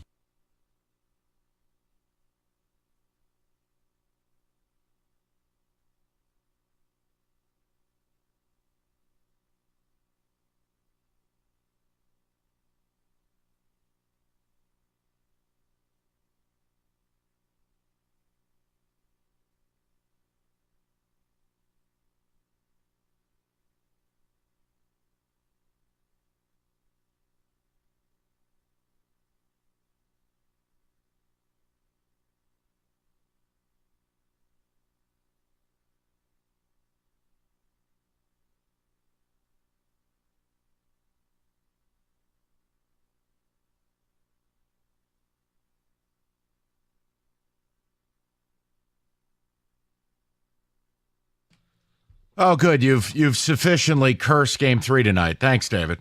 Welcome, Rico, back. The band is back together. We are a Lego set that has been traveling in the bottom of different vehicles, but we're all reunited. We're back in the box. And brother, you got nothing to worry about. 3-0. Porzingis is dead, and we're on to Game 3. Okay. Listen, I know people. I don't know if Porzingis is dead or not. I've never seen. I never heard of the injury before. I read the whole thing. I was like, so is he all right? It's serious, but it's day-to-day. Right. It's something I've never heard of, but it's day-to-day. I don't know, man. And look, nobody here cares. I mean, the only fans who have been able to get nervous about a game are Lions fans because it's the only good team we have. So me saying I'm nervous for tonight, it doesn't really resonate. Plus, everybody here hates the Celtics. Respect. I don't expect you to feel different. My point is no one cares. And in fact, I know many of you probably stood and applauded when Porzingis died. Man, also, respect. I'm not mad about it. I cared. No, you don't. I do. I want you to be happy. You want Kyrie to take this. No. I want Kyrie to get to Game 5. I need Kyrie to have one game because then he could say, I told you I was coming back, and then you bury him in Game 5. He's such a loser. And you make Kyrie. Him watch you celebrate at home. I know. In those little moccasin shoes or whatever he's wearing. But no, look, I know that doesn't play here. So let's start out with something that may not play here either. I'd like to talk about your Tigers for a minute. Not about last night's game. You know, you win, you lose. That's what mediocre teams do. I'm not going to panic or freak out. They're still 2.5 out of the wild card because all these teams suck. So we move on to tonight's game and another chance to, get in the win column. ESPN wrote a piece about what your team's got to do before the trade deadline. And I thought it was fascinating because it was a power rank. The Tigers were 19th. And not even ESPN knew what to do. Basically, they were categorizing teams. Hey, here's what you should be targeting. Here's what you should be getting, or here's what you should be selling. I'm not going to reading on the radio is awful radio. But they basically are like, yeah, the Tigers. Sure. No idea. So they have Flaherty who's expiring, Canna who's expiring. And it got me thinking about something. The experts, Rico, they don't really know what to do. And we've had so many conversations with our listeners about what you want to do or what. If I put you in charge of the Tigers, and let's say the phone really starts ringing a month from today, July 12th, and you have two opportunities here. And I ran this by Stoney yesterday, and that's why I want to run it by you. You have to be all in or all out. There is no in between. Do not call up and ask me, but what about isms? Do not offer me different solutions. It's all in or all out. And let me explain the two scenarios. Okay. And then, Rico, you're Scott Harris. So all in is simple. I'm not trading Jack Flaherty. I'm 2.5 games out of the wild card. I'm not trading Mark Canna. I'm 2.5 games out of the wild card. And while I might not be able to be a huge buyer, I'm going to pick up the phone. Like, I'm tired of losing. I have to deliver my fan base something. We haven't gotten to the playoffs in a decade. I'm all in. We are going to make a run at this because the Twins and the Jays and the Rangers and the Red Sox, it's all vomit. They're all garbage. we're going to try. Or you're all out. Just sell. Team stinks regardless of the standings. The downside, your summer sucks again. And you move to year 11 with no playoffs. And you just keep on keeping on, as Frank the Tank once said. And you just keep on trucking. You just keep on trucking there. Look, I want to know if they sit 2.5 games out on July 12th, no matter how flawed they are, ESPN couldn't pick a direction for this team. Because if you decide to go all in, remember what I said to you 2 days ago. 3-headed monster, short series, you got the pitching, nobody'd be excited to play you. You're very similar to the Pittsburgh Pirates. So if you're all in, you're banking on that. If you're all out, summer's over. Pull the plug. Game over. So they have to pick a direction. It can't be one and not the other. It would take a very unique thing to be like, well, Michael, I'm trading Flaherty but keeping Canna. No. All in. Or all out. Or all out. I want you to play the role of ESPN's daddy, Rico. 248-539-9797. So do I get to think like myself, or do I need to think like Scott Harris? No, I'm asking you to think for yourself. Okay. And I'm asking people to think for themselves. None of us can predict what they're going to do. I thought you wanted me to kind of think like Scott Harris. Here's my thing. If it were me, you're asking me, I would be all out. I would sacrifice this summer. Because even with the short rotation, I have to be honest with myself and say, I don't think this team that can win a World Series. I know, just get in the playoffs and anything can happen. You've had World Series champions who are wild card teams. I understand all of that. But realistically speaking, you just look at last night. You could score a bunch of runs and then you score nothing. So even with this great 3-man rotation, you can't. I would go all out, try to get the everyday players, the guys who can score runs and can play defense and not make little league errors, and then come back in another season and try to go for this whole thing. This year, yeah, you could. It's short-term versus long-term thinking. I'm a long-term thinker. I would rather go all out, sacrifice this summer. Nobody will care about this in 2 months when the Lions start up anyway. And I'm going to go for the gusto and really bring in some players and really, really fortify this team.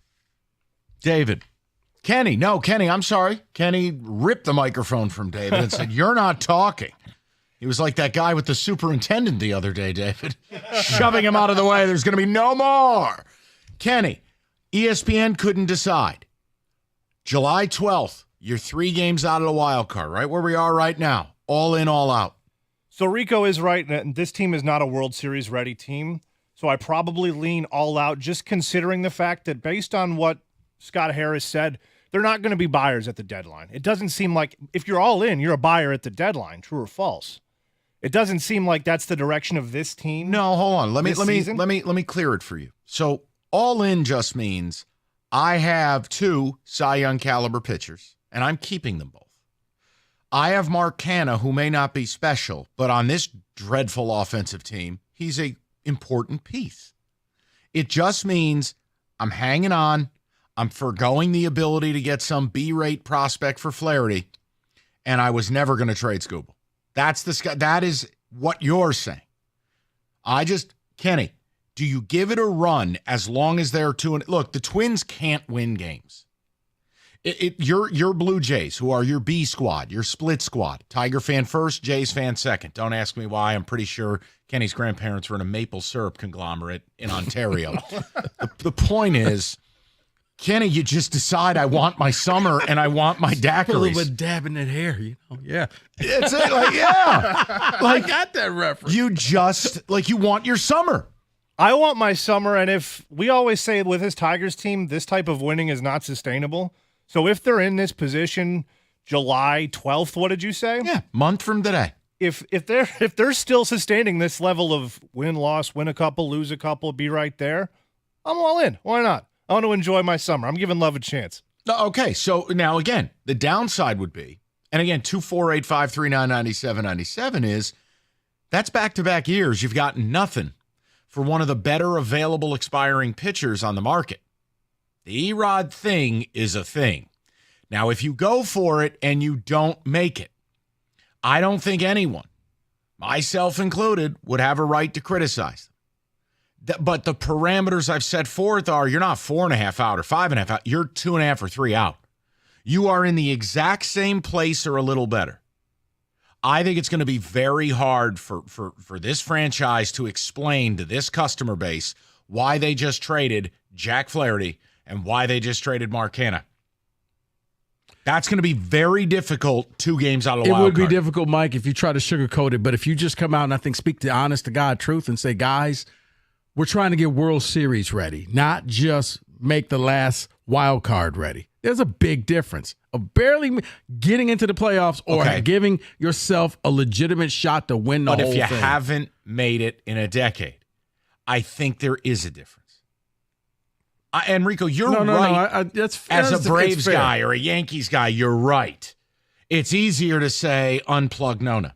This is different. This is totally different. I thought it was the toaster. No, it was unplug the toaster. And that's why I'm leaning all in because Rico, you always do. You were the one that told me. Happy David's Day. Sorry. Please. You were the one that told me a week ago, it's the playoffs, man. We haven't been there in 10 years. We are that close. I'm all in.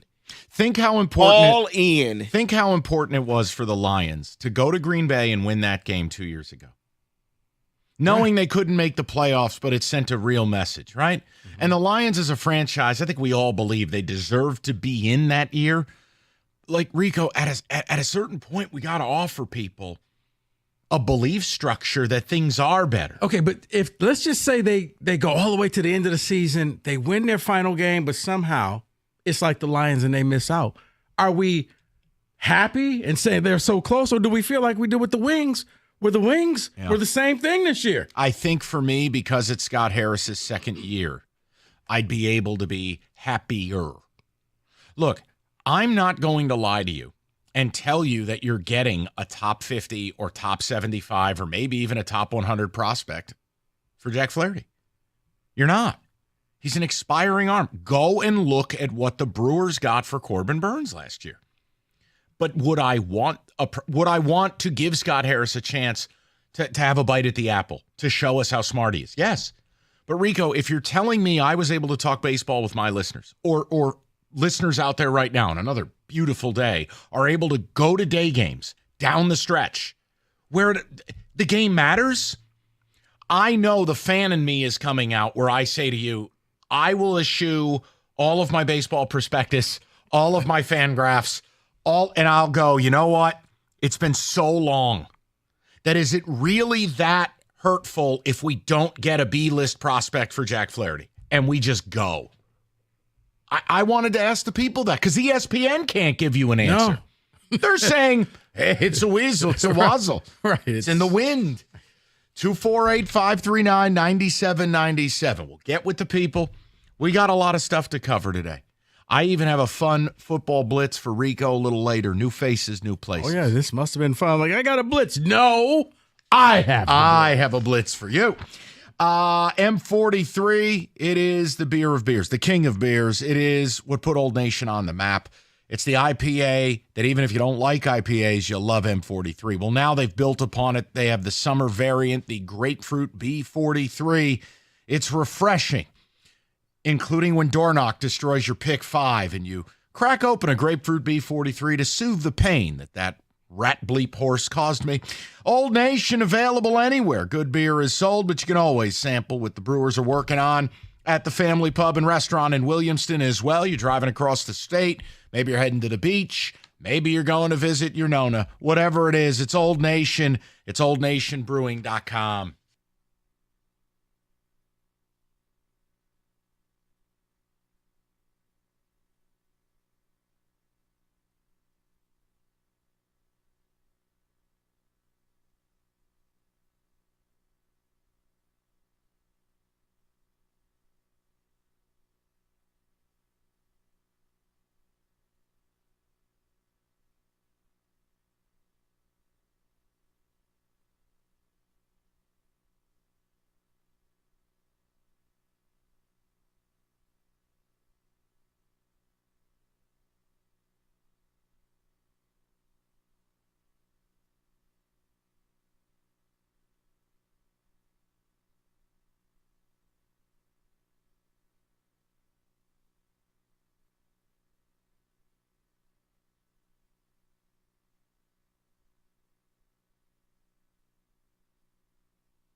Okay, David, we've asked the question. ESPN had a list of buyers and sellers, and the Tigers were one of the rare teams where they just threw their hands up and went, we ain't got no idea. Mark Canna's expiring. Jack Flaherty's expiring. You got a number of relievers who would be valuable for people. If they are sitting in the exact same spot a month from now that they are right now, forget about the record. You're 2.5 out of the wild card. All in, all out. And you know the repercussions of both. David, what did Ticket Text have to say? All out, trade for prospects and wish for next year. Long-term, Harris plan. That is Mike in St. Clair Shores. Someone else says trade all expiring deals, maybe even Scooble. Summer's been over for a while, even though it technically hasn't started yet, so I am all out. Ryan and Ipsy. Ryan, I'd have a question if I was speaking to you. Is how is summer over 2.5 games out of the wild card? I mean, look, you know nobody in this town thinks this team is more flawed than I do, but the facts are the facts. They're 2.5 games out. This is a bad American League this year at the bottom. You know, what are the great separators of you in Toronto or you in Tampa, you in Boston? How are the only teams that I think are absolutely tangibly better than you right now? Yes, on paper, if they're healthy, the Texas Rangers. Well, they're not healthy. On paper, the Houston Astros. Well, they're not, and half their rotation's dead. Look, reality is, you can be a mediocre team and get in. And with these 3 pitchers you got, I'm just leaving open the window for this team, and it's up to them if they want to shut the window. If they're 4.5, 5.5 out July 12th, I'm selling. I am. But if they're 3, 2, 1, 1.5, 2.5, no, I can't get on the air and tell my listeners it's okay to sell. I guess the reason why I'm all out is because, and it's something that you said, Mike, to me a long time ago, early April. How long can this cardiac cats thing last?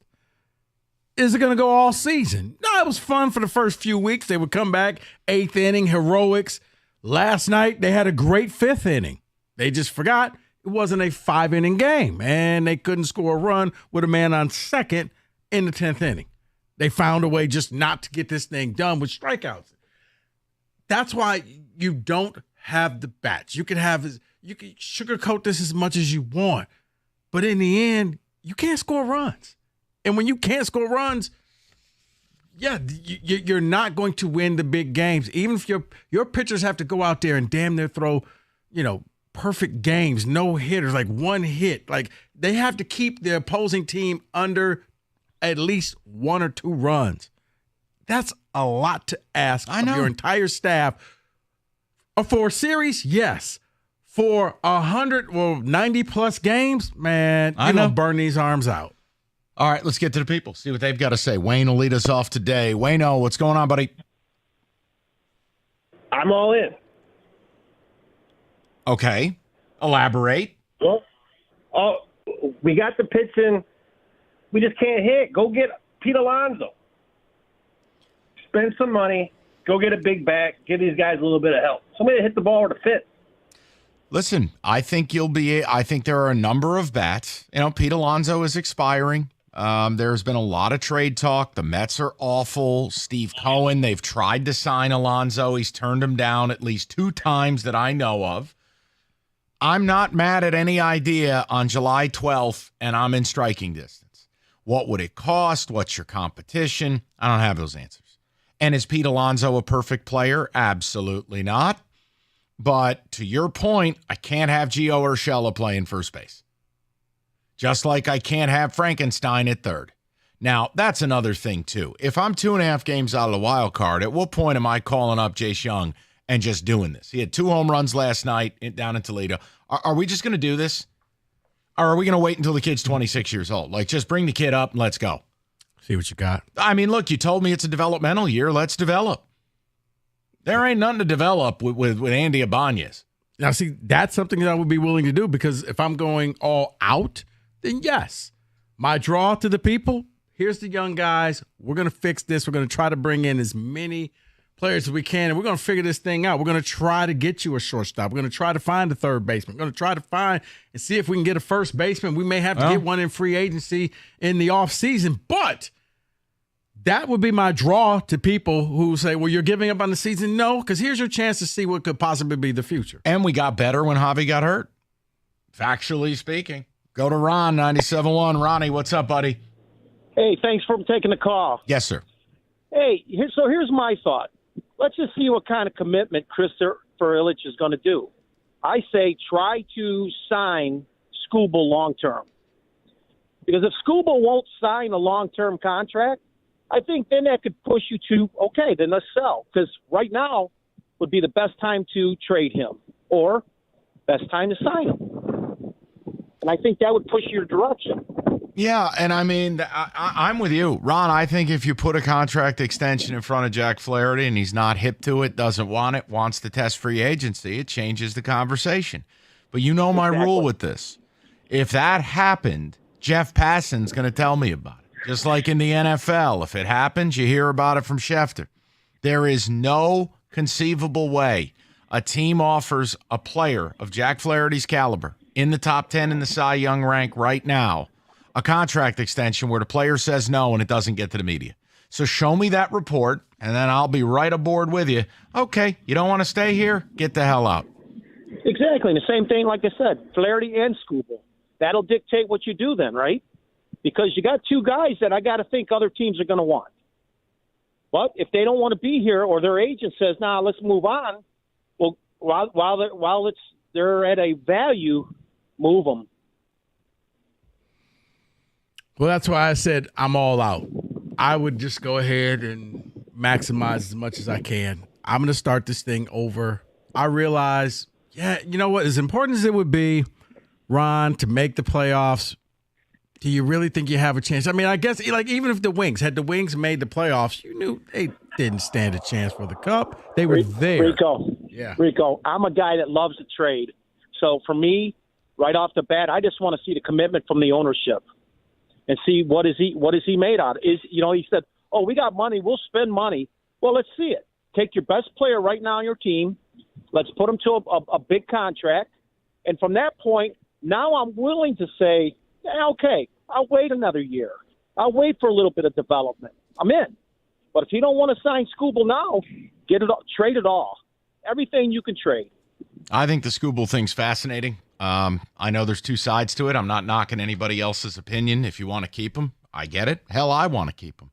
But I would be trying to sign him. I've given you the 10 deals in the last 12 years that Scott Boras has foregone 2 or more years of arbitration and kept his client from free agency, and he has gotten him signed. I do think you should be looking at that.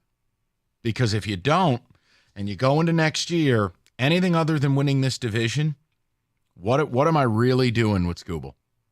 I'm with you. I'd love to keep him. I mean, he's giving you prime Verlander numbers right now. That's not hyperbole. It's just factually true. He's pitching at a level of 2014 Clayton Kershaw, who won the MVP.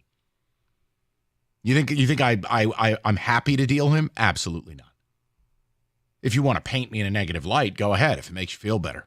The point I'm making is I'm trying to do what's right for the team. Right. And I do have doubts, and I think I get to have doubts when a team is $60 million below league average. I you know what? I kind of question whether $400 million is in the offing here. Now, if you go, oh, well, he's not going to get that amount of money. Oh, I'm sorry. Did he blow out again? Because then you're getting nothing for him. Remember Michael Fulmer? I lived that. And I wanted to trade him then. And I was vilified then by guys I work with. No. And I was right then. Now, I may not be right this time. Maybe Skubal's about to start an 8-year run of absolute uninterrupted Game of Thrones glory.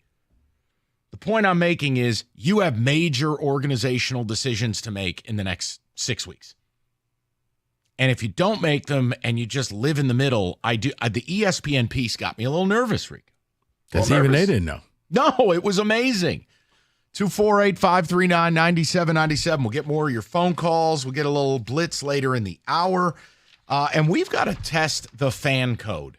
Something went down in sports last night, and I want to know if it's a party foul or if it's some highly nuanced, arrogant, highly intelligent behavior by fans.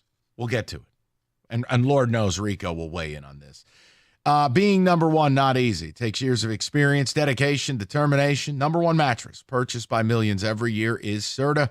They got the experience with 111 years making the world's most comfortable mattresses, and they are made right here in Michigan. Right now, during the 4th of July summer sale, save up to $900 off an iComfort adjustable mattress. Go to Serta.com. Find a retailer near you. That's Serta.com.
Oh, a little preview of Father's Day here, David, huh?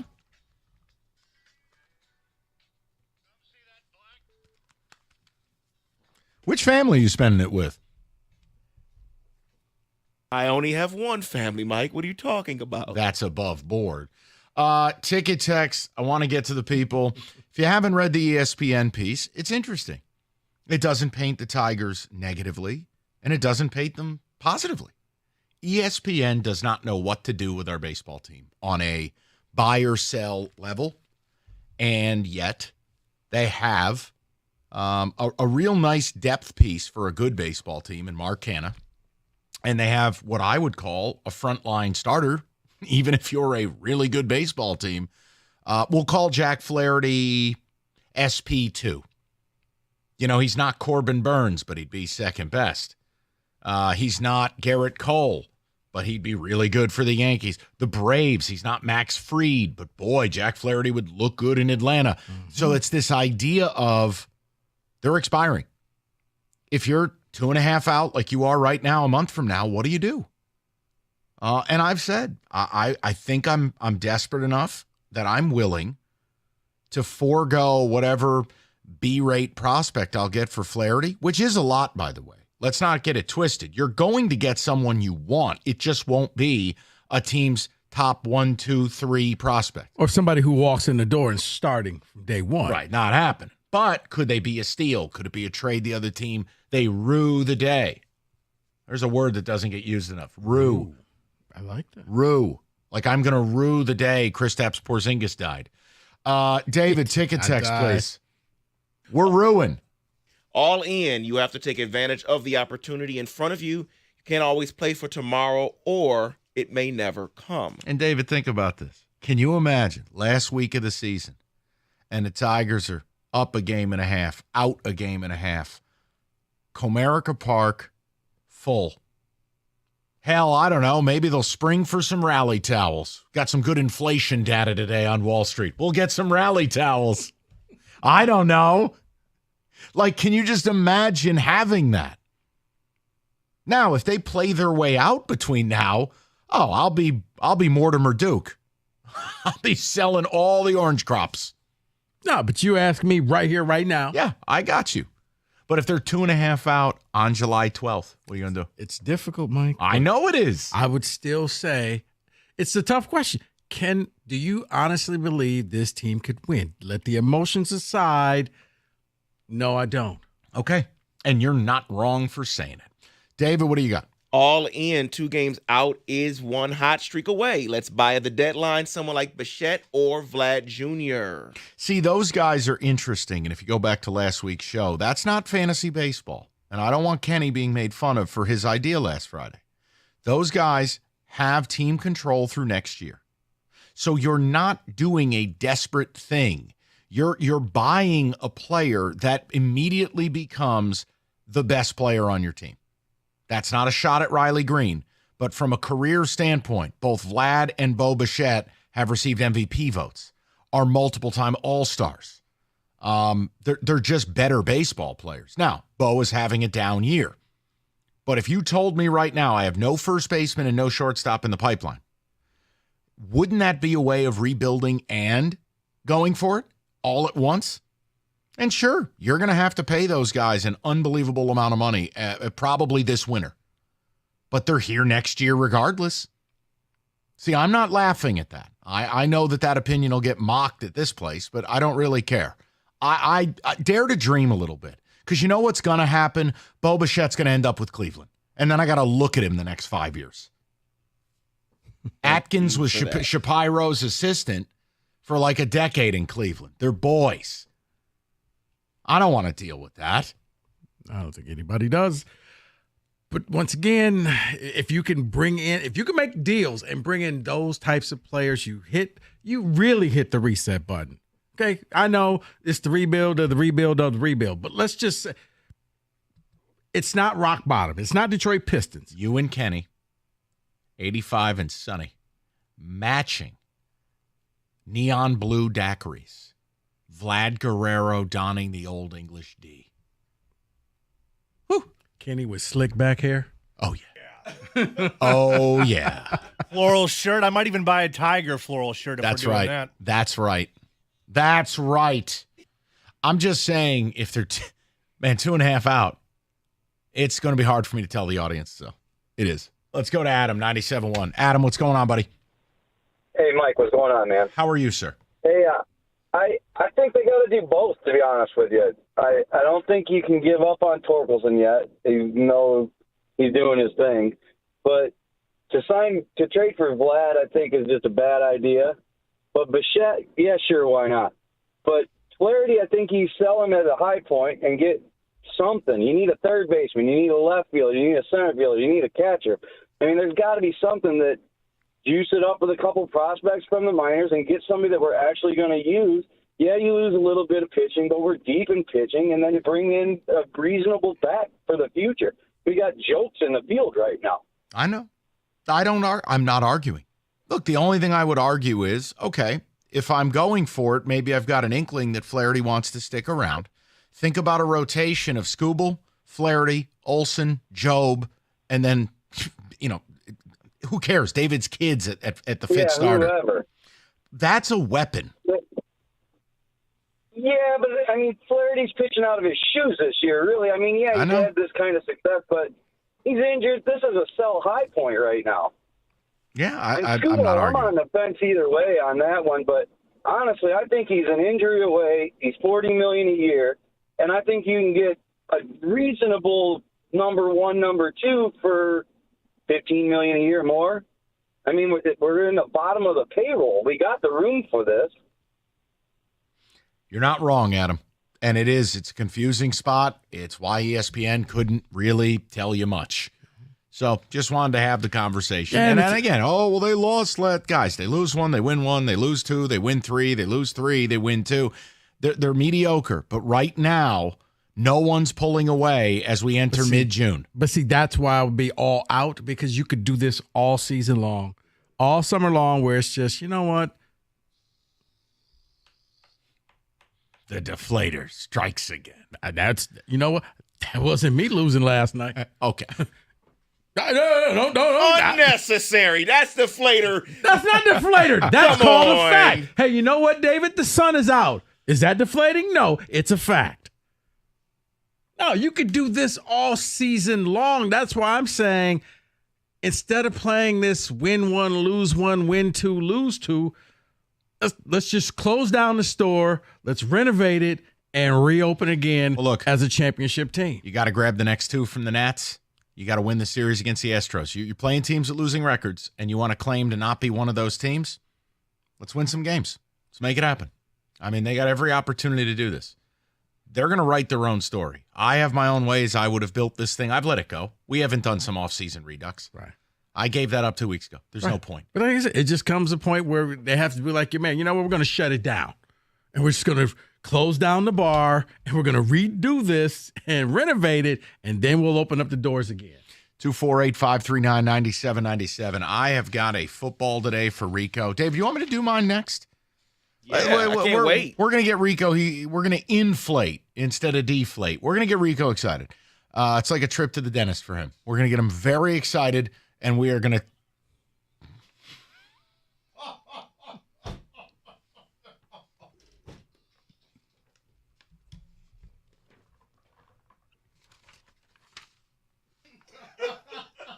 I'm so sorry, guys. You proud of yourself. Listen, man, we're just desperate for a winning team, all right? All right. Thanks, Nick Cannon. Northville Lumber, oldest company in the state, largest Trex decking outlet in the country. Nobody stocks more or sells more Trex than Northville. Last year, contractors, homeowners, they bought enough Trex from Northville to cover 26 football fields. They can do it because they got the product in stock. It's in their warehouse, mile from the shop. Get it as low as $1.59 a foot. How? Because they operate in volume. And if you need someone to build that deck that you would factually be enjoying on a day like today, they'll intro you to a Trex certified pro. All you need to do is call Northville Lumber today or go to northvillelumber.com. That's northvillelumber.com.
Okay, so we're kind of ramping up a little bit here as the summer truly begins, and you're about a month away from college football, the EA Sports game, summer camp. I did something with Stoney yesterday, and Rico probably was a little overqualified to do it. But see, this is in the wheelhouse. You guys know I am struggling with the current state of the sport. And the transfer portal is something that I just cannot keep a handle on. So we're going to do a blitz, and I'm calling it New Faces, New Places. I'm going to bring up players to Rico, all of which are the most premium transfers in America, and we're going to play Where in the World is Carmen Sandiego. David, music. Oh, boy. Woo! All right. Let's start out with one in the Big Ten. Do you remember a young man named Julian Fleming for Ohio State University? Rico. Yeah, it was wide receiver. Where is he now? Julian Fleming went to James Franklin and Penn State. Correct. Yeah. 1 for 1. Now, see, you feel less pressure, right? I do. Okay. Okay. So let's go to another local product. A man, I don't know if Michigan fans even care, Keon Sabb. Where did Keon Sabb go to? Wow. When did you meet Will Smith? To the bathroom. I don't know. He went, what conference? Can I ask that? Where it just means more. SEC. I'm going to say he went to Kentucky. Aim higher. Oh. Mm. Florida? Aim higher. Less meth. Ole Miss? Aim higher. Alabama? Correct. Wow. Who knew? That's more meth, not less meth. Is it? I thought it was just worse dental care. All right, King Mack, a player who Rico wanted at State so badly, went to Penn State. Well, he gone. King Mack, where did he transfer to? King Mack. Safety. I think he went back home to Washington. No. Aim higher. King Mack. Aim higher. Conference? Where it just means more. Oh. He's at Bama. That is correct, sir. Okay. That a baby. All right. I want to give you one of my favorite running backs in America, but he was hurt a lot last year. He is Jerome Bettis. Raheem Rocket Sanders, all 250 pounds of him. Arkansas to...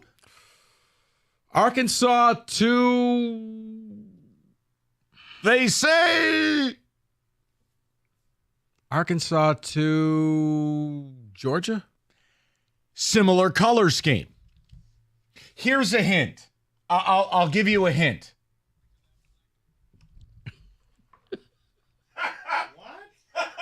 I was supposed to say Baylor. No, similar color scheme, and then that drop. Right. South Carolina. Bam! About to say, come on, man. He's now a proud Gamecock. South Carolina. Moving on. That up. Let me see who's next on my list here for you. Yes. Okay. Much ballyhooed. Trey Amos, Alabama corner. Where's Mr. Amos's new address? And here's a hint. You've said the school in this segment. Oh. Did he go to Washington? No. Okay. You and this Baylor. love. No. Hold on. School I have affinity for. Coached by a psychopath. Ole Miss. Bang. Battle Blues. All right. Ole Miss. Riley Leonard, Duke star quarterback. He hit the portal. Where's he getting his mail? Touchdown Jesus. Correct. Notre Dame. Yes. All right. This is for the recruit Nick Enrico. I give you a man who was a much ballyhooed recruit. Very Hollywood. A man named Damani Jackson. A corner, 5-star. He left USC. Where'd he go to? Damani Jackson. Mm-hmm. Did Damani Jackson go to Texas? No, but a school Texas beat? This is so good. This is my favorite. Do you want the answer? Oklahoma? Bama. Oh. All right. Will Howard. Okay, then. Will Howard not. In fact, white. Will Howard, quarterback, Kansas State. Where did he transfer to? He went to the Ohio State. That is correct. Let's stay with quarterbacks. A guy who was built in a lab, didn't start for Texas, but a lot of people like Malik Murphy, quarterback, 6'6", 230. Where did he transfer to? He shocked the world because he went to Duke. You are correct, sir. Because I remember that. Because everybody said Duke. We go to a man near and dear to Kenny's heart. I give you Brock Vandergriff. He left Georgia. Where did he go to? Quarterback. He lost the job to Carson Beck. Power 5 school? Absolutely. Okay. Wait, that's not the one that went to Wisconsin, was it? No. I sound like Cat Williams. I'll give you a hint. A grocery store is their biggest sponsor and what their stadium's named after.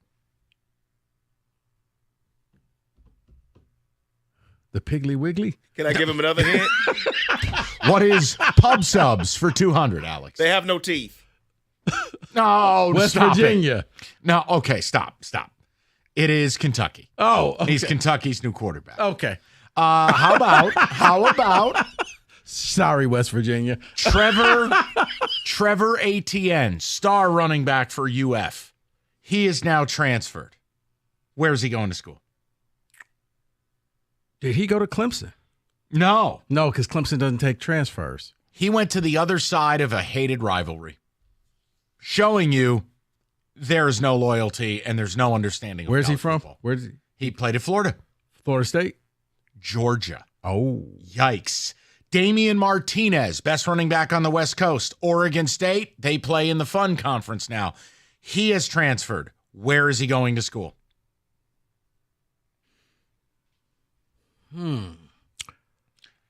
All sizzle, no steak. Dion. No. Colorado? Even worse. Coach cannot run a game. Oh, you got to give me a Miami. yes. It's okay. You're not supposed to get No. I'm just like, yep. All right, ready? I'm going to give you another one. Now, this is a man who Rico knows, like has had dinner with. UW, Parker Brailsford, their best guard. He transferred. Rico, where did he go? He must have went to Alabama with everybody else. My man. All right. We keep it going. I give you the highest rated kid, except for Justin Hunter on Colorado, Cormani McCain. He left Colorado, got slandered by Dion. Where did he transfer? 5 stars. Did he go to Miami? Close. Think more meth. Central Florida? No, even more meth. More swampy. Lots of meth. Florida? Yes. I love how we use the hot and cold scale based on meth. Well, have you been around Gainesville? I mean, come on. More meth. Less meth. Getting methier. Cam Ward, star quarterback at Wazoo. Lots of rumors he was headed to Ohio State, but he didn't. Where did he go, Rico? Cam Ward. He went to Miami. Correct. Yes. I was about to say, okay. That was wrong. A man who threw 17 pick sixes last year and was not ready to play, and Rico told you he wasn't ready to play, but yet he played, and I think that's why Chip quit. Dante Moore, UCLA too? Oregon. Yes. Quack, quack. Quinshon Junkins, stud running back at Ole Miss. Great two-tone dreadlocks. From Ole Miss too? Did he go to Ohio State? Correct, sir. Yes. We'll skip over Aiden Childs because we know where he went. Still no idea if he's any good. All right, let's keep it moving. Evan Stewart, Stud muffin wide receiver for A&M. He gone. Where did he go? He went to. Did he go to Georgia? No. Bama. Think about my favorite coach in the Big Ten. Ohio State? No, I said my favorite coach in the Big Ten, not a welfare bond villain. Come on. Young, attractive, rebuilds wonderfully. His dude's a stud. Dan Lanning, Oregon. Oh, I keep forgetting. They're in the Big Ten. He's just, the guy's like a model. Mike, I'm sitting there like, wait, you thinking Northwestern? All right, ready? Couple more, and then we got to roll. Okay. Isaiah Bond, star for Alabama, transferred to wide receiver. Texas. Yes. Walter Nolan, best D tackle in America, left A&M to go where? Did he go to USC? No, Ole Miss. Caden Proctor, who I'm not sure he's any good, but he was the number 1 O-line in America, started at left tackle for Bama. Where'd he go? He never left. He went from Bama to Iowa, back to Bama. That's correct. And yes, now, again, I have no idea what's happening. All right, number 1 player in the portal. We finish with this. He was a superstar. He's already been earmarked as a top 10 draft pick when he leaves school. Caleb Downs, safety, Bama, freshman, all everything. Where did he go to school? He went to. Did he go to Georgia? No. He went to Ohio State. Yes. Yeah. And that is your new faces, new places, F this sport blitz. 97.1. All right, finals are here. FanDuel's giving you a chance to win because right now new customers get $200 in bonus bets with a winning $5 wager. That's $200 to use on same game parlays, live bets, and so much more. Just go to FanDuel.com/ticket.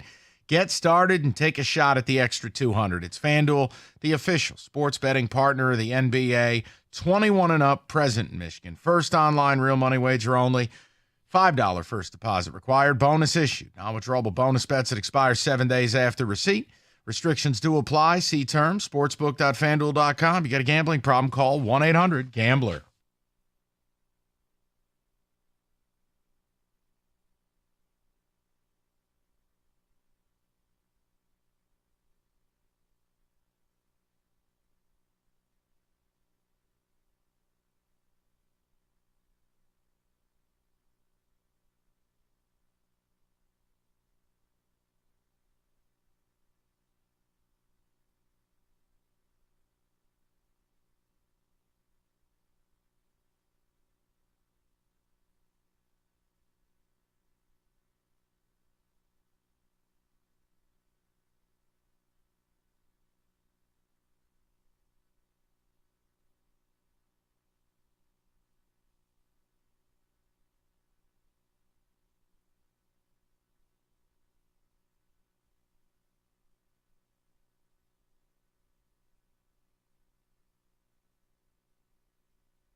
Brought to you by CNL Ward. Call 1-800-NEW-DECK. Spencer Torkelson spoke with Jordan Strack of the Mud Hens and says he's putting a lot of effort towards an MLB comeback.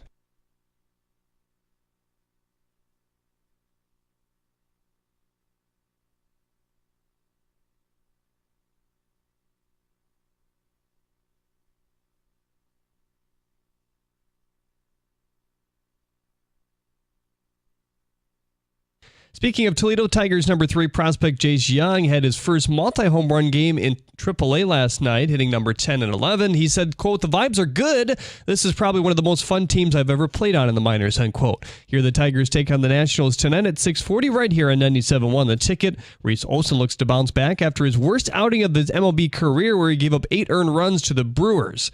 March Madness favorite and Oakland University sharpshooter Jack Golke is participating in a pre-draft workout with the Pacers today. It's his third workout thus far with an NBA team, and he expects to have 2 or 3 more. He's joined by Spartan Tyson Walker. The Mavericks are looking to do something that only 5 teams have done in NBA history. That's come back from a 2-zip deficit to win a title. Kristaps Porzingis is still questionable for Game 3 tonight in Dallas with a rare leg injury. He was shown heading into practice early this morning. At the Corwell Health Sports Desk, I'm Jeremy Otto. For more, go to 97.1 The Ticket or Odyssey.com.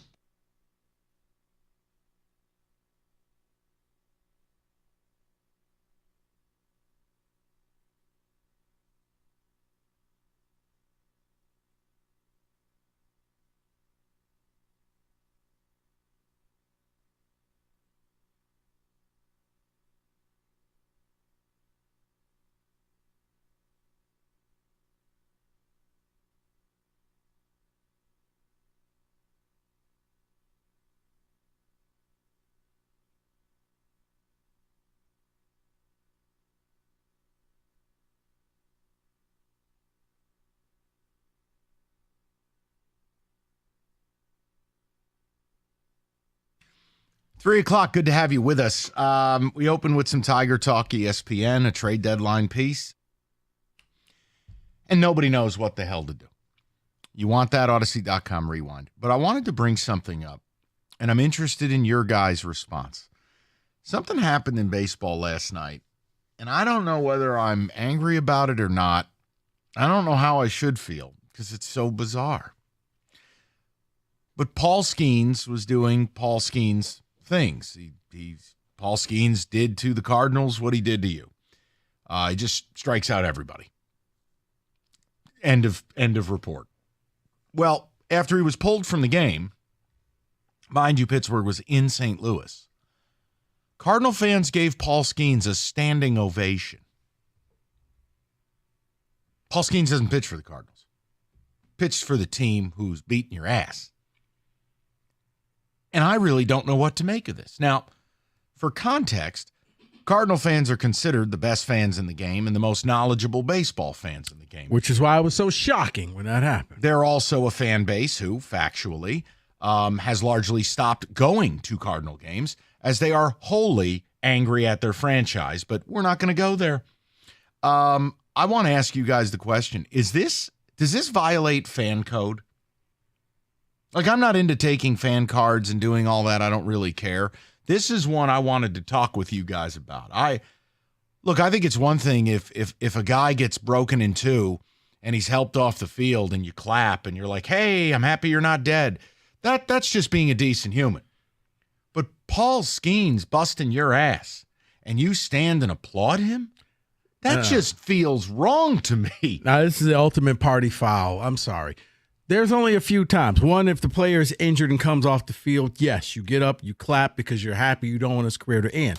Now, if this was Paul Skenes' final game in baseball and he was playing it in St. Louis, that would be acceptable. Kind of a tip of the hat. We're never going to see you again. We hate you. Go enjoy your retirement because you're never going to strike us out again.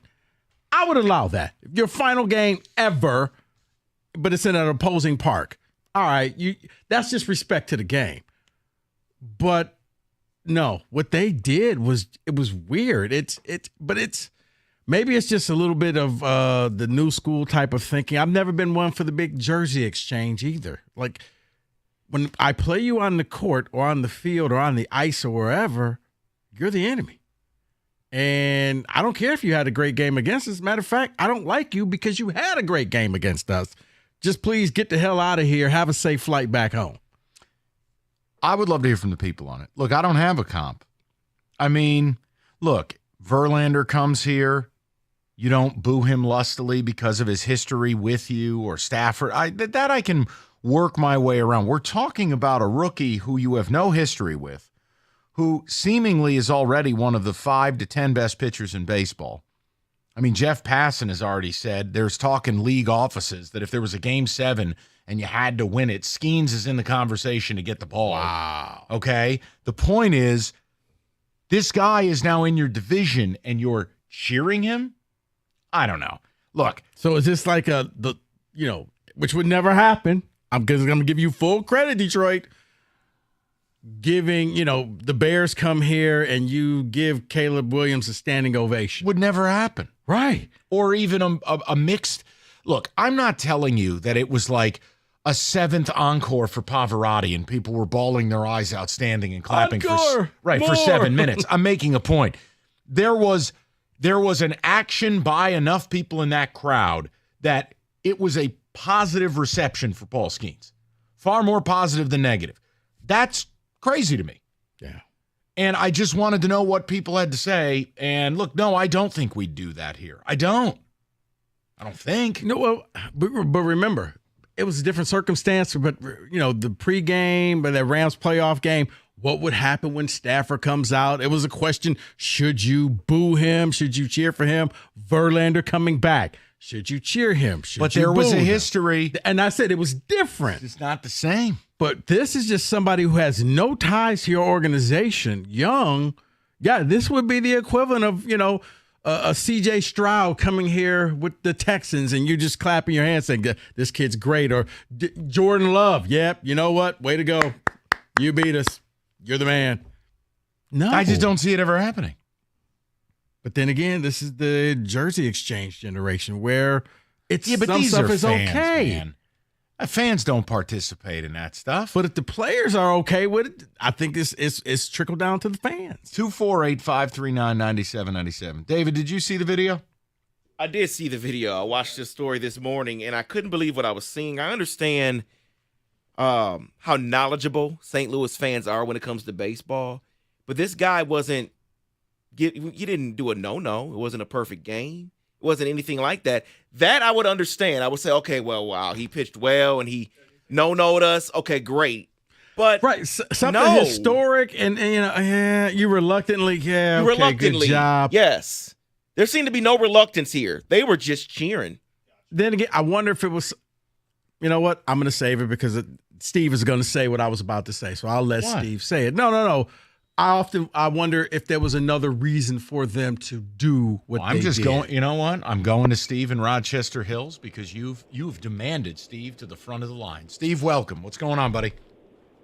Hey, very good, guys. That was the ultimate middle finger. That was the fans going to management saying, we don't like what's going on, and since you're not doing anything, F you.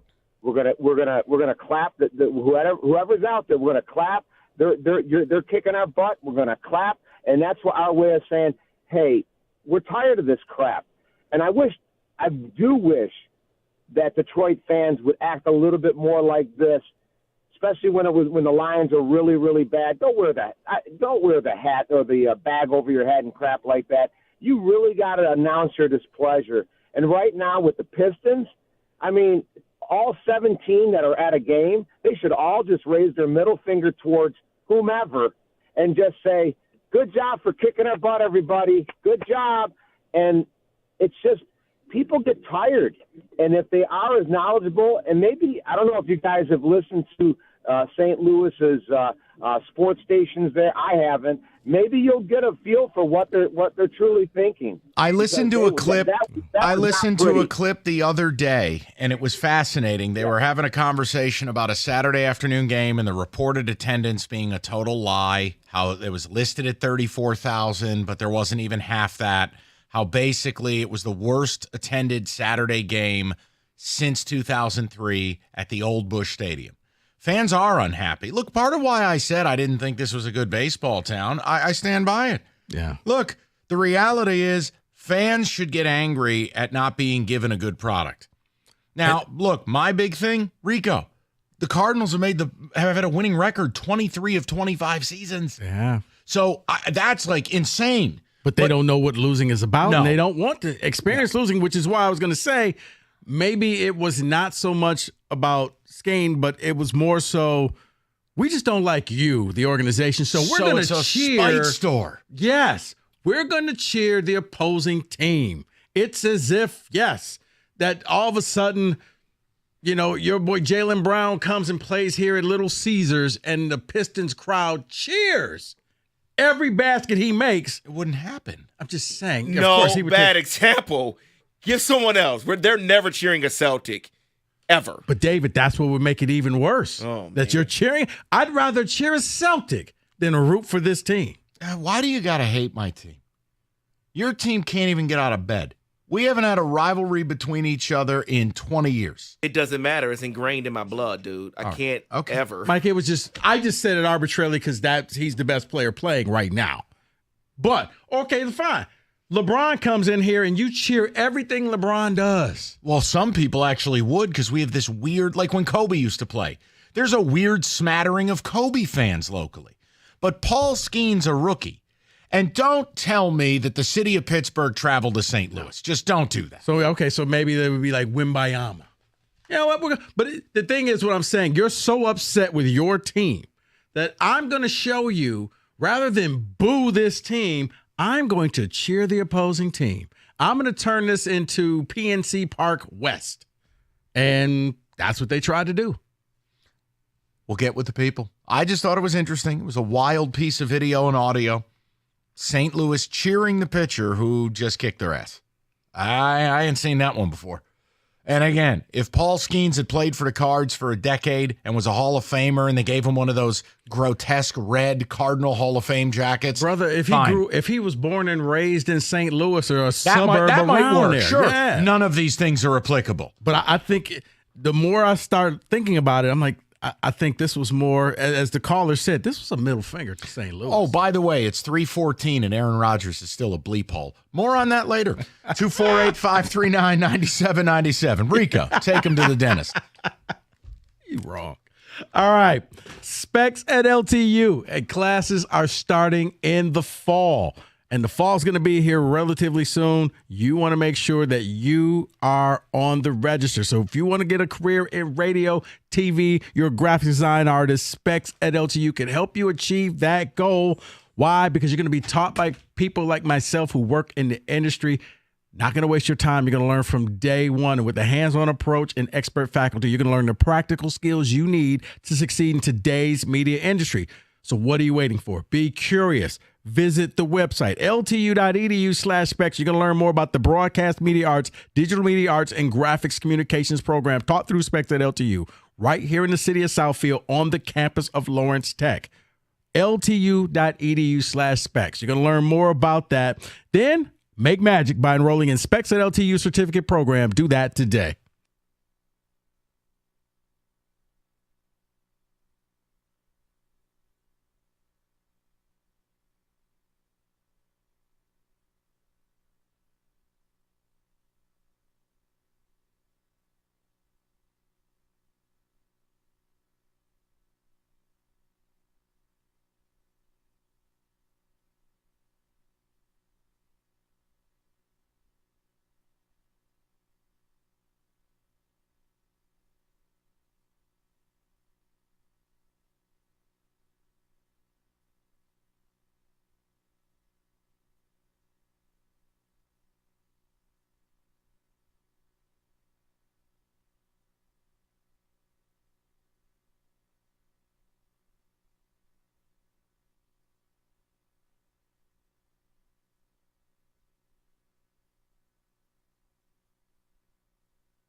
Hi there, everybody. Listen, when it comes to an IRS collection or audit, you need a law firm that specializes in the resolution of all types of tax problems. You need Maurice and Jerry of Abraham and Rose.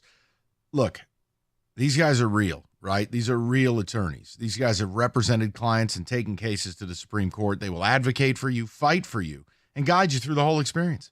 Save your money and your headaches and time. Visit abrahamandrose.com today or call 248-539-5040, and you will never have to deal with the IRS again.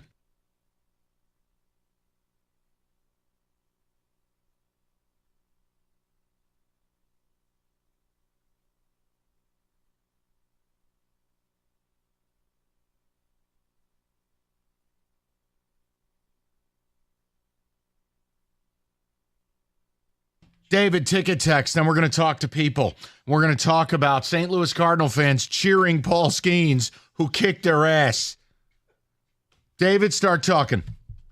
What about, I think it was a dig at the Cardinals ownership because the Cardinals are so bad. I wouldn't do it, but I understand why they want to. Wait a minute, Cardinals are so bad. Aren't they in second place in that division? I agree. This is what happened to Mark Fidrich. Fans went to watch him pitch in opposing parks and rooted and cheered for him. If Skenes pitched a perfect game, I would understand it. A regular game, pitched well? No, I'm not cheering John and Clinton Township. The Cardinals are 31-34, and mind you, they've won multiple World Series and have a winning record. It's like death and taxes, right? 31-34, and these fans are so spiteful. This is what they're doing. Meanwhile, here, I'm told how great things are. Just saying. Fun. We'll take that. A lot of people are texting this in, and we're efforting now to see if she was at the game. Some people are saying Cardinals fans weren't cheering for Skenes. They were cheering for his girlfriend. Livy Dunn? Yeah, so I'm looking to see if she was there maybe. I don't know. That seems weird. When he was pulled from the game, they were cheering him. Like, please, can we just keep the story straight? And why would they put her up on the Jumbotron? That wouldn't make a bit any of sense. It would be dumb. Let's go to Isaac, 97.1. What's up, Isaac?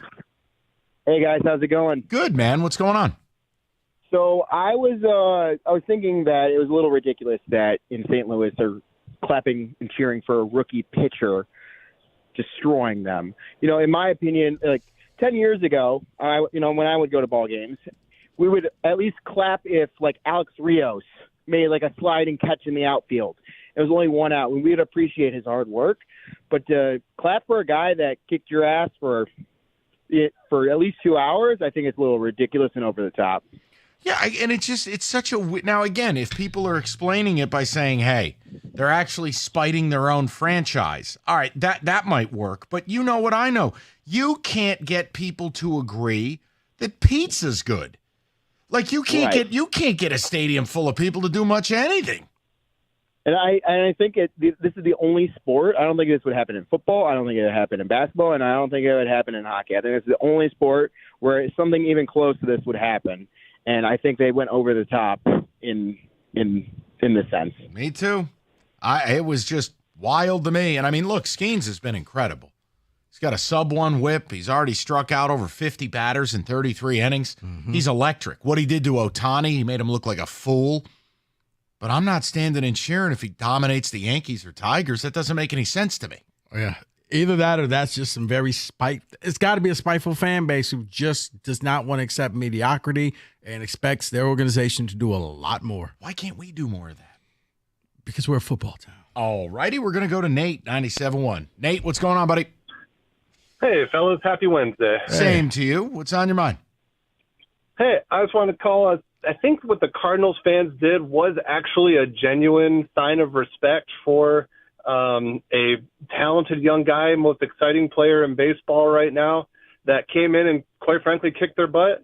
But I do think it's a one-time thing. I think he came in, did it once. We'll say, okay, tip the cap. But next time he's not going to get that same reception. Do you remember a time in your life that's ever happened here?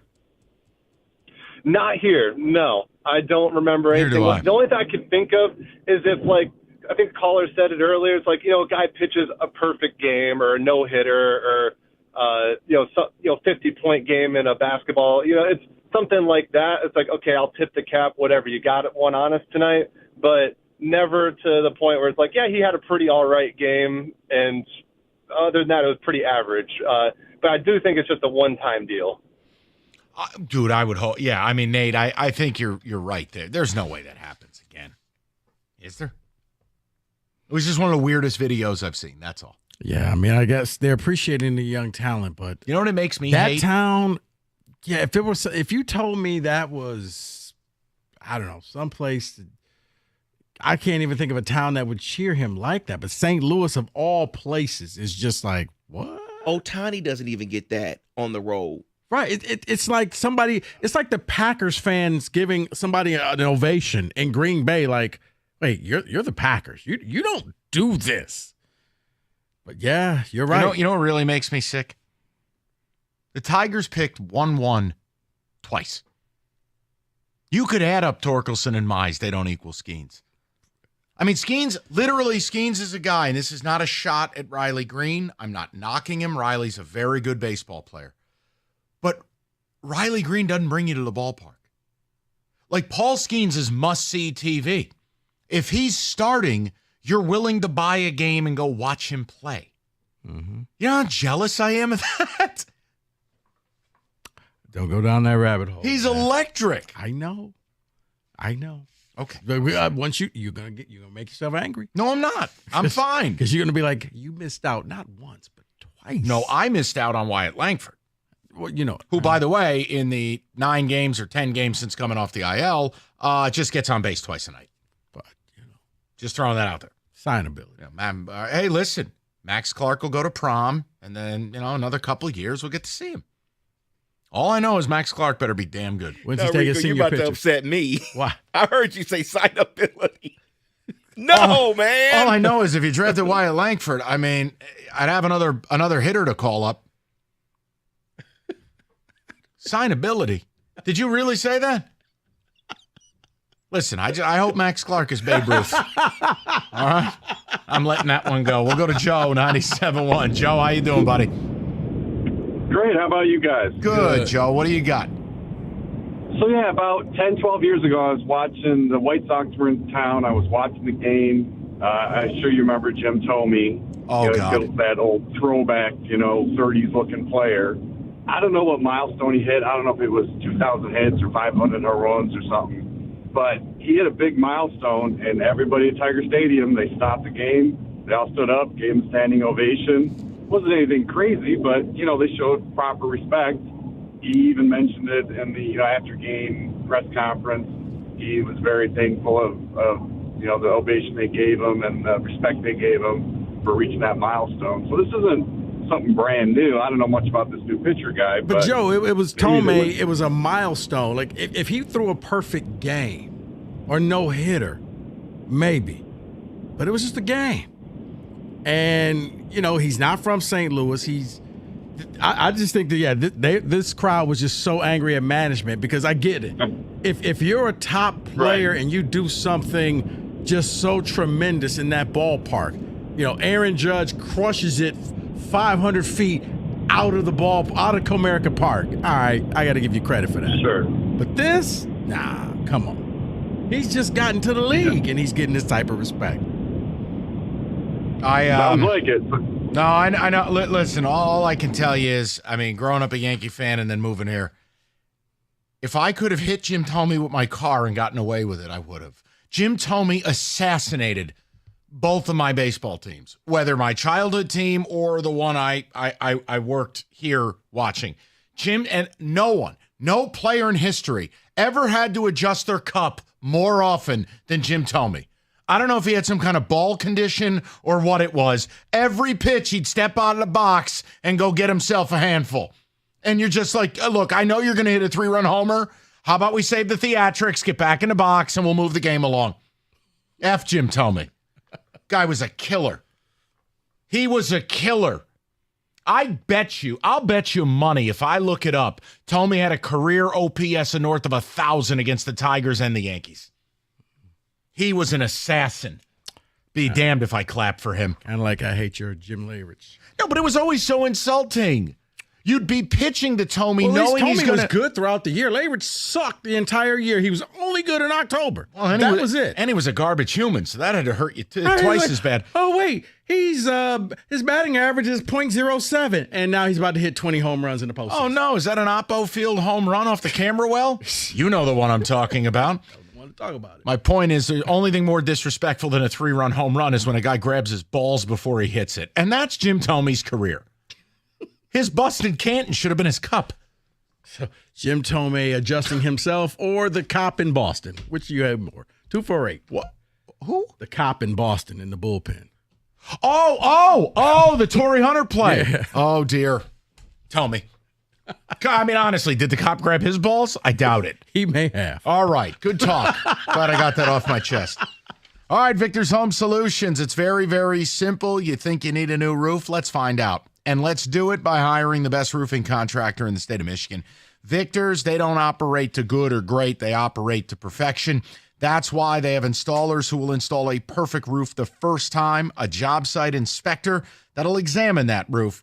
And that job isn't done until you say it's perfect. That's why Victor's offers a 50-year leak-free guarantee on every single roof they install. That's how confident they are in what they do. If you want to get the best roofing contractor in the state with more 5-star reviews than anyone, you call Victor's. Scheduling a free 21-point, zero-obligation roof inspection today, 734-773-1100.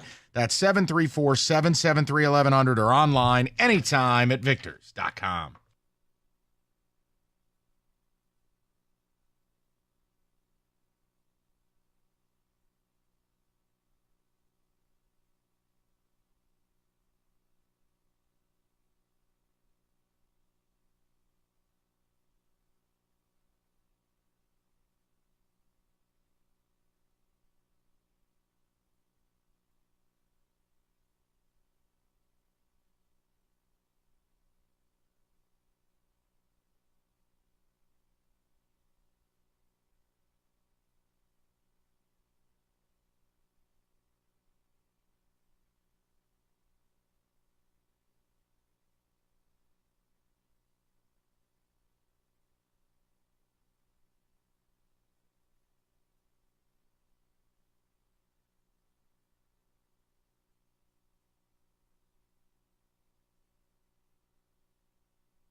Brought to you by CGC Water Treatment. The Tigers lineup is in. It'll be Vierling, Green, and Perez at the top. Canna, Keith, and Urshela in the middle. Urshela coming off a 3-hit performance last night. McKinstry will be at shortstop and bat 7th. He's expected to split the shortstop role with Brian Kreidler and Andy Ibanez. Badu and Kelly will round things out. Lions new draftee Ennis Raystraw talked yesterday about the competition among all the defenders.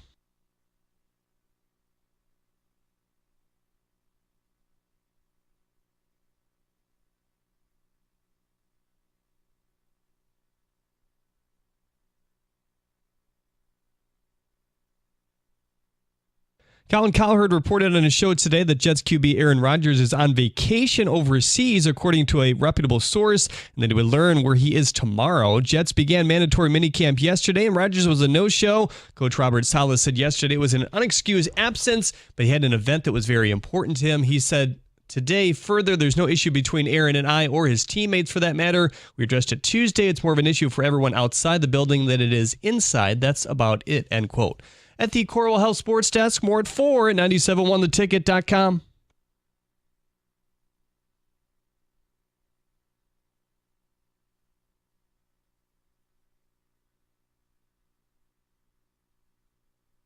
Odyssey.com, rewind, you missed anything. We opened up with Tiger baseball. ESPN could not figure out whether you're a buyer or a seller. So we've asked the question. We had some fun with it. If they're 2.5 out like this a month from now, yeah, I'm going to have a hard time coming on the air and telling you guys trade Jack Flaherty. And I just wouldn't do it. Like, at a certain point, you got to try to make the playoffs. And I mean it with the utmost sincerity. Like, if you give me Skubal, Flaherty, Olsen in a short playoff series, you got every right to feel like you could win it. It ain't going to be easy. Rico's right. The offense is booty. But nobody would be excited to play you. It's the same thing as the Pittsburgh Pirates. If Pittsburgh gets in with a 3-headed monster of Mitch Keller, Jared Jones, and the aforementioned Paul Skenes, nobody's going to be excited to see that. So at a certain point, you have to ask yourself, we haven't made the playoffs in a decade. Do we try? Well, the next month will tell you. And obviously, they got to take the next 2 against the Nats. See, you can't lose home series. I apologize real quick. Let me say this, and then we're done. You got me all fired up with the Jim Tomey thing. Just, you can't lose a home series to the Nats. You got a bad Astros team. Like, let's go win some games here. Otherwise, we're all selling. Go ahead. No, but here's the thing. You've waited 10 years. What's 11? What's an extra year? Oh, thank you, Steve Yzerman. So, you going to fire me now? No, absolutely not. Kenny, he's back. So, let me get to the calls. I want to get to the Aaron Rodgers thing at some point in the 4 o'clock hour because no one knows where he is. And at Ragtag, Mickey Mouse, Lemonade Stand franchise, the New York Jets are just doing their damnedest to spin a wives' tale and cover for his lunatic ass. And I will tell you, for one, you just hate to see it. Let's go to Frank, 97.1. Frankie, how you doing, buddy? Fine, Mike. Thank you for taking my call. Yes, sir. Mike, I'm talking about Skenes' situation.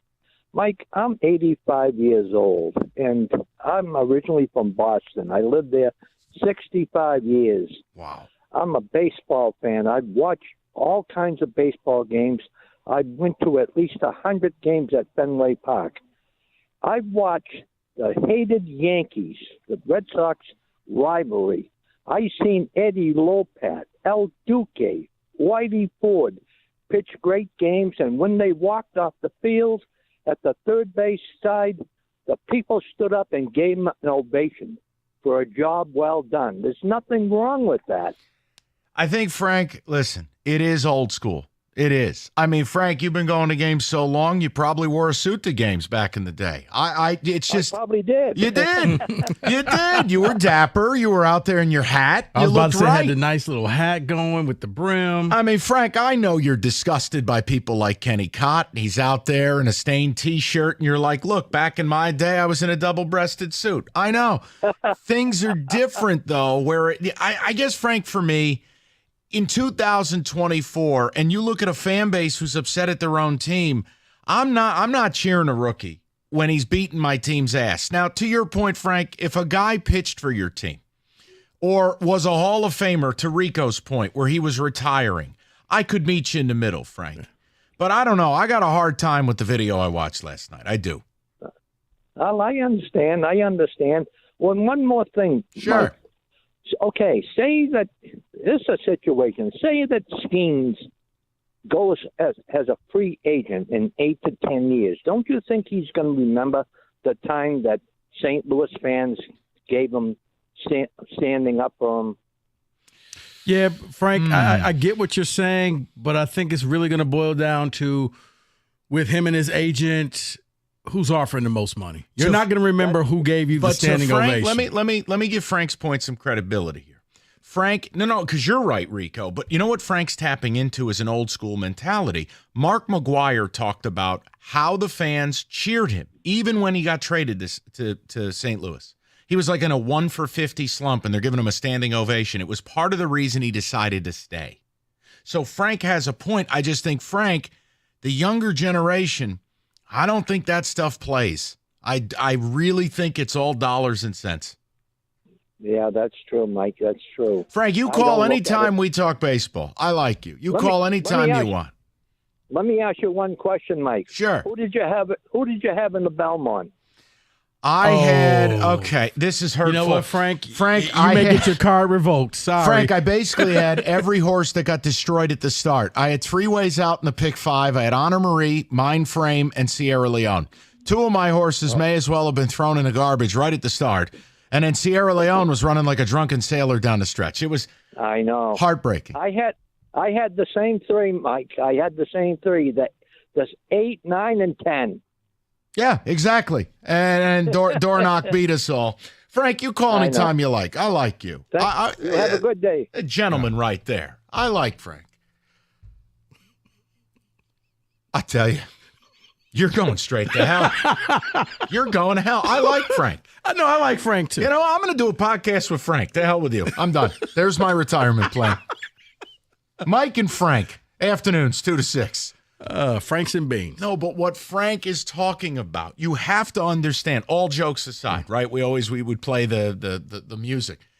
He's speaking experientially from it's a generation gone by. Like, it is. I get why he feels that way, because the guy, factually speaking, probably went to baseball games wearing a suit at one point in his life. He did, Mike, but the fact of still, I don't think that deep down he's going to remember, they cheered me in St. Louis. I agree. And Mark McGuire, let's be factual. It's a quarter of a century ago.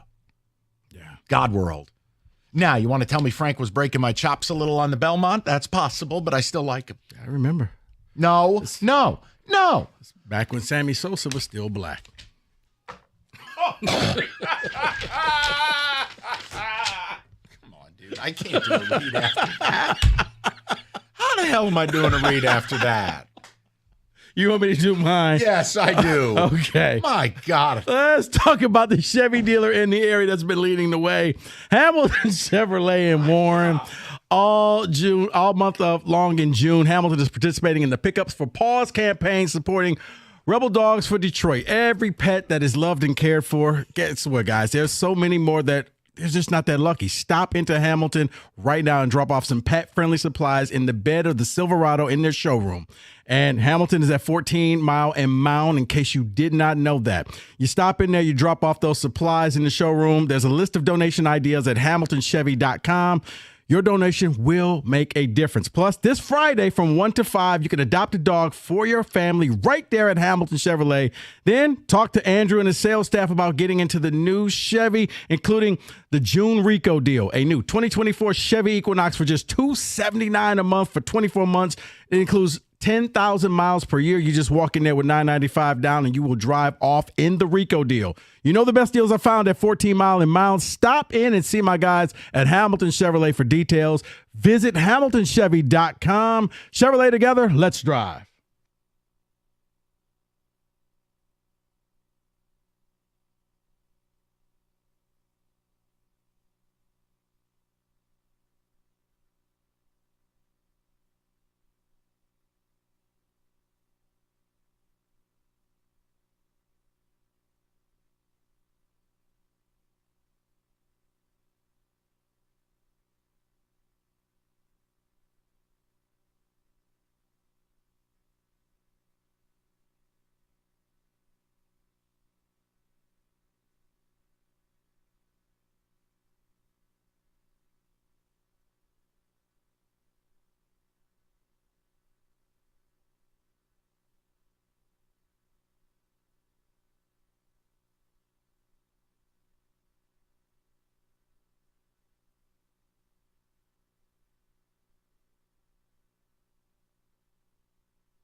All right. Let's check in on the National Football League. A little football today.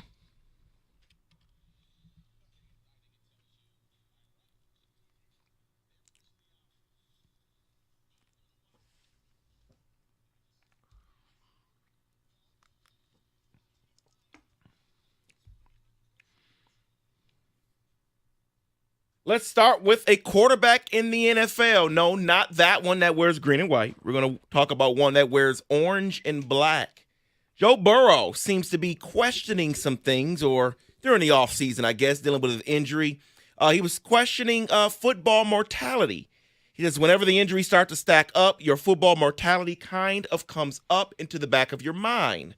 So that's definitely something I've thought about and something I've had to fight through this offseason. He's smart. When you hear this, do you think Andrew Luck, though? No. I think of a guy who no one's been sacked more than him in his first 3-4 years in the league. I think of a guy who doesn't even know what it's like to play quarterback with a normalized pressure and sack rate. And the fact is, he's had 2 massive injuries. No, I just think he's a smart, thoughtful guy. See, I'm disagreeing with that, Mike. I think he is starting to think of his own mortality. That's almost a step in the wrong direction if you're a football fan, because you don't want him to think of, well, what needs to happen next, especially if the Bengals don't protect him and they don't bring in offensive linemen and he gets beaten up again this year. Pretty soon it's going to, like, how many times do I want to do this? Is it worth it? I can make more money doing, football stuff and, on the broadcast booth. I don't have to be on the field looking at what the Manning brothers are doing. So I do think that this is a bad sign that he's already, the thought has entered his mind about the next step to his career. Well, then let's go to the other side, because Travis Kelce was talking to the media.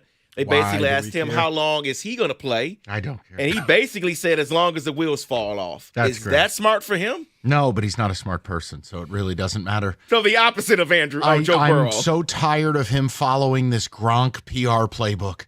Just do whatever you want. I don't want to have to hear about it. Between him and Cade Clark, I want to live on the moon. Yeah, I think for Kelce, he knows that the end is coming. And I want to keep doing this as long as I can. If Kansas City just wants me around to be a mentor, I'll do that and just keep collecting checks until you finally kick me out of the league. But he knows his best days are pretty much gone. Bye-bye. Yeah, he was once the best tight end, but I think in about a year or two, he's going to end up being 3 or 4. So Bill O'Brien spoke recently. He says he regrets becoming the GM of the Texans. Quote, "In the end, that's not who I am. That's another lesson learned. In some respects, I lost relationships with some of the guys I was coaching. In the end, that was a mistake by me. I wish I really didn't do that, to be really honest with you." In general, though, do you think it's smart for a head coach to hold both positions? No, GM it's largely a death sentence. And I think it's part of the reason Bill Belichick, not just Brady, why Bill Belichick flamed out so spectacularly. Bill Belichick took such a power vacuum, he was the entire football department in New England. Mm-hmm. Weird. They started drafting like idiots. Because you need checks and balances. You need somebody to walk in the room and be like, I don't know what you were thinking here. Was it a late night for you? Too much tequila? No, we're not drafting this person. We're not trading this person. You're going to play this person. You need somebody to walk in there and help the coach out. But you know what? You also see it, Mike. A lot of times coaches who are also the offensive coordinator or who call the plays, you need to just hire smart people to do smart things and take some of the responsibility off of your plate. It's rare that you see that person, the Andy Reids of the world, who can actually get away with it. Yes. So let's talk about that team that wears green and white. Something a little strange here. Everyone I know is talking about the absence, the unexcused absence for Aaron Rodgers, but I think something went overlooked and ignored, which is the absence of Hassan Reddick. They traded for him in the offseason. Hey, he wants a contract. So then why didn't they give him a contract extension when they traded for him? Smart organizations do that, right? Exactly. They should wear Mickey Mouse hats. That should be their new alternate helmet. I don't know, and I don't care. I hate their guts. Back to the Aaron Rodgers thing. So now... Hold on, before we get to Aaron Rodgers, sometimes, Mike, the more and more you talk, it takes some time, but you actually know what you're talking about. Because How backhanded, Kenny? No. Because I never understood. Like, you would always just slander the Mets and the Jets. And I'm like, man, I get it. You're from New York. You like the Yankees. You like the Giants. But these two organizations aren't that bad. Yes, they are. They are everything that you've said they are and more. I know. And when you look at the Jets, it's like, guys, are you trying to lose games? Are you trying to be the worst franchise in the NFL? And now Aaron Rodgers' unexcused absence, the coach goes out and kisses his ass yesterday. Well, he had something he felt was more important. Today, he's still not at camp, and the Jets are scrambling, and the New York papers, you know what the back page says? Aaron Dodgers, and it's an empty helmet. That's what you get in New York. Is he on a ayahuasca retreat? Maybe he's putting some olive oil on his colon. Maybe he's running for VP. Do we even know why he's not there? No.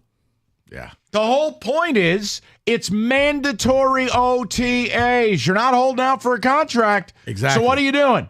And this is the same guy who said there's too much BS going on and we got to get it out of the building and we got to be committed to winning. Cutscene.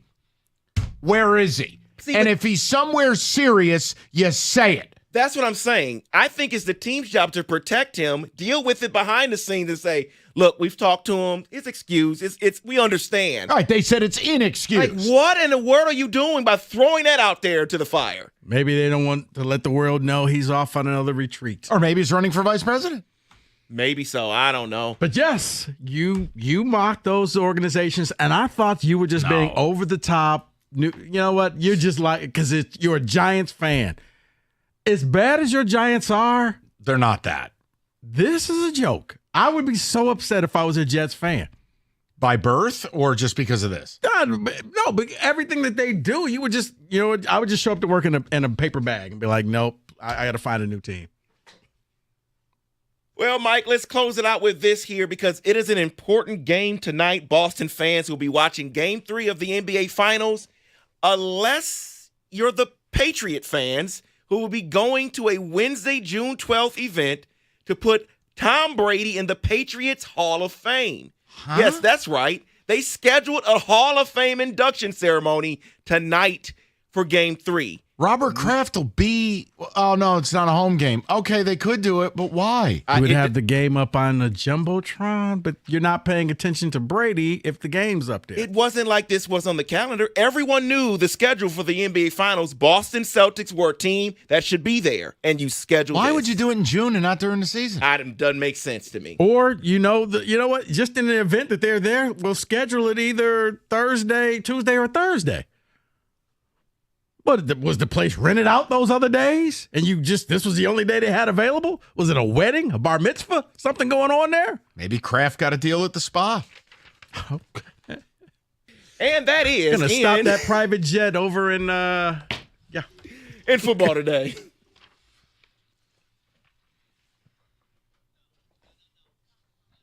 All right, FanDuel wants you to jump in the NBA Finals. They've got it. They've also got the U.S. Open coming up. They got Pinehurst right now, all customers. Profit boost every round of the U.S. Open. That means you boost your outright winners, your long drive bets. Hell, you could boost Scotty Scheffler plus 290 because the dude isn't just a cyborg. You don't lose. Bottom line, FanDuel.com/ticket to get started. Take advantage of your profit boost every round at Pinehurst. 21 and up, present Michigan. Opt-in required. Bonus issued. Non-withdrawable profit boost tokens. Restrictions apply, including any token expiration. See terms. Sportsbook.fanduel.com. You got a gambling problem, call 1-800-270-7117.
Brought to you by North Bloomfield Properties. The Nationals making a pair of roster moves before Game 2 at the Tigers tonight. Veteran Joey Gallo, who was 1 for 3 last night, is heading to the IL while they call up Trey Lipscomb. Lipscomb is the Nats' number 16 overall prospect and made his big league debut this March before being sent down in mid-May where he hit .252. He has power.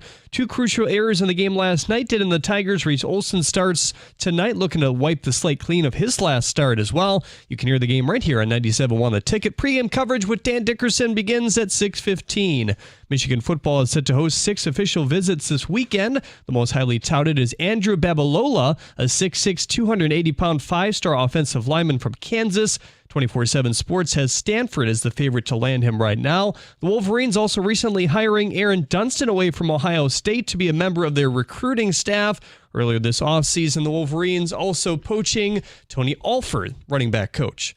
And according to a report by The Athletic, NBC Sports and TNT are close to joining Fox in airing Big East basketball starting in the 25 and 26 season. At the Corwell Health Sports Desk, I'm Jeremy Otto. For more, go to 97.1 The Ticket or Odyssey.com.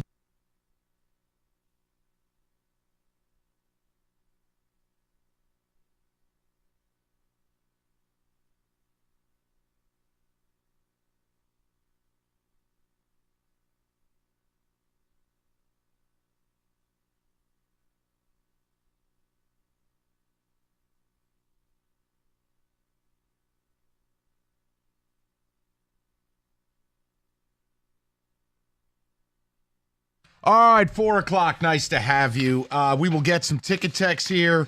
And I do want to just, if I may, start this hour with something. This conversation about Aaron Rodgers, I just want to speak to Lion fan for a moment. I don't know what you're feeling. I can only tell you what I feel. And I am willing to overlook any, I don't know, small issues with Jared Goff. And just say thank you for not being Aaron Rodgers. Like the idea of a peaceful offseason here. The guy, outside of one weird comment about the negativity of the media, he doesn't cry. He doesn't bitch about his contract. He doesn't do unexcused absences. You know what Jared Goff does? He shows up to work. That's all I want as a sports fan. Show up to work. You know what I love about Amon-Ra? Shows up to work. And I don't even have to like Aiden Hutchinson, but he shows up to work. Shows up to work with a chip on his shoulder. Right. And then you read the insanity of some of these other markets and some of these other quarterbacks and some of the other stuff going on. And Aaron Rodgers is a leader in the clubhouse. And it just makes me incredibly thankful we have a well-adjusted adult here in Jared Goff and not a space alien who's busy putting olive oil bottles all over the universe and trying to run for VP and doing conspiracies and disappearing. And now I'm in a darkness retreat. Now I'm in a light retreat. Now I'm drinking tree bark and I'm going to bleep myself for 4 days. None of it. I'm just going to disappear and I'm not going to tell the team where I'm at, or maybe I will, but they can't tell anybody what I'm doing. They just have to tap dance every day for a mandatory camp. Thank you, Jared Goff. That's all from the bottom of my heart. Thank you, Jared. David, that's why say whatever you like. I'm just telling you. That's why the chants were going around. Yeah, maybe, David. Thanking him for being that and not Aaron. You know there has to be buyer's remorse in the Jets organization. They really went for the sizzle last year and thought, Aaron Rodgers, sale. This is why you don't go after ticket sales and jersey sales and things like that, because sometimes that person is not what your organization needs. It's a short-term type of thing. It's very myopic thinking, and the Jets are paying the price for that. You would have been better off just going out and finding a real quarterback who can just come in there and kind of do average stuff, because average beats this. Because think about it. For 3 plays, this is what all you've gotten out of Aaron Rodgers. Now, his injury was not his fault, but he's only giving you 3 plays, and you would think after last season he would be so fired up to say, guys, we're going to do better this year, and I'm going to show you. I'm going to lead by example. I'm going to be the first one in, last one out. We're not dropping passes in practice. Jets fans, I'm going to show you the real reason why they signed me. Instead, where is he? I don't know. Is that him? I don't know. He's like, where's Waldo? Well, Robert Saleh says, quote, Robert Saleh is probably saying, who signed off on this guy? Why is he here? Can we trade him? Let me tell you what he's saying. Aaron and I are on the exact same page. There's no issue between Aaron or his teammates for that matter. We addressed it. It's more of an issue for everyone outside the building than it is inside. Okay. Sure it is. Why did you say what you said then, Robert? Thank you very much. Robert Saleh is probably not an NFL head coach. He's a good defensive coordinator. It's been a disaster in New York. All right. Ticket text. Thank you, Jared Goff. I'll leave it alone. Thank you for not being Aaron Rodgers. If that was Goff. No, I don't want to live in that now we're world. sitting up there. Well, this Hendon Hooker, but you it's Goff. He re-signed. Yeah, I know, but he's not here. Well, I don't think Campbell would do the soft shoe of, we're on the same page. Everybody's fine with this. I don't think Campbell would accept that. Well, but it depends. Kenny, I would say this. He may not want to, but remember, everyone's got a boss. So if Sheila comes down and says, look, I don't care how you have to sell this to the people, but you better sell it. Do you remember how you just asked the question, how the hell did this guy end up here? Mm-hmm. There you go.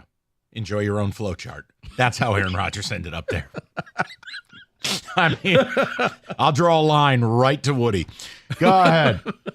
Oh, we got text on the 85-year-old and Aaron Rodgers. One says that 85-year-old needs a segment every week. I love Frank. Freddie. Oh, Frank is good. Listen, Frank and I are going to do a podcast. It's called Two Old People. Well, it's going to be amazing. There's some advice for you on that. What? If Mike is going to retire and do a podcast with Frank, he better get to retiring because Frank's 85 years old. All right, listen. That man is full of vitality. How dare you? Nope. Unbelievable, David. Caller Frank is my hero. Frank called once a week. You're great. That is from Paul. Then someone else says, was that last caller from Boston the ghost of Mike's future? Oh, come on. We all know I'm not making it to 85 anyways. I think you can, Mike.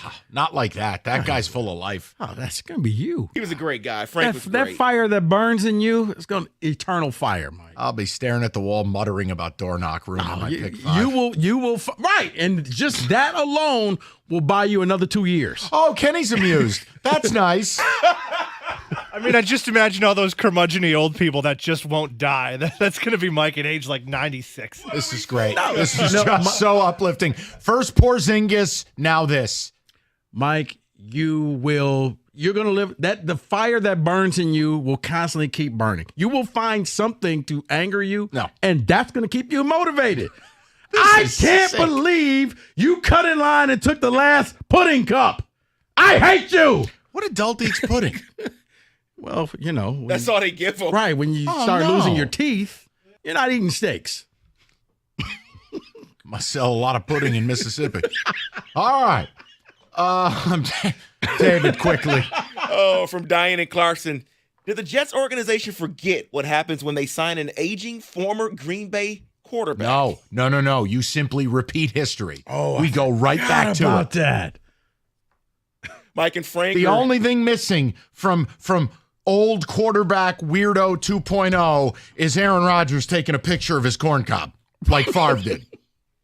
So at least Jordan Love has a retirement plan. Go to New York. Right. I'll be a Jet. 2036.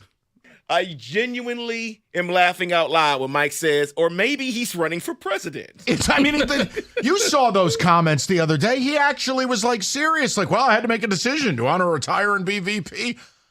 What? No one's voting for him. And even if they do, the votes will get thrown in the garbage. You're never getting a third party elected to be president of the United States. Never happening. Unless you're Aaron Rodgers. Right. Because you hold clout. You own the city of New York. Sure he does. David, I want to do something fun. Yeah, go ahead. Because we got plenty of other stuff we got to handle today. I actually just found an article that it's almost like Rico wrote it. Could I offer you just a pit stop on our sports journey today? Sure. And I'm going to attempt to read it with a straight face. And I want to see how whacked out you are. Okay. That's really what this segment is going to be. Okay. How insane is Rico Beard? I'm going to read this to you. You're going to tell me scale of 1 to 5, believability. Okay. You're going to do this next? I am going to do it next. Okay. Right now, I'm going to tell you that if people promise you a bunch of BOGO stuff, they're out of their mind. You want a real deal, nothing's free. You got to call Mastercraft Heating, Cooling, Plumbing, and Electrical.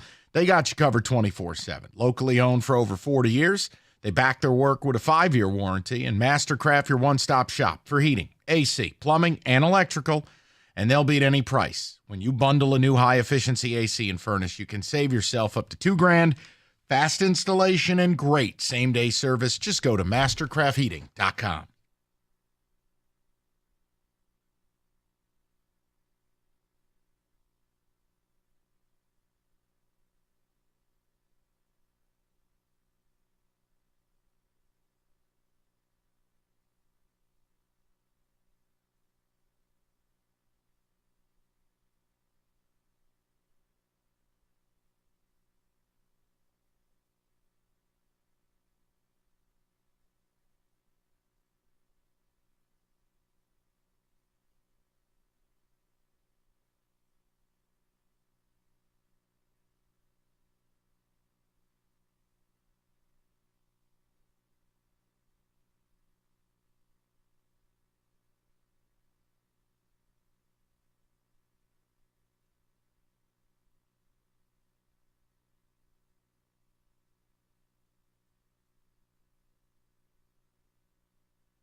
All right, Rico was just given a dissertation on the border crisis. Let's recenter. I have something for everybody.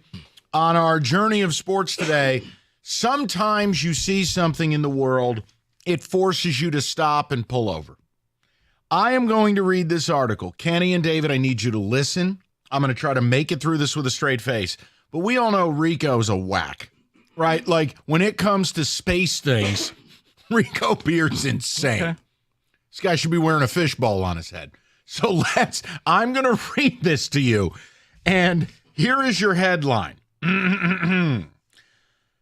Aliens might be living among us disguised as humans or in a base inside the moon. Okay. According to Harvard Start study. over again. We can't understand you. I guess it was. In English, please. Okay. This is like Porzingis' injury. According to a Harvard study, aliens might be living amongst us disguised as humans or in a base inside the moon. You people. All right, aliens might be living among us, according to a study by Harvard. A new paper suggests extraterrestrials could be living underground or in a base inside the moon.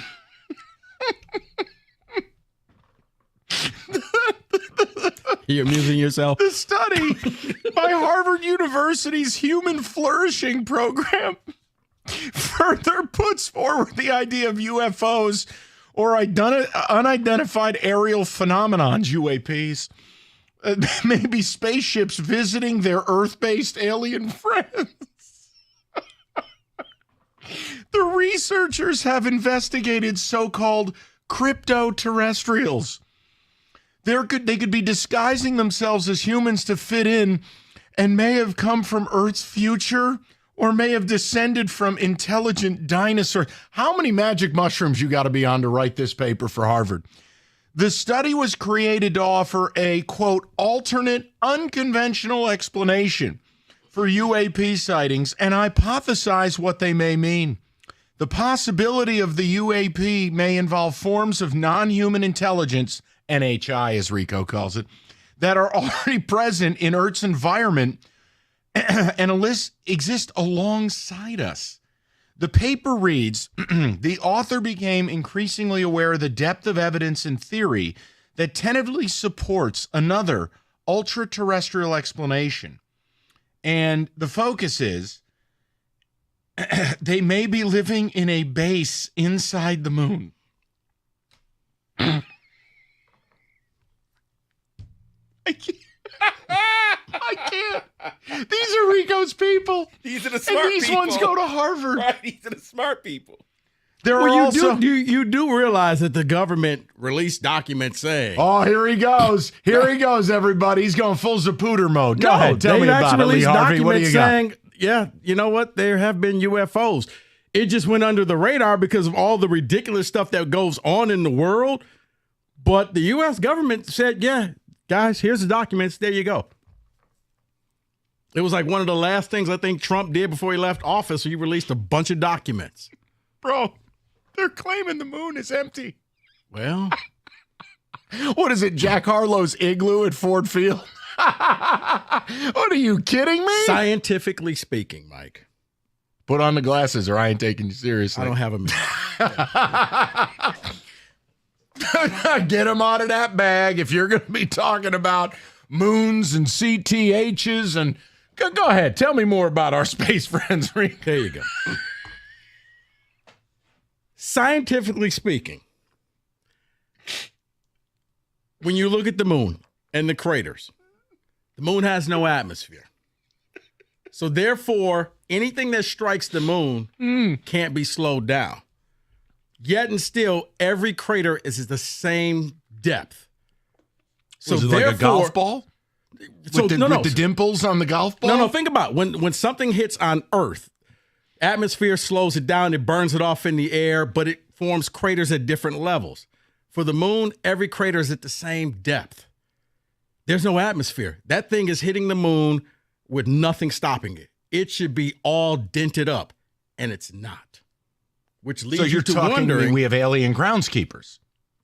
No, it just leads you to wonder, about the moon. Like it defies logic and defies everything because every rock, everything comet that hits the moon should be causing different depths in craters, and it does not. How do we know there's not a different depth? Who's up there measuring? David, you could see. You could. It's just He's got a planetarium at his crib. You don't get it. This dude's got that Bifrost thing. He puts on his Viking hat and looks at outer space. Scale of 1 to 10. What is the believability of this Harvard paper saying that aliens live amongst us and they're living on a base inside the moon? I have not read it. I'm shooting blind. Okay, but I couldn't understand half of it because you were laughing. I'm sorry. I would give it a read. I'm interested. I'll give it a read tonight. Okay. I said to ask, scale of 1 to 10. Initial thoughts. Initial thoughts, I would probably give it about a 7. Oh, my dear God. Okay. David, your thoughts? And David can back me up on this. There's been talk going even back to the Bible of aliens, UFOs. In the Bible, they were called giants. It was Goliath. He was a giant. He was a descendant of a giant. Ezekiel had the winged wheel that he saw float away in the sky, and he described. What the hell Zeke Elliott got to do with anything? This makes me believe it less, by the way. What? That it was biblical. No, I'm out. You're out of the... I'm sorry. Which one are you out of? Which one are you out of? The aliens or the Bible? Yes. Okay. Texas with a $sign. Harvard study. So got David, aliens living inside the moon. Pastor? Very true. Are these references not all three? Okay. You are right. Zeke Elliott did right. Yes, Zeke Elliott. Everybody remembers the biblical references to the Salvation Army bucket he jumped into as well. Pretty sure Paul the Apostle showed him how to do it. He was giving you a sign when he did it.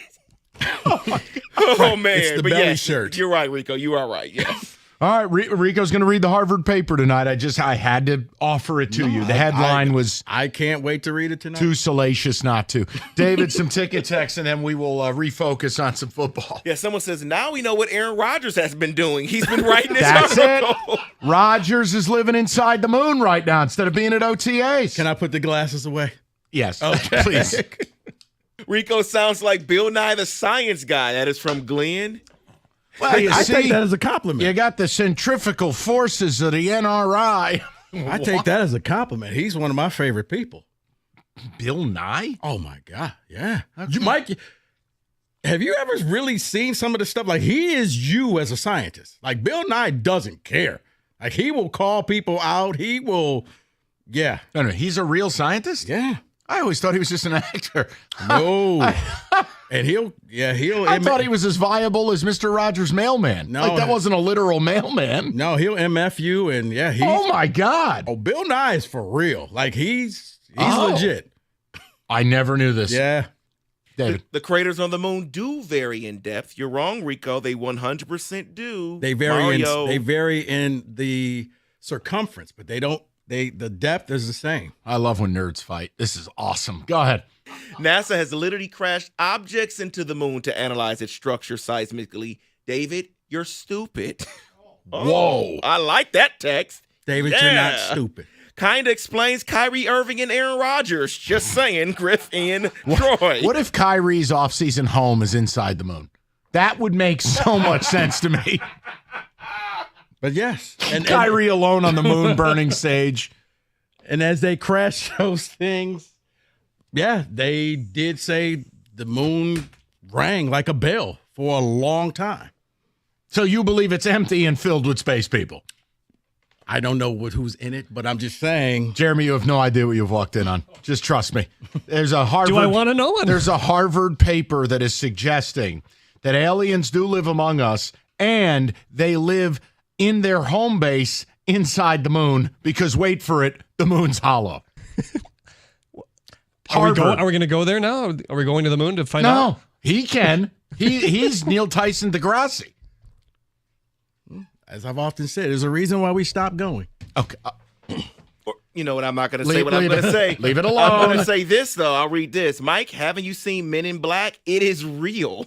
There are people that are aliens. Wow. That would explain Jim Harbaugh. All right, 248-539-9797. The only way. Yeah, that's the only explanation. Lives in hollowed out moon. All right, football next. I'm sorry. I had to offer you that article. You know what? You've given me reading for the evening. I aim to please. 97.1. Every shot, try this again. Every shot, every goal, ESPN Bet has fans covered from the biggest moments to the road to the championship. The exclusive sports books of ESPN is the only place to find special offers and promotions from your favorite ESPN shows and personalities throughout the playoffs. New users can get a bet reset up to $1,000 in bonus bets if your first bet doesn't win. Download ESPN Bet today. What a play. You got to be 21 years or older, present in Michigan. You got a gambling problem, call 1-800-GAMBLER. Terms and conditions apply. See app for details.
Brought to you by Hamilton Chevrolet. In an article in The Athletic, Tigers beat writer Cody Stavenhagen writes, quote, if the Tigers don't have faith in Torkelson returning this year and being a major staple, perhaps they could add a first baseman at the deadline to add thump to the lineup. Such a move likely would not cost much, but could present a clear way to improve a lineup that ranks 23rd in OPS. The Tigers aren't going to be shopping in the high end of the market, but even a small offensive upgrade could make a big difference, end quote. The teams face the Nationals tonight at Comerica Park. It's Reese Olson against talented ready Jake Irvin.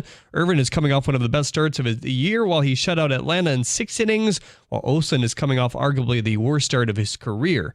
You can hear it right here on 97.1 The Ticket, first pitch at 6:40. On this date in 2007, Justin Verlander threw his first no-hitter for the Tigers against Milwaukee. The Astros released a rotation for the weekend series coming up. First, Detroit and Verlander will start Saturday's game. Flaherty will be his opponent, who was originally slated to start yesterday. He has been playing catch daily and has a bullpen tomorrow. At the Corwell House Sports Desk, I'm Jeremy Otto. More at 5 or at 97.1theticket.com.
All right, Moran Buick GMC, summer is here. Road trip season. They got all the deals on the best vehicles. A 24 GMC Terrain, $279 a month. A 24 Buick Encore GX, $229 a month. New stock arriving daily. Easy online ordering system at MoranExpress.com. And they got the vehicles you're looking for. And yes, Yukon Denali's are back in stock. MoranExpress.com for the certified service. You get the loaner vehicle. Get on with your day. You don't waste your time sitting in a waiting room. They'll call you when your vehicle is ready. It's always fast and always easy at MoranExpress.com and Moran Buick GMC, where you always get the best price period on Telegraph, just north of Eureka and Taylor, or at MoranExpress.com.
All right, top of the hour.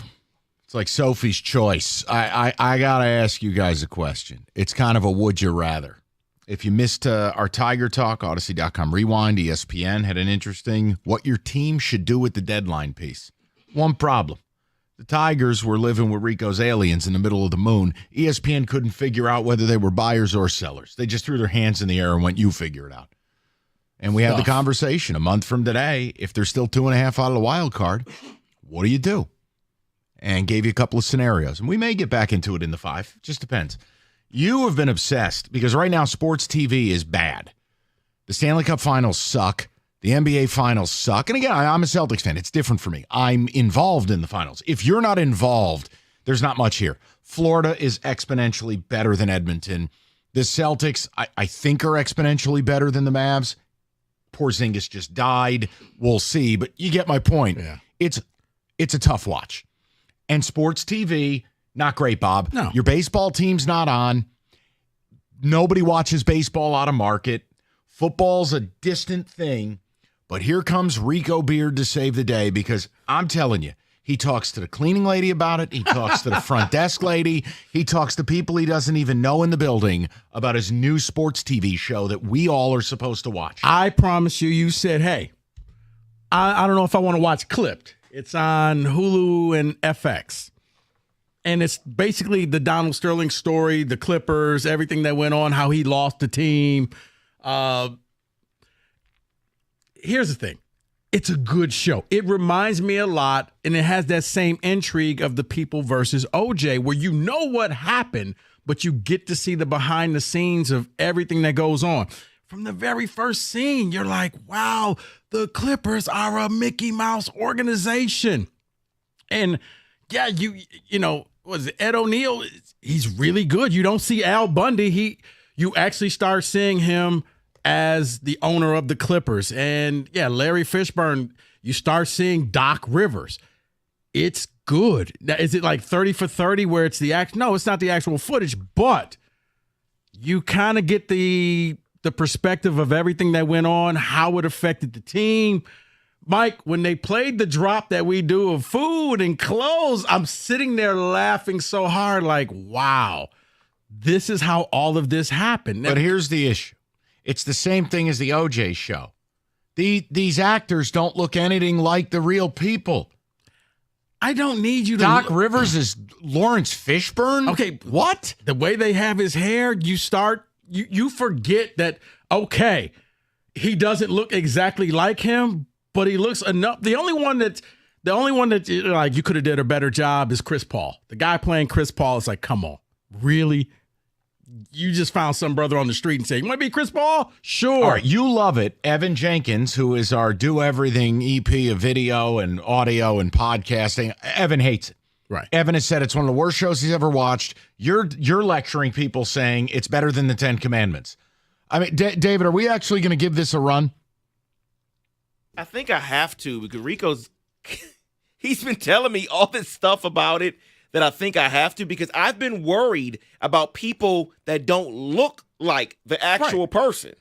Like I said, you stop seeing Al Bundy and you're like, wow, because of the mannerisms, you're like, wow, he kind of looks like and sounds like Donald Sterling and the stuff that he was saying and how he was acting and how he treated people, and you just a suspension of disbelief. Okay, I'm not going to do calls on this, but I'm happy to take ticket text. If you've watched Clipped and it's worth it, please tell me. Because kind of like the People versus OJ, if you told me this was just a regular series, I'd be like, this is not believable. But because this really happened, you're like, wow. And you keep reminding yourself, this actually happened. This V. Stiviani, yeah, wow. So, yeah, I watched the first 2 episodes, and I'm like, okay, you got me. Because I went in with an open mind. I'm going to see if I like this or not.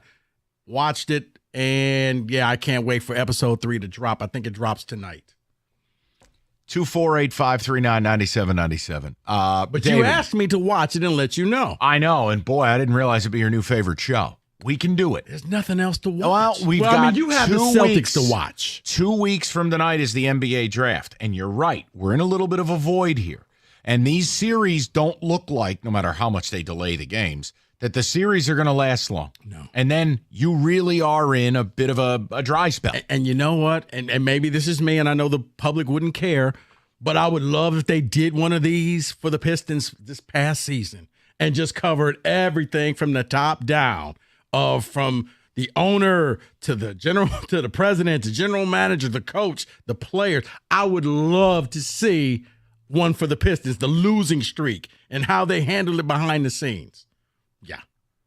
Someone says, Clipped is great. Love watching my beautiful black boys. They continued on and said, I laughed when I heard that. Right. You're like, because you're thinking to yourself, this guy can't be real. See, but the issue the issue I have with this, it goes all the way back to like 08 or 09. And ESPN, the magazine, when that was a thing, did all of this in a expansive, it was like a 12-page article. And it was all the Donald Sterling stories about him being a slumlord and about him, spilling red wine everywhere in the locker room and slapping players' asses and doing the whole, look at my boy. Like, you knew then all the stuff broke. And it's like, okay, this isn't new to me. Mm-hmm. Look, I'll watch it. I got a real hard time not seeing Al Bundy or he was married to, on the show, the American Family or whatever the hell it was called. Modern Family. It's just hard not to see those characters and go, that's Ed O'Neill. That can't possibly be Donald Sterling. No, because after you're about midway in the first episode, you're going to stop seeing Ed O'Neill. You're like, wow. And Sterling was a real SOB. Yes. And that's how you get caught up in there because he does a good job at playing him. He does. If you're looking for sports television, the new series Clipped, Rico has rave reviews on it. Fishburne is the one that got me because I was just like, okay. But yeah, that because you got to wonder, like, man, the relationship between the coach and the owner, they hated each other from day one. Regret was across the board. Like, I never should have took this job. 248-539-9797. We'll get some ticket texts, and I want to ask people a would you rather, because I can't take much more of something. And we'll probably mix in the Tigers later in the 5 o'clock as we do take you to Tiger baseball. They got to get on. You cannot lose a home series to the Nats. Now, come on. You want to be taken seriously? Come on now. 97.1.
Brought to you by Michigan Hair Restoration. The NFL Players Association released the top 50 jersey sales from March of last year to March this year a few days ago. Aiden Hutchinson was ranked 18, while Amon-Ra St. Brown came in at 33. Spencer Torkelson was demoted to AAA last week. He talked about it with Jordan Strack earlier.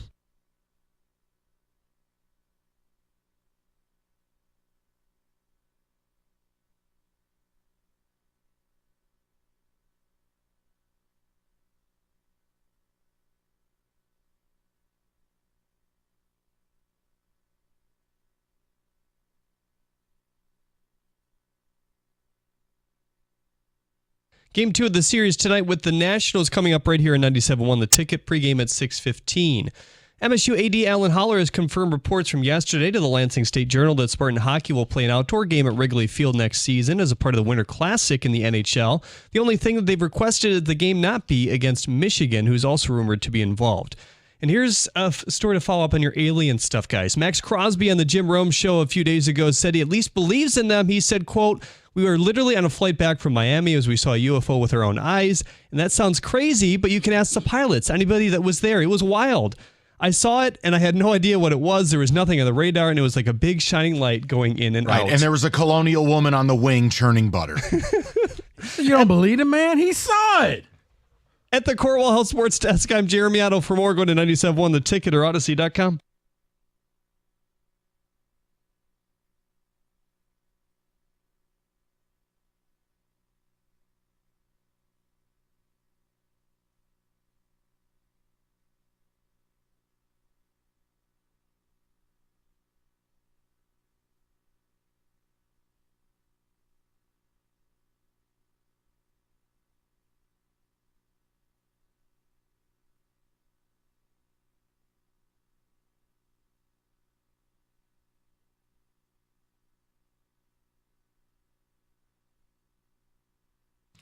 Donald Sterling, something else. All right. So I am going to ask you guys a question. We'll get to Tiger Talk later in the hour. But I have had it with what I think is just a largely contrived narrative, just this force feeding of WNBA talk by national media. And I said this earlier in the week. I say it again to you. Oh, the numbers are up. Right. When you're starting from 0, it's hard for the numbers not to be up when you go to 1. I don't know anyone who cares. And, I mean, we do a radio show, and a lot of people have called in and agreed and gone, man, I'm just tired of it. Like, you turn on SportsCenter, and I want baseball highlights or Stanley Cup or anything. I don't care. Give me a Euro 24 preview that starts Friday. Let's talk Albania, 248.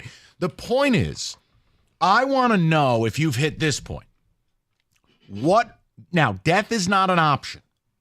You have no options. It is A or B. You are going to be forced to sit down and either watch or listen to 2 hours of Cade Clark, WNBA, embrace debate stuff. Like First Take is doing 25-minute segments on this stuff. I don't know, who cares. You either got to sit down and endure that, or you got to watch your opposing cable news political network. Pick the network. It just depends what side. Now, look, I hate both parties because both parties hate us, the people. They don't like us. Neither of them. Left or right, red or blue. They don't like any of us. Mm-hmm. They only want to help each other. The point I'm making is I would rather watch political TV than hear another syllable. Like this Cade Clark Olympic team thing. Stephen A. Smith did like a 19-minute soliloquy. What? I can't offer 19 minutes on the New York Football Giants. They're my football team. Mm-hmm. I couldn't give you 19 minutes on Javy Baez. I do radio in Detroit. And they are just hammering you. And I'm supposed to have some opinion about Cade Clark not making the Olympic team? DGAF. Yet, we are inundated. It's a tsunami of coverage. So when I offer you, I either have to watch or listen to 2 hours of that, or I got to watch. Yeah, you're right. I'd rather see Biden fall up the stairs of an airplane or have Trump say something insane because it's all a game. None of it matters. I will take the politics over the Caitlin Clark coverage. I am ready to go live in Rico's hollow moon planet with our alien friends. No, I'm the exact opposite. I'd rather watch Caitlin Clark stuff because at least it's a game, it's a sport, and I know it has an ending and it will go away. Whereas, Mike, we are just in the appetizer phase of the politics and all the political stuff, and it's only going to get worse. And I don't need to read and hear about somebody's court case in this case. It's such background noise that I don't even know, like which case are we talking about? We talking about a son? We talking about the former president? Like, I don't care anymore. Wait, let's throw in Supreme Court. I don't care. I'd rather watch some sports because I know in the end, in about 2 months, this is over and it goes away. And Caitlin Clark does not shape anything that's going to happen in my life. And neither do these people. The whole point I'm making, the other day, they did a 20-minute thing. I tried to go back to ESPN 3 times, and it was all about, did you see how she got fouled? And the girl made fun of her, and I'm like, I can't do this. Can I get a highlight of the Cleveland Guardians, please? Can someone put a microphone in front of Connor McDavid? Can I get some conversation on Jason Tatum, who can't throw it in the ocean right now? No, we're going to do 20 minutes on Caitlin Clark getting fouled and the player who fouled her making fun of her. What? You want to talk about something that doesn't matter?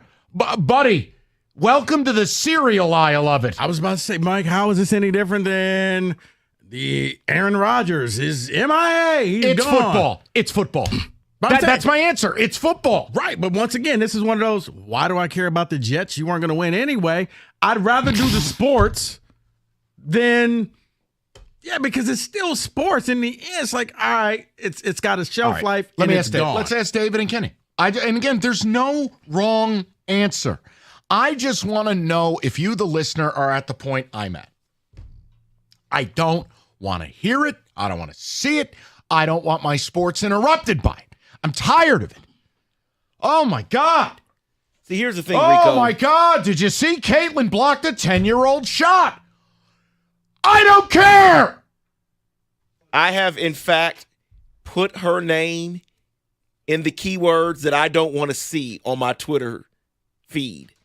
And I've eliminated myself from my friends' text thread because I'm sick of talking and hearing about Caitlin Clark. Give me politics all day, every day. Right, like at least Trump, Biden, civil. Right. You can laugh at somebody falling down a flight of stairs. It's something. David, see, for me, the politics stuff just makes me sad because I'm like, this is what we are. This is how people see our country. But this Caitlin Clark thing makes me sad because you got a bunch of people who are new to this, who are all just trying to drop in and create narratives. She's the flavor of the week, Mike. And it's not her fault. This has been an ongoing meal for the last 12 years now? 100 yeyears. Like, it's a scam, all of it. Right, I'm just saying, this will end. This has a shelf life. Okay, I hope you're right because I can't take it anymore. Okay, so David, you're with me on this. You've had enough. I mean, Kenny, you talked about immersing yourself in baseball this evening. There's no wrong answer. Yeah, we're splitting the room right down the middle. I'm on Team Rico with this one. I mean, we always say it, sports aren't real. This isn't real. It doesn't affect my life. But at some level, politics will eventually affect your life, whether it's your pocketbook, whether it's where you live. And it's all very depressing to see the people at the top. These are the people in charge of decision-making. I know. Whether it's Trump or Biden, whatever side of the aisle you're on. Kenny, I'm with you. It's just depressing. Politics is depressing. 2 minutes into either cable news, and I'm just so depressed. Like, I don't want to do this. Why did I turn this on? This was a big mistake. That's how I feel about Sports Center. Thank you. Why have I turned this on? I've made a grave error. Clearly, brother, at this point, I can't do it. I'd rather watch Sarah McLachlan in a puppy commercial. Show me, Humane Society commercials. It's more uplifting. No. Oh, come on. It is. Now I understand your Sarah McLachlan reference. It's just like, come on, like, jeez. No, I can't. I'd rather watch Caitlin Clark because it's a sport. It'll have a shelf life. She's the flavor of the week, maybe the month, but eventually something else will take over. Aaron Rodgers on line 2. And you know what's never happened to me yet? I've been in family gatherings and such and friend gatherings recently. I've never argued with anybody about Caitlin Clark, but politics often makes its way to those conversations. Okay, hold on. I'm not trying to break your stones. Kenny, you're making my point for me. For the amount of coverage it's getting, shouldn't those conversations be coming up? They're treating it like it's Chiefs-Eagles for the Super Bowl. No one brings it up. Right, but as Kenny says, I've never had a Thanksgiving Day dinner ruined over Caitlin Clark. He's correct.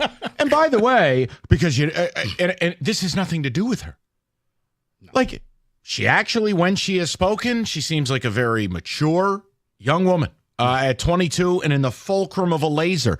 I don't care. And maybe that's why I feel that way, because I always keep saying, guys, nobody's listening to what she's saying. She's telling you how you should be feeling right now. They're turning Caitlin Clark into a race war or a sexuality war, or I don't know, it's basketball, and right now, I don't know if she's any good. So it kind of leads the league in turnovers. Caitlin Clark has about 11 years to go to catch up to the politics. So I'll take Caitlin Clark. I don't know, though, because the minute I tweet out I expected her to miss it, everyone on Twitter, you just hate her because she's white. There you racist, you. Look at you. David hates white people, 248. No, I mean, David, that's my point is it's not even sports anymore. Rico's trying to separate sports and politics. I'd argue that all the political footballs that everybody likes to play with, that's all this WNBA thing is. It is not even sports anymore. You can't even have a conversation about, wow, she had 15 turnovers last night. No, it's, they hate her because of this, or they should kiss her ass because of that. Well, what about the airplanes? It's because the balls are orange and they hate her. Wow. I'd rather hear about the orange man than Caitlin Clark. I mean, if I could watch Biden falling upstairs in slow motion or another first take segment, I'm going Biden. I'm going standing American president playing role of mummy falling upstairs, which is gravitationally not really possible. And I guess for me, I feel sad because it's like, okay, I don't want to watch grandpas fighting each other. Okay? I don't. There's no joy in this. It really is. And then it's like, it's just the best we can do. Yes. What? No. Where did we make the wrong turn? Everywhere. Brother, the Garmin in this country's been broken for about 100 years. Like, Just please. We got grandpas fighting each other. Like, seriously? Wow. Maybe it reminds me of my childhood. My grandparents fought all the time. And then they forget what they were talking about in the middle of it. You know what? Wait. Yeah. Wait, what are we fighting about? I just had to ask the question because I can't take it. Every time we're doing the radio show, we look over. ESPN's got 17 people at a desk that's built for 5 people bickering about Caitlin Clark or somebody who, oh my God, how could they, cutscene, foul her or not bow to her because, I don't know, they got new sneakers.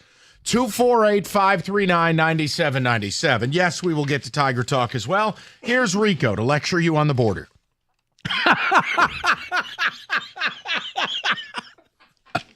Come on, policy man. What do you got? Xfinity gives me a chance to catch up on my favorite shows. Clipped, that's the one I'm watching now. With Xfinity Internet, I get the speed I need at a great price, and you too can get the speed you need at a great price thanks to the fastest internet on the largest gig speed network. It's delivering to more homes than any other network. So enjoy all your favorite apps all in one place with the Flex 4K streaming box, all with Xfinity Internet. It allows me to stream all my favorite shows without interruptions, so I can get the out-of-market scores, stats with Xfinity, the latest injury updates. You can even get stats for your fantasy teams. Choose from a variety of speeds depending on your needs, including gig speeds up to 1.2 gigabits per second, and enjoy reliable internet on all your devices. To get started, call 1-800-XFINITY. Visit Xfinity.com or drop into an Xfinity store today for more details. Maximum download speed of 940 megabits per second when hardwired via Ethernet. Actual speeds vary and not guaranteed based on Xfinity's fastest available download speeds.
Summer driving season is here. Construction, 18-wheelers. This state's a total disaster. Well, you get injured in an accident, you need to call David Femininio. Him and his team ready to help you right now. And David doesn't take a fee until he wins your case.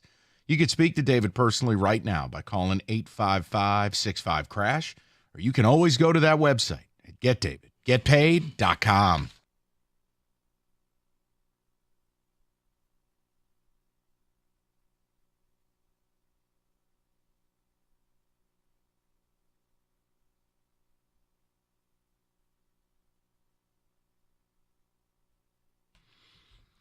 All right, we'll get the Tigers in a little bit. We'll take you to Tiger baseball to 6:15. They got to win the next two. You can't drop series to teams with losing records if you plan on claiming you're not one of them. So let's see if they can turn this thing around tonight, get the next two. You play Houston this weekend, who also losing record. We'll explain why some of this is relevant. We'll do it bottom of the hour. David, some ticket text, though, as we just had some fun top of the hour, because it is a Sophie's choice. I don't want to hear or watch any of it, but man alive, I can't take anymore. Got rid of Facebook so I don't have to look at anyone's stupid politics. So, yes, I take Caitlin Clark. Mike, give you a choice. Kyrie news or Caitlin news? Kyrie. Yes. Kyrie, 100%. Yeah. It's not even a question. I can't take anymore. Our president can't even control his own self. I'll stick with Caitlin Clark discourse. Okay. What discourse, though? What's the win in the Caitlin Clark thing? It's not even about basketball anymore. David, I apologize. What is killing me with this Caitlin Clark thing is it's not about ball. It is politics. Now we're getting into race war and sexuality war or narratives. And it's like, I don't know. She had 50 turnovers the other night and got knocked on her ass. Stand up for yourself. End basketball. Nope. That's not what ESPN. Every time Rico looks over, he goes, more Caitlin Clark. And that's why I'd rather have that, because I know in a few months, this will be over. Politics, just getting started. It's never going to be over with Caitlin Clark. You do understand that, right? David, you sound like D'Antonio. No, Isn't that what David, he said? No, because here's the thing. There's going to be different things. There's going to be the up to the election stuff, the election stuff, the post-election stuff, recounting of the votes. Rico, it doesn't matter. And it's just like at some point, World War III is going to happen. The bright light's coming and we're out. So you know out. what? That's I'd it. rather What read about Caitlin in a hard foul or listen to that. I really would. On the court when she gets the ball stolen again. Okay, can we just? Austin in Lake Orion says Caitlin Clark has made sports talk political. Biden and Trump have made politics into entertainment. Can we switch back, please, to the original roles already? Right. I'm just looking for highlights of like Biden tripping over a gravestone or Trump and his fake tan. I don't know. It doesn't even matter anymore. It is theater. We're living idiocracy. Like, we are the best nation on the globe, and these are the two best candidates. Right. Okay, I'll roll with it. It beats listening to Stephen A. act like he cares about the WNBA. See, I was just laughing, because it's like, okay, in the event that Trump goes to jail, like, I feel sorry for the Secret Service guys who have to go to jail with him. I'd rather have that conversation than anything Caitlin Clark. At least that's interesting versus a highlight against the Connecticut Sun. I can't do it. David, go ahead, buddy. Caitlin Clark's co-workers don't even want to talk about her. Why should we? Dude. Someone else says Caitlin Clark is the Popeye chicken sandwich. Social media tells the sheep to listen to something, so they pretend they care and tell you how great it is. Okay. From Jim. You know what it feels like? It feels like Sharknado 15 years ago. Oh, it took over the internet. The ratings came out, and it was a 0. The WNBA ratings are up. Sure they are. From 0. And none of Caitlin Clark's games have broken the barrier of being a top 10 WNBA broadcast. Okay. Caitlin Clark's games, attendance is good. All the other games, like 5,000 people. Come on. I will give you the Sharknado. You will not sit here and slander the Popeye's chicken sandwich. I've never had it. I can't speak. That hype was ridiculous, though. The hype was ridiculous. It was like you couldn't get one. What's ridiculous is people wanting that damn thing so bad they blocked the road. Right. The drive-through goes out to the road. But it was only certain cities that it was like that. Other cities, you're right. We're like, wait, you guys really like? Yeah, it's a 2-hour wait. I never had it. Although you could have just went to Toledo and got one and not wait in line. But Well, okay, I'm sorry. But David, yes, you're right. The internet does tell you better like this. Popeye's chicken sandwich, Chick-fil-A, this, that, and the other. Sharknado. Yes. And I think that's where Caitlin Clark, which means just like all of those other things, shelf life, it'll eventually go bye-bye. Politics, every 2 years, you're going to hear something. Just wait until the Olympic Games. She'll be the main women's basketball topic for the whole 2 weeks. Well, no, she won't be. She's not on the team. Second of all, the games are played at like 3 a.m. It's in Paris. And third of all, even if you're one of the nerds who watches the Olympics, you're not watching women's basketball. I can't even tell you who's on the men's team. It is all nonsense to me. And no, I don't like the Olympics in sum total. So maybe I'm also just unpatriotic. I mean, I love America. I just don't like the Olympics. They're a waste of time. But yeah, you watch the Army-Navy game. Excuse me, sir. That is college football, and they are our best and brightest. And you will not slander America's game But you on won't, CBS. but the Olympics is who cares? Mm-hmm. Okay. Wow. How are you comping Army-Navy versus the Olympics and some dude with a plastic rifle in Oslo, Norway? Because no one scores in the Army-Navy. Excuse me. There was plenty of scoring in this year's game. It hit the over. Thank you. And what was the over? 6? Listen, it hit the over. Ample scoring. 4.5. Right. Wait. And the field goal's good. Yes. It was a barn burner. Go ahead, Dave. Yes, I'd rather listen to the news about Trump, Biden, anything over Clark, but I still love her game. But again, her game is never discussed. It's these narratives where I don't even know who thinks they're winning. That's the thing. They're just yelling, arguing. Who is winning the argument? It's a bunch of people who 10 minutes ago didn't watch that league. Mm-hmm. Why the hell are you guys screaming and yelling and telling me how I got to feel? No, I don't have to feel anything about Caitlin Clark. I don't care. It's a continuation from her senior year at Iowa. And she was going to roll in and take over the WNBA. And she didn't. And she's had her shortcomings. She's had some bright points, but they're not winning. But people will tell you it doesn't matter. She's going to be all that. And it's like, okay, how about we just wait until she is all of that and we'll have this conversation. But, Mike, in this world, we're impatient. You don't wait until somebody actually do something. You have to hype it up and say what they're going to do and then fight about it. We're going to talk about the Tigers, and I want to just reset briefly the ESPN piece. We got to figure it out because ESPN couldn't. And it's not negative. I don't know what it is. But it's a month from today that I want to just see a conversation of if the team is still 2.5 games out, ESPN wouldn't pick a direction. I want to know what direction you want to pick. And it involves a couple of your main players. We'll talk about it. We'll get to it next. 97.1. All right, you're busy. You're getting out of work. Kids' practices, whatever. A dance recital. Hungry Howie's can make dinner pretty easy for you. The mix and match deal starting at $6.99. You mix and match basically the whole damn menu. From the 2-topping flatbreads and salads and subs to a medium 1-topping pizza and a whole bunch more.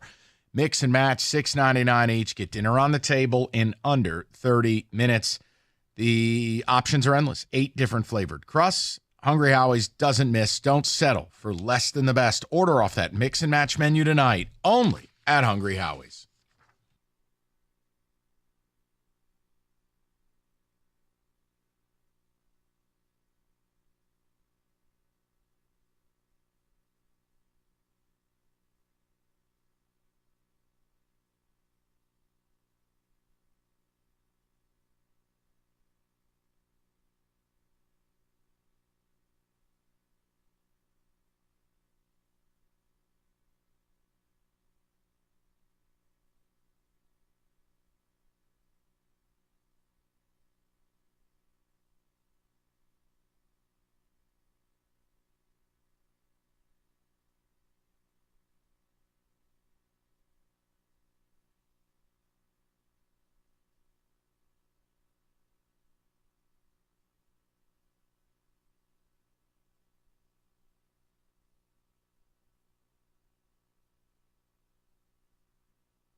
Brought to you by Precision Garage Doors of Southeast Michigan. Jack Golke had a pre-draft workout with the Pacers today.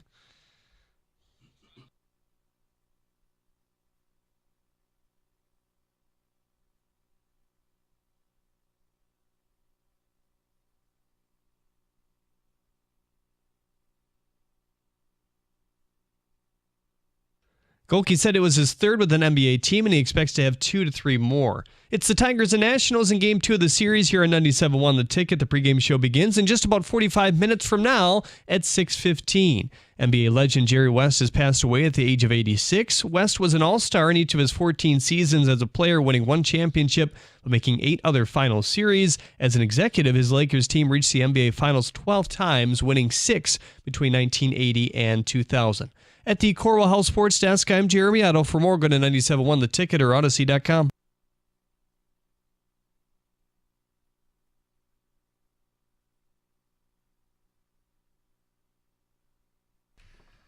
All right, so a little Tiger baseball here.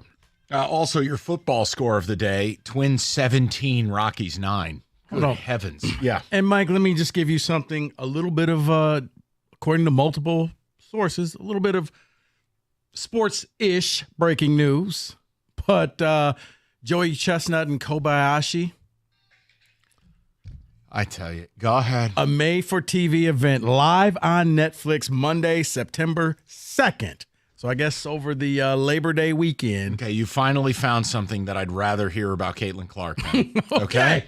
Because I don't know what this station's obsession is with a hot dog eating contest, but whether it's mornings, middays, you, Stoney, the guy who was here for you yesterday, how can I say this in plain English? I don't care. But if Kobayashi and Joey Chestnut both disappeared tomorrow, I wouldn't care. Understand, but realize everybody likes different things. Oh, you know what? You're right.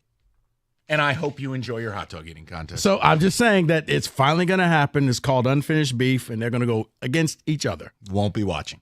All right. So let's quickly, just a reset. If you want the full presentation, Odyssey.com rewind. ESPN had a piece, what your team should do between now and the trade deadline. And for most of the teams, they were pretty forward about it. Do this, don't do that, do that. The Tigers, they basically, because I'm not going to read to you on the air. This isn't a bedtime story. It was just, I don't know. They've got expiring guys in Flaherty and Canna, but they're only 2.5 out of the wild card. And we had this conversation, and it's really interesting, is even if you doubt the team, even if you think they're horribly flawed, which they are, even if they're not fun to watch, which they're not, they're 2.5 out. And the one thing I haven't done is bury this team because the standings don't allow for that. You're 2.5 games out of the wild card. And with your pitching of Flaherty, Skubal, and Olsen, the big three, yeah, I think you're very similar to the Pittsburgh Pirates, who are 1 game out in the National League with Jared Jones, Paul Skenes, and Mitch Keller. It was the idea of if they just are who they are, and a month from now, they're 2.5 games out of the wild card. Maybe they're game under 500. Maybe they're at 500. They just are who they are. What do you do? And I made the case. I as much as I know trading Flaherty would be the right move, you're not getting a top 100 prospect for him. You'll get something nice that maybe in a year that player blows up and you go, wow, we got that guy for expiring Flaherty. But the reality, when you look at like Corbin Burns, got dealt to the Orioles last year, expiring, and I think they got like a kid the Orioles took in the 4th round. He wasn't one of their top 5, 7, 8 prospects. Right. So I'd actually just say, to hell with it. Go for it. We haven't made the playoffs in a decade. It's time we give people something. And if you're 2.5 games out with this pitching, to hell with it. Yeah, but see, I would look at it as you've waited 10 years, wait on the 11th year, and actually get some pieces in place. This guy should work for the Red Wings, huh? No. Hey, we waited 6, make it 7. Mike, because the goal is not to make the playoffs. The goal is to win the World Series. So if you just want to make the playoffs, then yes, keep the band together, and let's just go for it, cross our fingers, and hope that we can win 2 more games than we lose and maybe back into the playoffs. Or let's really get some everyday players in here who can score runs consistently. Let me ask you a question. Then we'll have a shot at not just making the playoffs, but winning the World Series. Let me ask you a question. and maybe it'll change how you feel. What if I were sitting live in the headquarters right now, and I told you I sent a raven, and you open the bottle and you unfurl the message, and it says, we're going to spend like the Texas Rangers did a couple years ago this offseason.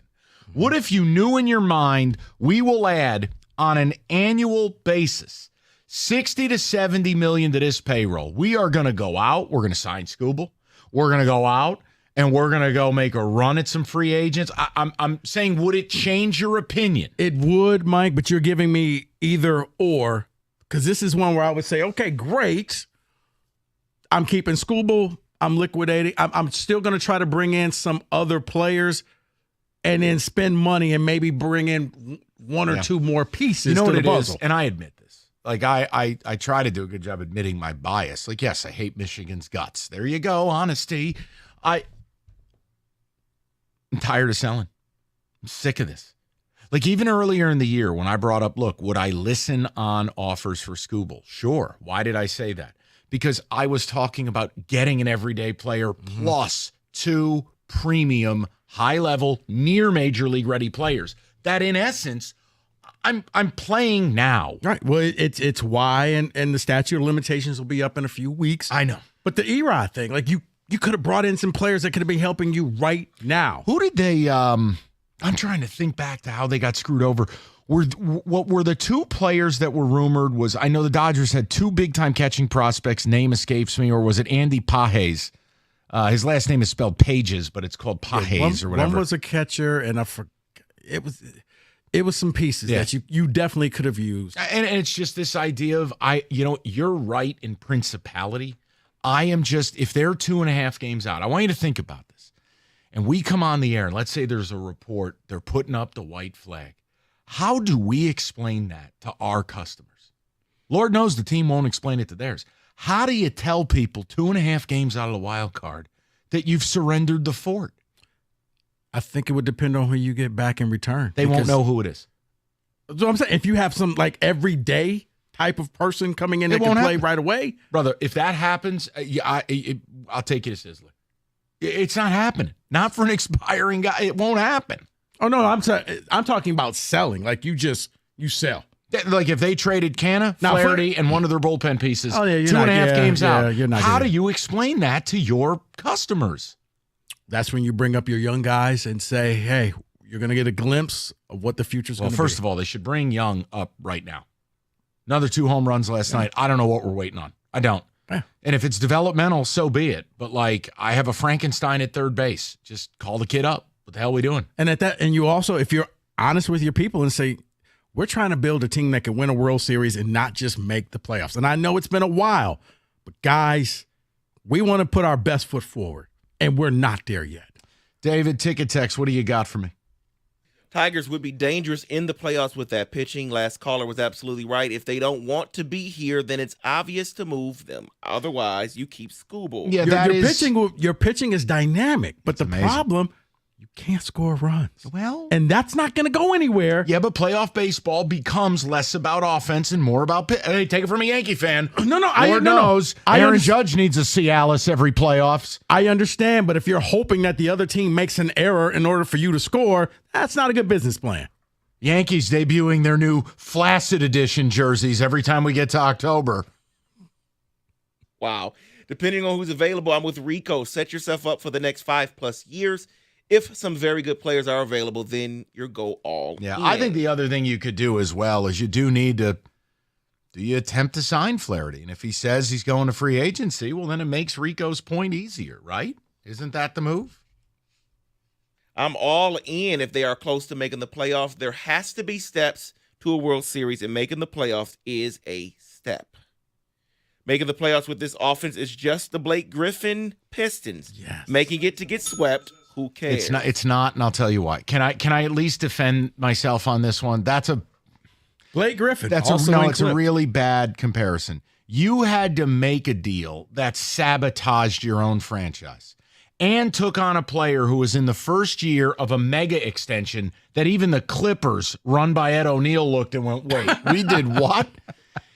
That's not what we're talking about. I just don't think that's fair. I don't. I think that person means in principle when they made the playoffs and it was like, oh, this is going to be a building block, and it wasn't.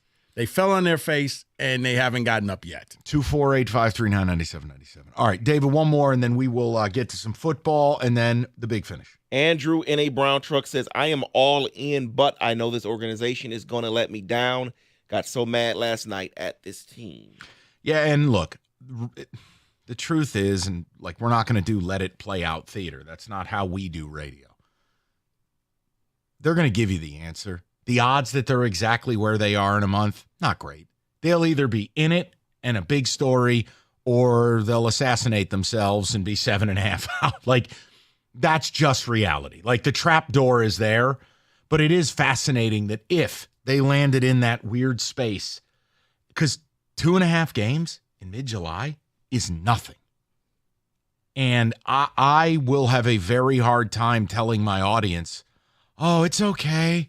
You know, they got Bobby Basallo from Cincinnati who's 3 years away. It's like 2.5 games, you're there, but you know Baez is on his way back. Oh, thank God. We're actually having lumbar pillow day at the ballpark.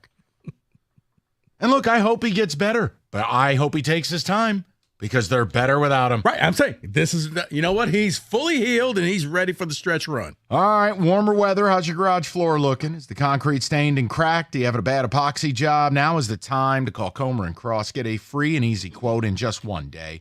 They'll move your stuff out for you, strip it, fill it, fix it, and it's better than new.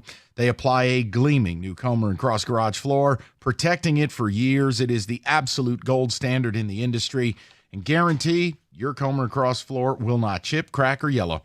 No epoxy tire lift. For a free, quick, and easy quote, just call 248-266-4443. That's 266-4443, or you simply go to ComerandCrossGarage.com.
Brought to you by Cars for Kids. First pitch between the Tigers and Nationals just under 40 minutes away here on 97.1 The Ticket at 6:40.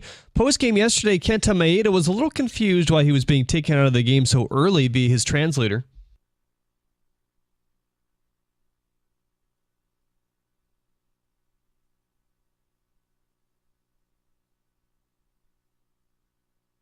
He, as in AJ Hinch, addressed that earlier today with the media and said, quote, pitchers aren't allocated any number of pitches. I don't think every pitcher needs to know what exactly they have in store for that game, end quote. He also mentioned that Maeda had no issue after their discussion today. Reese Olson starts for the Tigers tonight. Here's the rest of the lineup. Vierling will start in center field as the leadoff spot. Riley Green, DH, is coming off his Little League Grand Slam last night. Paris bats third. Canna, Keith, Urshela. You can't drop me that fast. McKinstry, Badu, and Kelly. Don't challenge me. In an article in the Athletic, Tigers beat writer Cody Stravenhagen writes, quote, if the Tigers don't have faith in Torkelson returning this year and being a major staple, perhaps they could add a first baseman at the deadline to add thump to the lineup. Such a move likely would not cost much, but present a clear way to improve a lineup that ranks 23rd in OPS, end quote.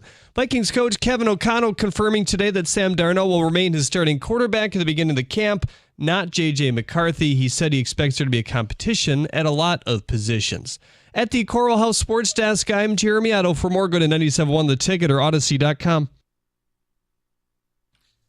Hey, by the way, because I know we're going to do the big finish, but when you do, this is where Rico and I align. It's like, statistically speaking, is one thing. When you look at this lineup, Vierling and Green, okay, you got two guys who've got OPSs I care about.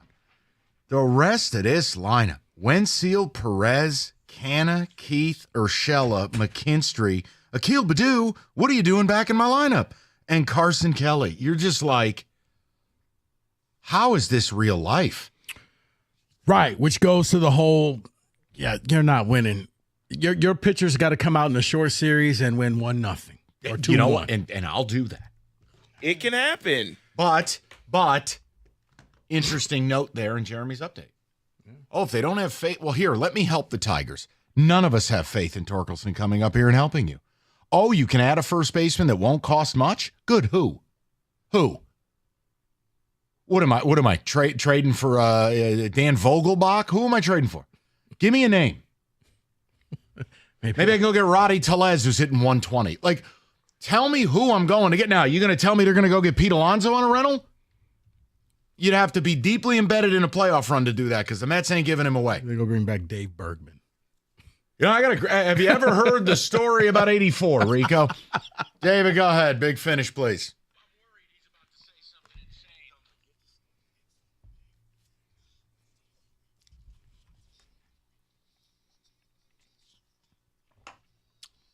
Well, you bring up 84, I'll bring up 85. And the reason why I bring that up is because Mike became friends with 85-year-old caller Frank. He was talking baseball and the Belmont Stakes. Yes. Frank was a beautiful man. One of my favorite callers of the year. And Frank is welcome anytime. Yes. I found someone I connected with. I want this podcast. Me and Frank, afternoons 2 to 6. I'm out. Franks and Beans. He was a lovely man. He was. Oh, you were mean to him. No, I wasn't. I loved it until you guys started breaking down what happened at he asked me about the Belmont. David, next. It would be more entertaining than anything of Caitlin Clark. We talked about, would you take Caitlin Clark or politics? Because it's nothing but Caitlin right now. I don't care if it's I hate both sides of the aisle, so you can't be mad at me. I don't care if it was a loop of Biden falling down the stairs. Whatever. Anything beats another 28-minute segment of First Take arguing about Caitlin Clark. I cannot take anymore. Yeah, I'll take Caitlin Clark because when she got left off the team, nobody stormed the Eiffel Tower. So I'll leave it at that. One thing you want over the Caitlin or politics talk, Rico, is the alien discussion. They live among us, according to... This was not a discussion. It was one segment, and I read an article based on a Harvard study and laughed my ass off through it. The people at Harvard say they live among us, and they have a base on the moon. Well, I have to read the article first, but based off of what Mike said, I'm very interested in reading in it. And yes, it's not something I can discuss here because... But it's possible. It requires deep thinking, and most people don't want to do that. Well, you can call Aaron Rodgers because apparently he wrote the article. That's what some people on Ticket Tech said. But there is drama in New York with Aaron Rodgers yet again, and Mike says, "Thank you, Jared." Yeah, I mean, I'm just thankful the Lions are all business. They're not a circus. Jared Goff is an adult who shows up to work, and I've never been more thankful because when you see the nonsense in other markets, including Aaron Rodgers, who has disappeared from Jets camp, and the team did not say it was an excused absence. It's a mandatory camp, but the team can say we have excused him. They have not said that. Right. They just said it's an inexcused absence. It was important to Aaron. That's it. That's all you got. And we'll know if they make a move to bring in another QB because Mike, I'm saying not right now, but down the line. We don't know what's going on with him. Yeah, we do. He's doing ayahuasca, or he's doing one of his Abhavasanas, or he's going to run for VP, or he's at a conference for flat earthers. Come on, dude. At some point, I need you here to learn the plays. Your experience was all of 3 plays last year. I'm sure hey, look, the Jets are a buttoned-up organization. And all 3, you ended on the ass. Well, Robert Salah says Aaron and I are on the exact same page. There's no issue between Aaron or his teammates for that matter. Then why is it not an excused absence, Robert? Doesn't make sense. But what does make sense is the sales pitch that Rico gave us for the Hulu FX series called Clipped about Donald Sterling.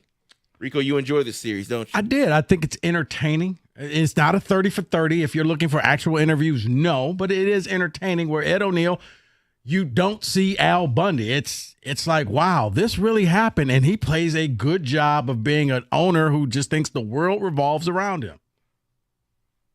Mike, Rico, your team gets struck out 8 times by a rookie pitcher, and they're on the road, and you cheer him? This was last night. Something the Cardinals fans did. Last night in St. Louis, Paul Skenes dominated again, and the Cardinal fans gave him a standing O. Look, I've never seen anything like it when a guy didn't play there or he's not a legend retiring. Great point that you brought up. I just felt like that was a party foul by Cardinal fans. But callers did say it could be the Latte Larry Spike store. They're upset at their owner. They're upset at their GM. They hate the manager, Marmol. And they were mocking their own team. It is plausible. Yeah, we'll show you. We can make some noise. We just won't make the noise for you. We'll make it for the opposing team. We talked about the Tigers today. One thing that came through that was through Ticket Techs, people having the idea of trading for Vlad Jr. or Bichette. And neither one of you are laughing at that idea. I don't laugh at it because it's about rebuilding and winning at the same time. Both guys have another year through next season signed. One via arbitration, one via a 3-year deal. Bo Bichette. No, it's not going to be a cheap deal. And look, the Jays lost. Oops. Sorry, Kenny. Oh, no, Kenny, yes, he was in the bubble. Oh, no. I forgot he said the bubble. Who bubbles? Kenny, I'm sorry. Kenny, let me buy you dinner. I didn't mean to ruin it I'm sorry. He said he was going to have the Tigers on one screen, and then he was in the bubble for the Jays game on the other. Jays on the other, third screen, Georgia Bacon. I was going to be surrounded by baseball. You know what, Kenny? I'm At sorry. least you can watch the Tigers. Come on, dude. What are you doing to me? You can focus more on the bacon. You know what? They lost 5-4. Kenny, take him up on the dinner. Yes. I'm sorry. Take him up. I didn't mean, dude, you know I didn't mean that. Damn it. You were 30 seconds away. Right. Well, I don't even remember what I was saying now. I've broken Kenny's heart. You were talking about Bichette. Oh, F of me sucks. I'm out. All right, Kenny, I'm sorry. Let me get you squared away for dinner. I'm sorry. All right. Well, I did a terrible job. Rico was fabulous. We'll try it again tomorrow after Tiger baseball. Take him to church. Oh, God, what have I done? All right, 97-1.